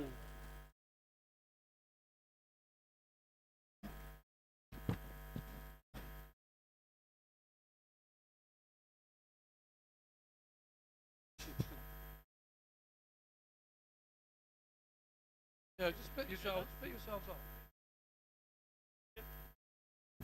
You've got a lot as well. Split yourselves into 2 groups. You be a different group. Oh, you 4. You'd be a different group. So, this group, they're also a big group. Okay, you're a big group, you can have another one. Alternative teaching. Okay, So what do I expect from you, other than complete genius? You got one group? Okay, we all got a group. And what I want you to do is to select a lead. Have you already selected leaders? Have you selected leaders? And I need some feedback. Select a leader. Oh, good. Okay, you're the leader. No, make one of the students the leader. Hey, make him the leader. Yeah, I come with some feedback. So choose a leader. That's the first thing to do. The second thing to do is to kick over a bottle of water. Sorry. The second thing to do is I want you to discuss what is on this sheet from a futuristic perspective. I want you to be able to project yourself as best you can into the future. Okay? Let's take the year 2035. That's what, 13 years from now? Oh, it's nothing, is it? It's nothing.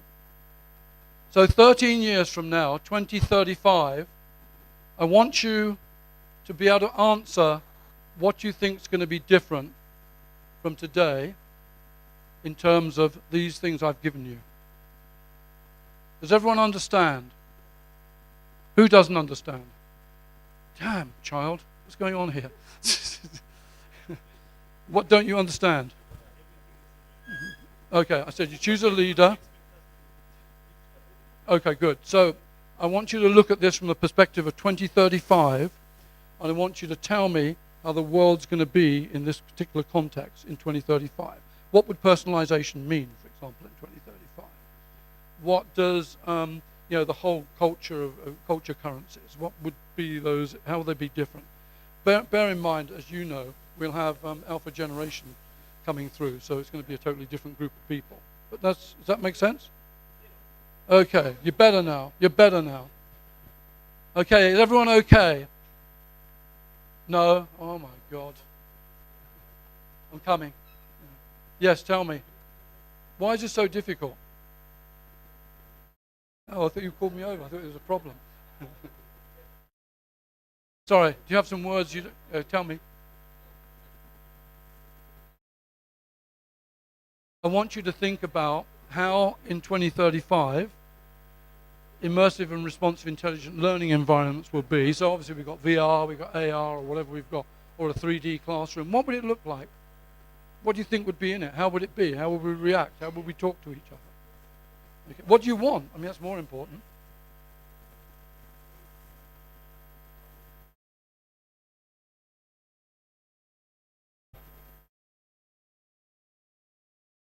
You're okay, right?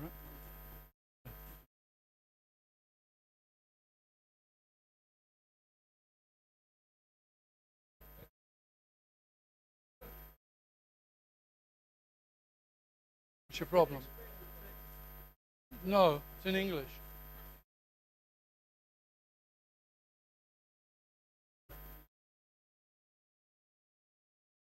Why don't you understand?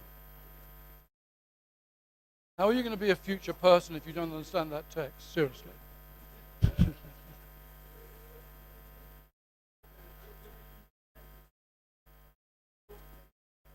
Well, Croatian. Others that need some help? I'm coming. Let me see. Okay, guys. What do you need to ask me? Yeah. Oh, your task. Yeah. So the task is, these are the future workforce needs, right? We're going to need new curricula. We're going to need new ways of approaching curriculum, maybe new ways of even new types of universities, new types of learning processes. How do we deal with that? New professors. Are we going to learn the same things? Would you expect to see the same courses in 2035 as you see now? It wouldn't be very helpful, most of them. So what are the new courses going to look like? What new? What are the things would you think you want? You saw what I put up about the workforces. So what do you think if there's going to be these changing workforces, which you know they are? What sort of courses do you want to have? Well, not you, because you probably won't be here, but your kids or whoever else is coming in 2035. Make sense?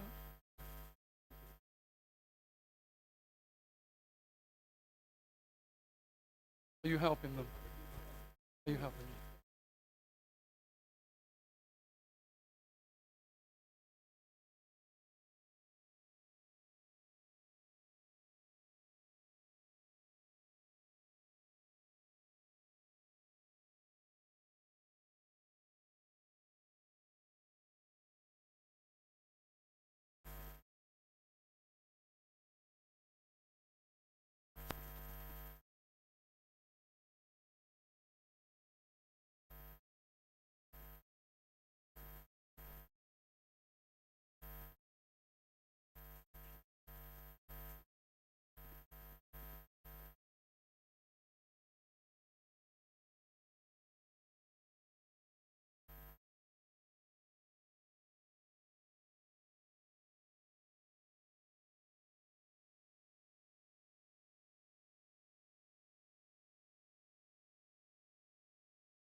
Ladies and gentlemen, you have 10 more minutes. 10 more minutes. And no fighting, please.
Five more minutes. 5 more minutes to deadline, guys.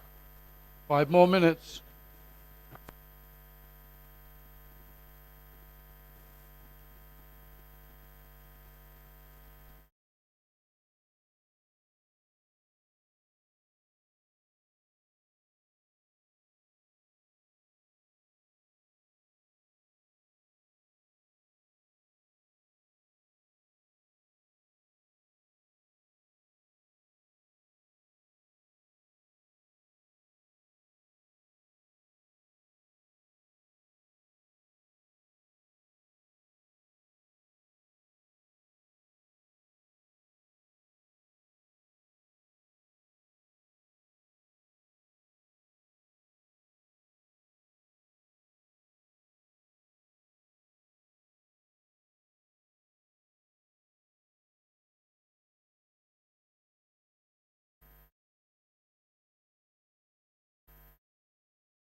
Okay, everybody. Okay, everybody, stop. Stop thinking. Stop thinking. Can you do that? Just for me? Just stop thinking. Stay in your groups, okay? Stay in your groups. Can we have some quiet, please? Quiet. I'm going to be like an old-time teacher. I'm a mentor normally, I don't do this. Okay. Listen up, guys. Listen up. Okay? We'll start with you. I want every group, you have a leader, you're a leader, there's a leader in every group, right? I want that leader to tell me the most interesting thing that they heard in the discussion within one sentence. Who's your leader? Oh, he's a leader. Okay. He's still writing. You'll do it. You're a good leader. You do it. So what was the most interesting thing that you discussed? And tell me in one sentence. Or doesn't me roughly, just roughly one sentence. What's the most interesting thing you discussed as a group? As a solution? Oh, you use that. Everybody listen up. This guy's important.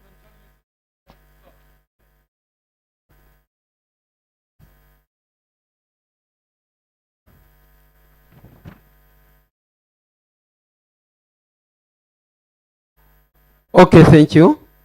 In our group, we came up with the conclusion that in the future of our universities will be about, we used to get to run information, but in the future, information will be easily retrievable through using digital ways. So in the future, universities will need to train people how to use that information to solve the problems of the society, not just to store information in their heads. Okay, so they will be dealing with much more advanced levels of problem solving or whatever, rather than everything that's just normally available. Correct? That makes sense. So people will learn how to deal with these soft skills. Yeah. Okay. And using the information just to develop their psychomotor skills and so forth, so as to solve the problems of the societies, and not just to run and be job seekers, but to be job creators. Okay. That was on the role of universities in the future, guys. Go for it. Who's your star? In our group, we had. What was it about, your group? A group? Can you read? Oh, okay. Lana Model. Okay. Personal and physical optimization, I think, isn't it? Okay, it was about ladder modeling. So we were looking at the environment at that time, and we think the environment will have changed very much. The learning environment, that is. We think maybe there will not be much need for physical classrooms. Most of the learning may be virtual or from where the person is. We think maybe buildings like these campuses, big campuses, may not be very much required. And the infrastructure will mainly be based on kind of the use of internet and virtual learning. Someone was asking who will have the biggest role in the learning. Is it the learner, him or herself, or is it the person who's teaching? And we think the learner will have a great role in their learning at that time, more than it is today. For example, the student's potential has to be very much optimized, and we think the jobs will not so much be dependent on the degrees you have. Maybe there won't be degrees. certificates for that matter. It will be what you can do and what you are capable, your competencies. That's what we say. Thank you. Thanks, guys. You're next. Who do I give it to? To this young man here. You go for it. Yeah, for our topic, it is a massive, responsive, intelligent learning environment.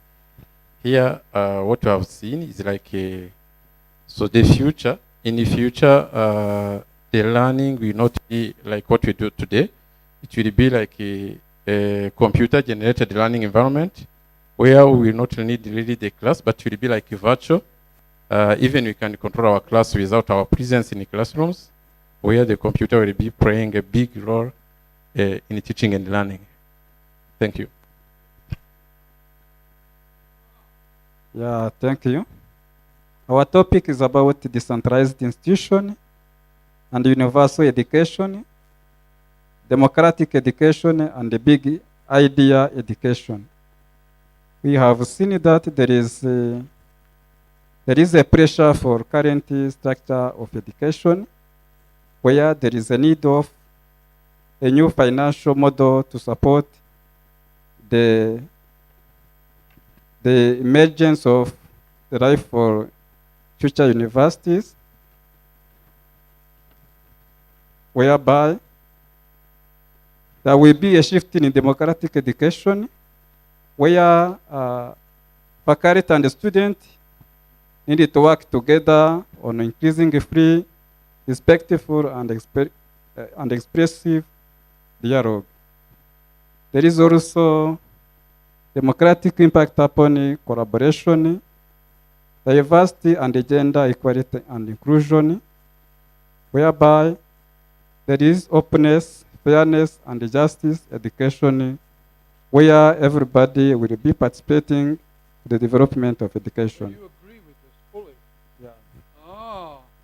So he agrees that decentralized institutions will absolutely be part of our lives in the future. You're next, right? Next guy. Okay. Thank you. Our topic is supportive learning technologies, including multimedia, machine learning, implants, and wearables. So we think that in the future, the machine learning will be able to guide, for example, the students when you go in the supervision of theses and the researches, because the data will be available. The machine can take a decision to guide the student during the research. And also there could be an inclusion of, for example, learners with different disabilities, because if data are there, the machine will take a decision to improve the learning of the student itself. Thank you. Yeah, yes.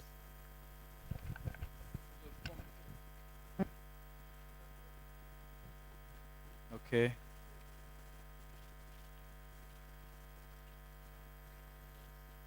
Okay, thank you. The future workforce need for future university is to increase practical skills to solve society's problem by teamwork, creativity, critical thinking, interpersonal management skills, strategy to be adopted in order to reach that, running by doing, strengthening activities like industrial attachment, field visit, using simulation where simulation to get closer to the reality, where the financial problem for visiting the field, you can use simulations. Investment in supporting education sectors such as infrastructures, international partnership, like we can collaborate with the university in Norway. Thank you.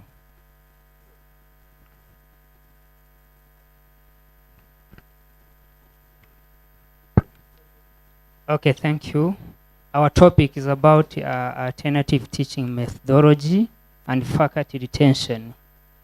For us, we have focused on artificial learning and robots, where people will install these machines and then they will be able to teach the vast of people from different locations when one people is coordinating all the activities sitting maybe in one place, but different people following what they are doing. Thank you.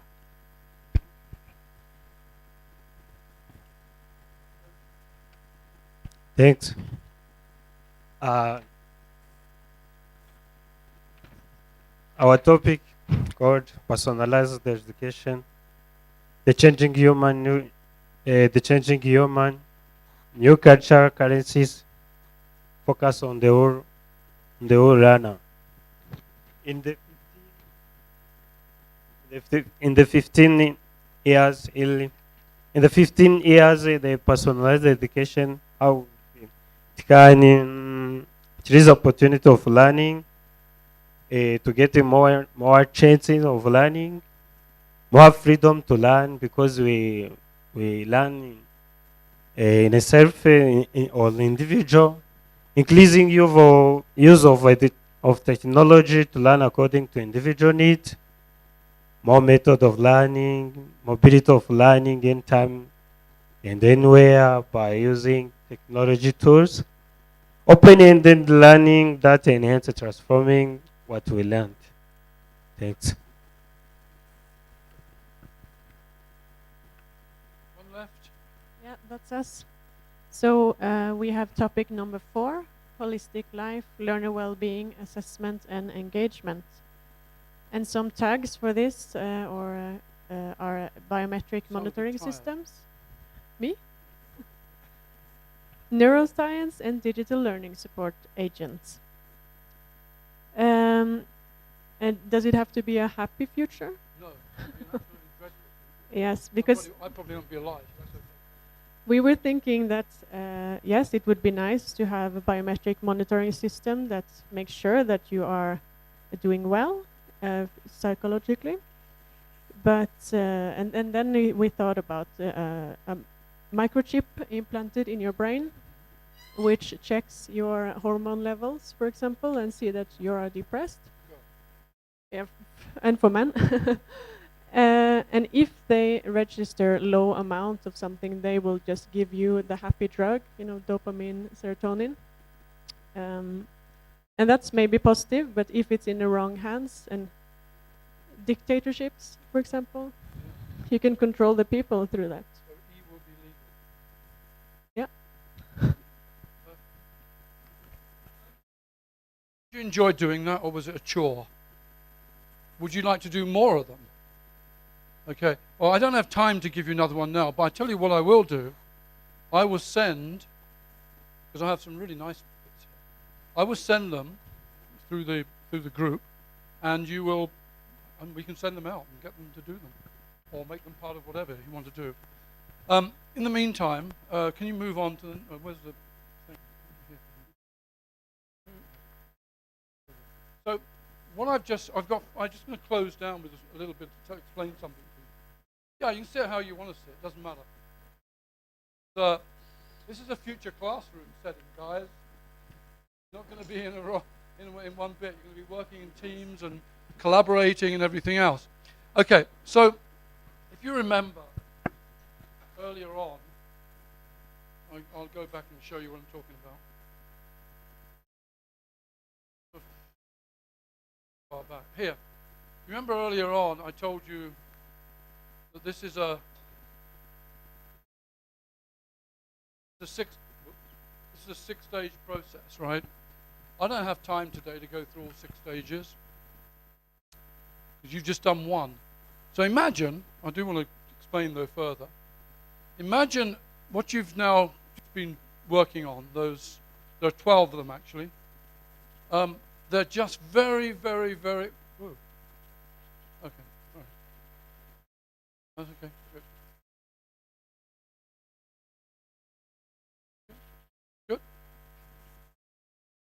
Good. So just remember, This is only the end of stage 1. You've got 5 more stages, right? This process actually takes anything between 9 months to a year to do. So it's a long process. And why is that? And I said that earlier just to Frank. If you're actually going to do any of this, and you've got to put, as a university, whatever, 200 million or $1 billion behind something you're going to do, you better make sure it's robust. You don't want to just sort of go into all these systems and find out. And I know from my cybersecurity guy, we can get it very wrong, right? So we go further with this, and I'm not going to show you everything, but one bit I am going to show you, and it's this. So you've got those 12 ideas, and all I did, I said to you, talk about them, right? But that's not really sufficient. That's good to get some sort of thinking going, and you're thinking about it, and you've all got to be thinking. And by the way, you should always be thinking about it. This is your future. This isn't some sort of random thing that's out there that, you know, doesn't actually exist. This is your life, your children's life, right? So it's really critical. So always think future. I mean it seriously. But we have a system, right? So it's called horizon scanning. And horizon scanning is something you have to do very, very, very thoroughly. So it's not, you know, I don't just sort of talk about what's going to be the role of universities. I will go into weeks, or days and weeks, of actually really detailed research on every one of those 12 things. And it's all logged. And as you see here, we actually have an AI system that logs it and links it all bits to each other so that we can take it from the system thinking, the stuff you saw before, and all the other stuff that goes in, and you can begin to use it, and we can begin to build, right, various stories. So we use filters, a number of filters, future educational trends, changing lifestyles, political influences, and so on, and we put each of those through different filters as well, so it becomes quite a long job. And we're then looking very closely, so they're all, this is how they look, right? They actually look within the system, and they're all cross-mapped. So if it's something about well-being, and we can actually go back into the system and find out other things on well-being that are not related to education, but I mean, because well-being is not just about education, it's about well-being, right? So we need to understand those links. And what we're actually going to go into now, I'm going to show you. So where do you find that? This is critical. You see it says signal. Does anyone, you all know the pyramid, right? This is the wisdom pyramid. Frank and I had a big argument about this pyramid, so I'm not going to go into a lot of detail about it, but it is the wisdom pyramid. And what, you know, you were talking about a lot today was data, right, on the security side of things. The next step up from that's information. That's when we analyze that data and convert it into information. And then ultimately we hopefully we build knowledge from it. And that's the really good bit at the moment, that we humans are better than anyone else currently, other than some self-creating AI, at doing that than anyone else. And wisdom's top of the mountain. But my job isn't any of that. My job is to look really for signals. Okay, early signals. So we go to all these sources, right? You know, academic sources. So and because I've been doing this a long time, I can talk to people at MIT or wherever I want to on certain subjects and ask them what they think is going on, and you can, you know, read all the stuff you can. Robot advances from DARPA, we know people at DARPA and Sandia Labs and stuff. So, you know, you can get bits and pieces. And then you go into all the other bits you can find, all the books that are out there. So a lot of you will know this, you know, Life 3.0 is really famous, robot ethics. You know, you'll be looking at all the books, all the publications, all the things that you think are very sort of critical to read, right? This has been, to me, a fantastic book, by the way, Problems of Knowledge, by Michael Williams. It's sort of really changed my opinion of what knowledge could be. He was very advanced in thinking about that. And then you have, you know, you go to your network, right? Obviously, if you've been doing this a long time, you have a big network. So why is that critical? Because then you come out these things. A robot scientist would dream up new materials to advance computing and fight pollution. Actually, this came from a job I was doing on civil defense, right? Now, very specific, because it was a very specific job. But this is a type of level of information I'm looking for. I'm not looking for stuff we know. I'm not even looking for trends. We all know the trends. I can take 20 books on the future of education and they'll tell me the trends. And they're always the same. That's not what I'm looking for. What I'm looking for are these weak signals, And I can begin to play with them and create certain aspects. So, does anyone know what general AI is? general AI is the point at which machines are more intelligent than humans, right? Okay, which will not happen yet, so be okay. Maybe 2045. But we have to sort of take that into account. Where is it? What point is it? How does that influence this? How does it influence the thinking on this? It's not just about what actually happens, it's about what people are thinking, what they're doing, and what's actually happening within research. That's critical, right? So we go into the scan thing. And why, let me explain why that's important. So what I'm talking about is this down here, the weak signal, okay? What normally you're talking about when we talk about trends is over here somewhere, when it's framed, right? Student-centered learning, most typical trend. We've been listening to that trend for 20 years or whatever it happens to be, right? But what I'm interested in is not that, and I'll show you why. This is on social learning, okay? Social learning, I don't know, last decade we've been talking about social learning. But social learning actually started back in the 50s. I don't know why it's not on here, okay? 40s actually, 46, but 50s really. When scientists sort of come up with the idea of the, well, you know this, the network computers. So DARPANET, right, and ARPANET. ARPANET was for education, for universities to talk to one another. DARPANET was for the military. Out of that came the first social networks, the WELL. The WELL was 1982, I think. I joined the WELL in 1985, which is why I'm interested in all this future stuff, right? And that really developed. Of course, we didn't have an internet in the way that we have an internet now. We had ARPANET, which we used, and we communicated in very, very different ways. But we still had groups of clever people, if I consider myself in that group, of actually discussing these topics then. And I won't go through the whole thing, but as you begin to see, we only think really of social networks starting about 2005, right? I mean, roughly, if you think about it, MySpace and Facebook. And then Facebook, of course, went crazy, and it's now 2/3 of the world or something. That's Facebook. But, and then we went into different bits, right? Slack, Zoom, Teams, all the other ways of communicating. Slack, for example, I think most students now use it to communicate between each other. And these are massive. Think about them in both in the commercial terms of what their value is, but what they actually mean. Now, what they actually mean is not them within their own self. That's not really that, that's a fact of life. What it means is the whole concept of social has changed. What we thought was social 10 years ago, and it goes back to what I said to you before, what's learning, what's knowledge, all these things. Social's a very good example. We live in a completely different world. And we may think that we live in the same world, but I guarantee that young people definitely don't think that. And why? Because over that time, look at all these things that have happened.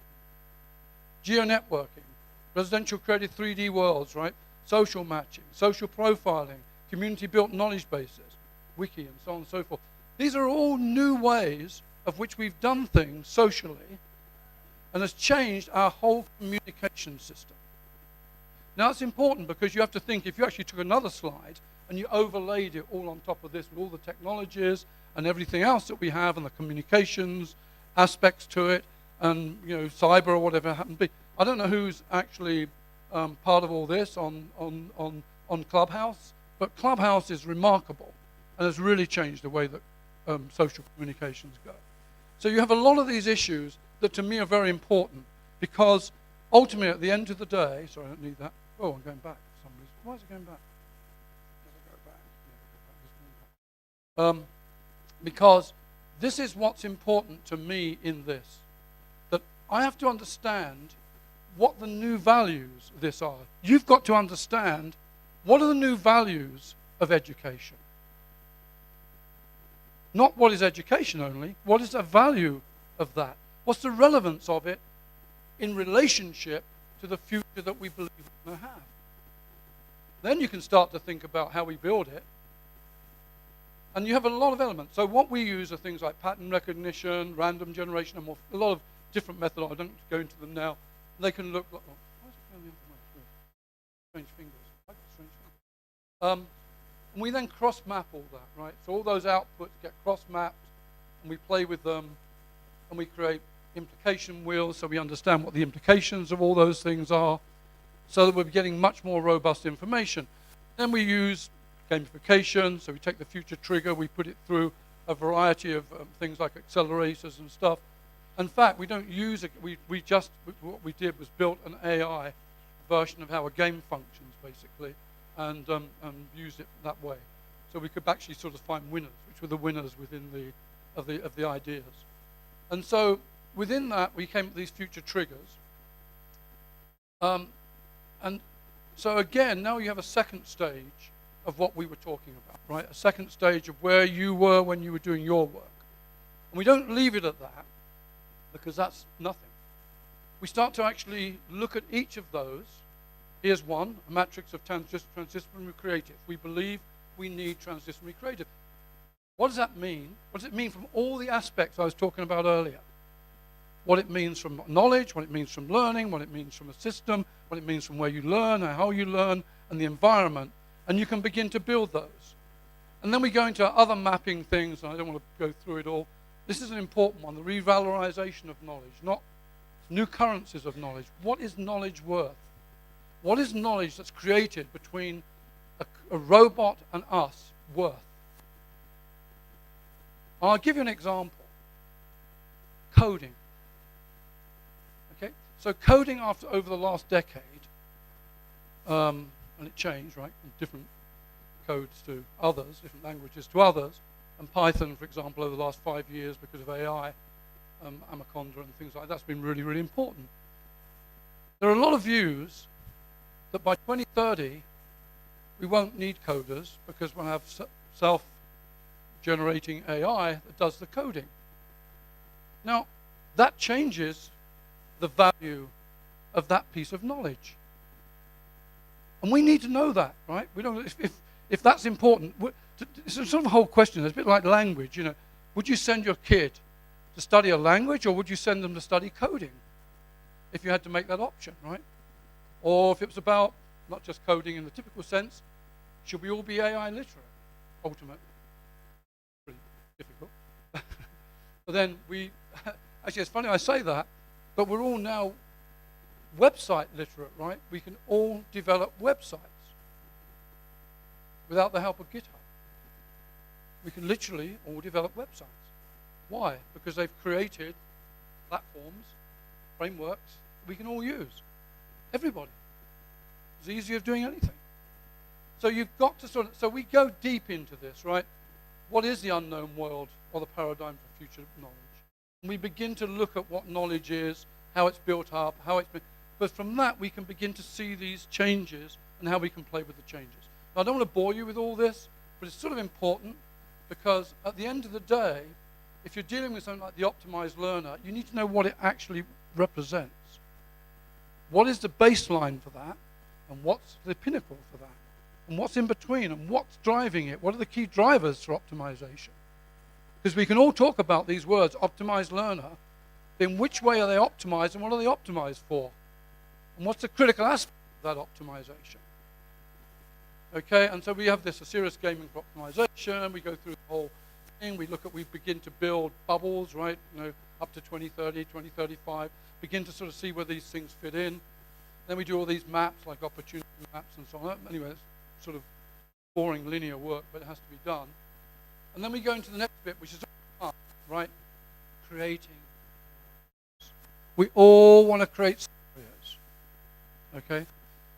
And so by then, we've got a pretty good idea about what sort of scenarios you're going to develop. Who's going to use them? What are they for? How do you sell those scenarios?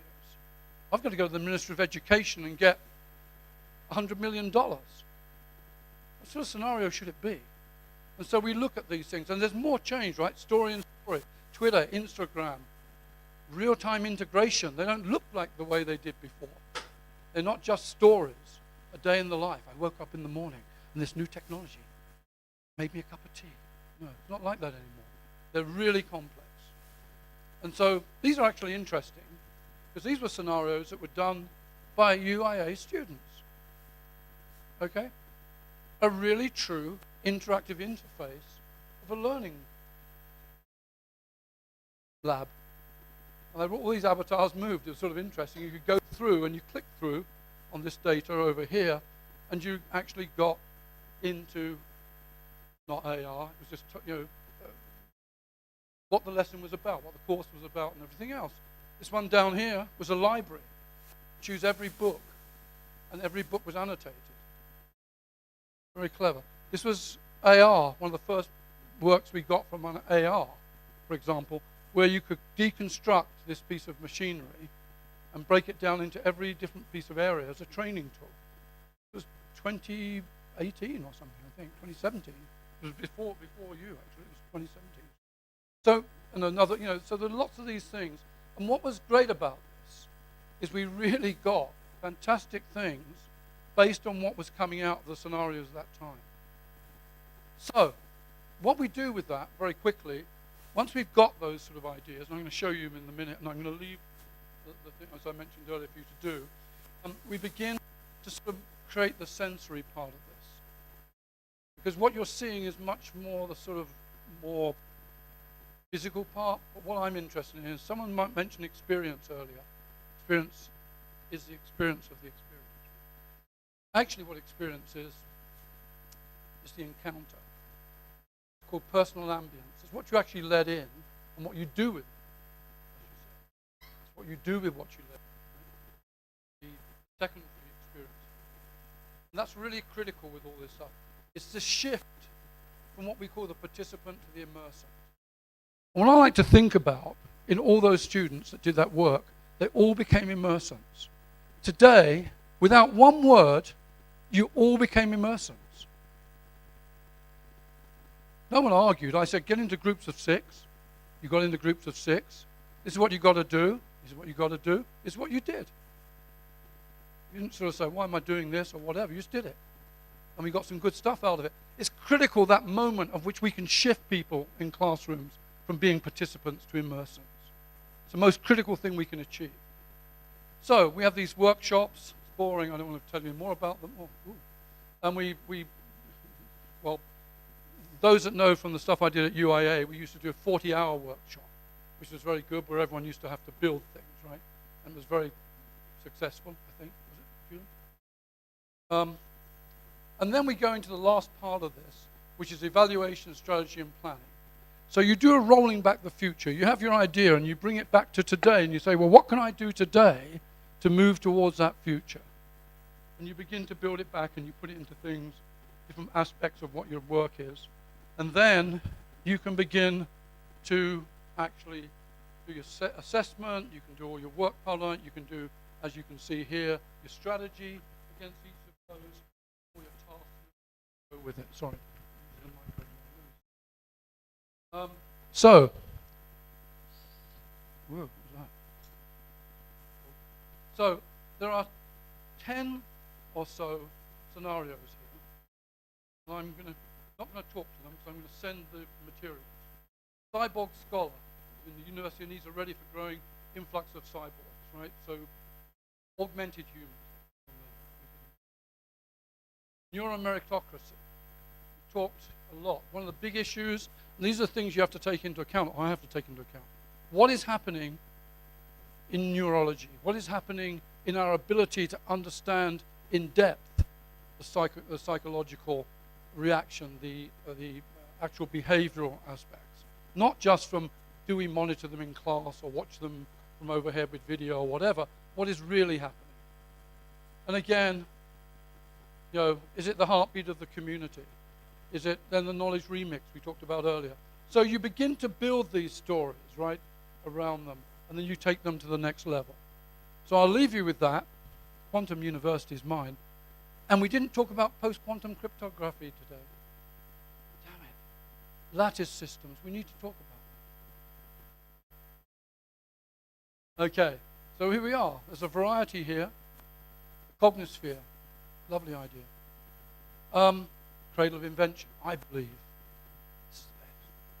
I think you should go back to being the cradle of invention.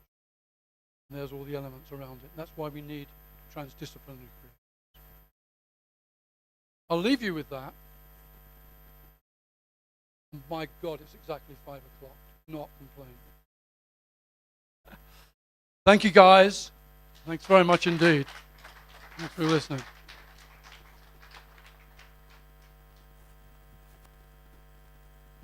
Thank you so much. The afternoon session actually was very, very interesting.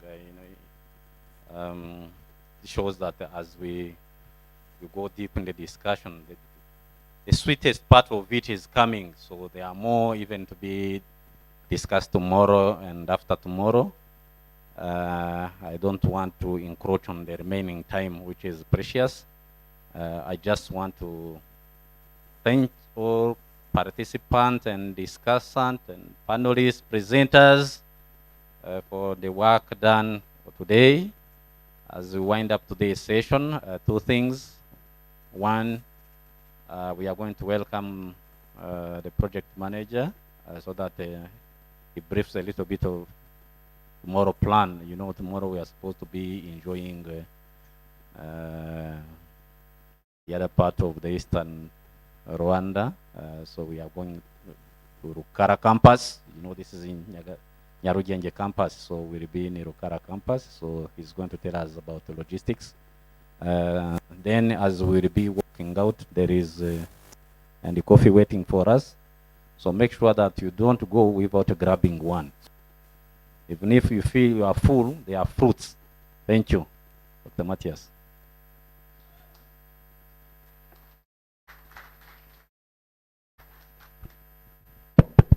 Yeah, good afternoon. I think you can clap for yourselves. Yeah, the day has been long and very interesting, I think so. Thank you for all who presented. We are now building the future. You have seen that for the future, you need to dream. And to construct or build the future is very difficult. It is full of uncertainty. So which means from the presentation that we had here, I was confused. Where are we going? What will it be tomorrow? But tomorrow, you have seen that is built on what is happening today. So, thank you very much. As he said, the conference is continuing. Tomorrow, we are going to have the next sessions at Rukara campus. And I wish to meet you, all of you. I wish to meet all of you. Our dear students who are based at Rukara, for you are returning today. You have your bus. And we are going to meet you again tomorrow. And as information, the test that you have, that was planned for Friday, has been postponed. I think that is good information for you. Yeah, for our guests, tomorrow we are going to move together. We know where you are having your accommodation. The bus will pass there at 7 morning. Yes. And for other people who will go with us in the morning, we are going to communicate, we are going to talk, and you will tell us where to pick you in the morning. But we would like that at 7 morning we leave, so that at 9 we'll be at Rukara campus. So you are welcome tomorrow, and thank you for what have been done today, what you have done today, and I wish you a nice evening. As my colleague Irene said, it's good to pass there so that you can get other sugar to get more energy so that we can reach our homes safely and in a good position. So thank you very much and welcome tomorrow.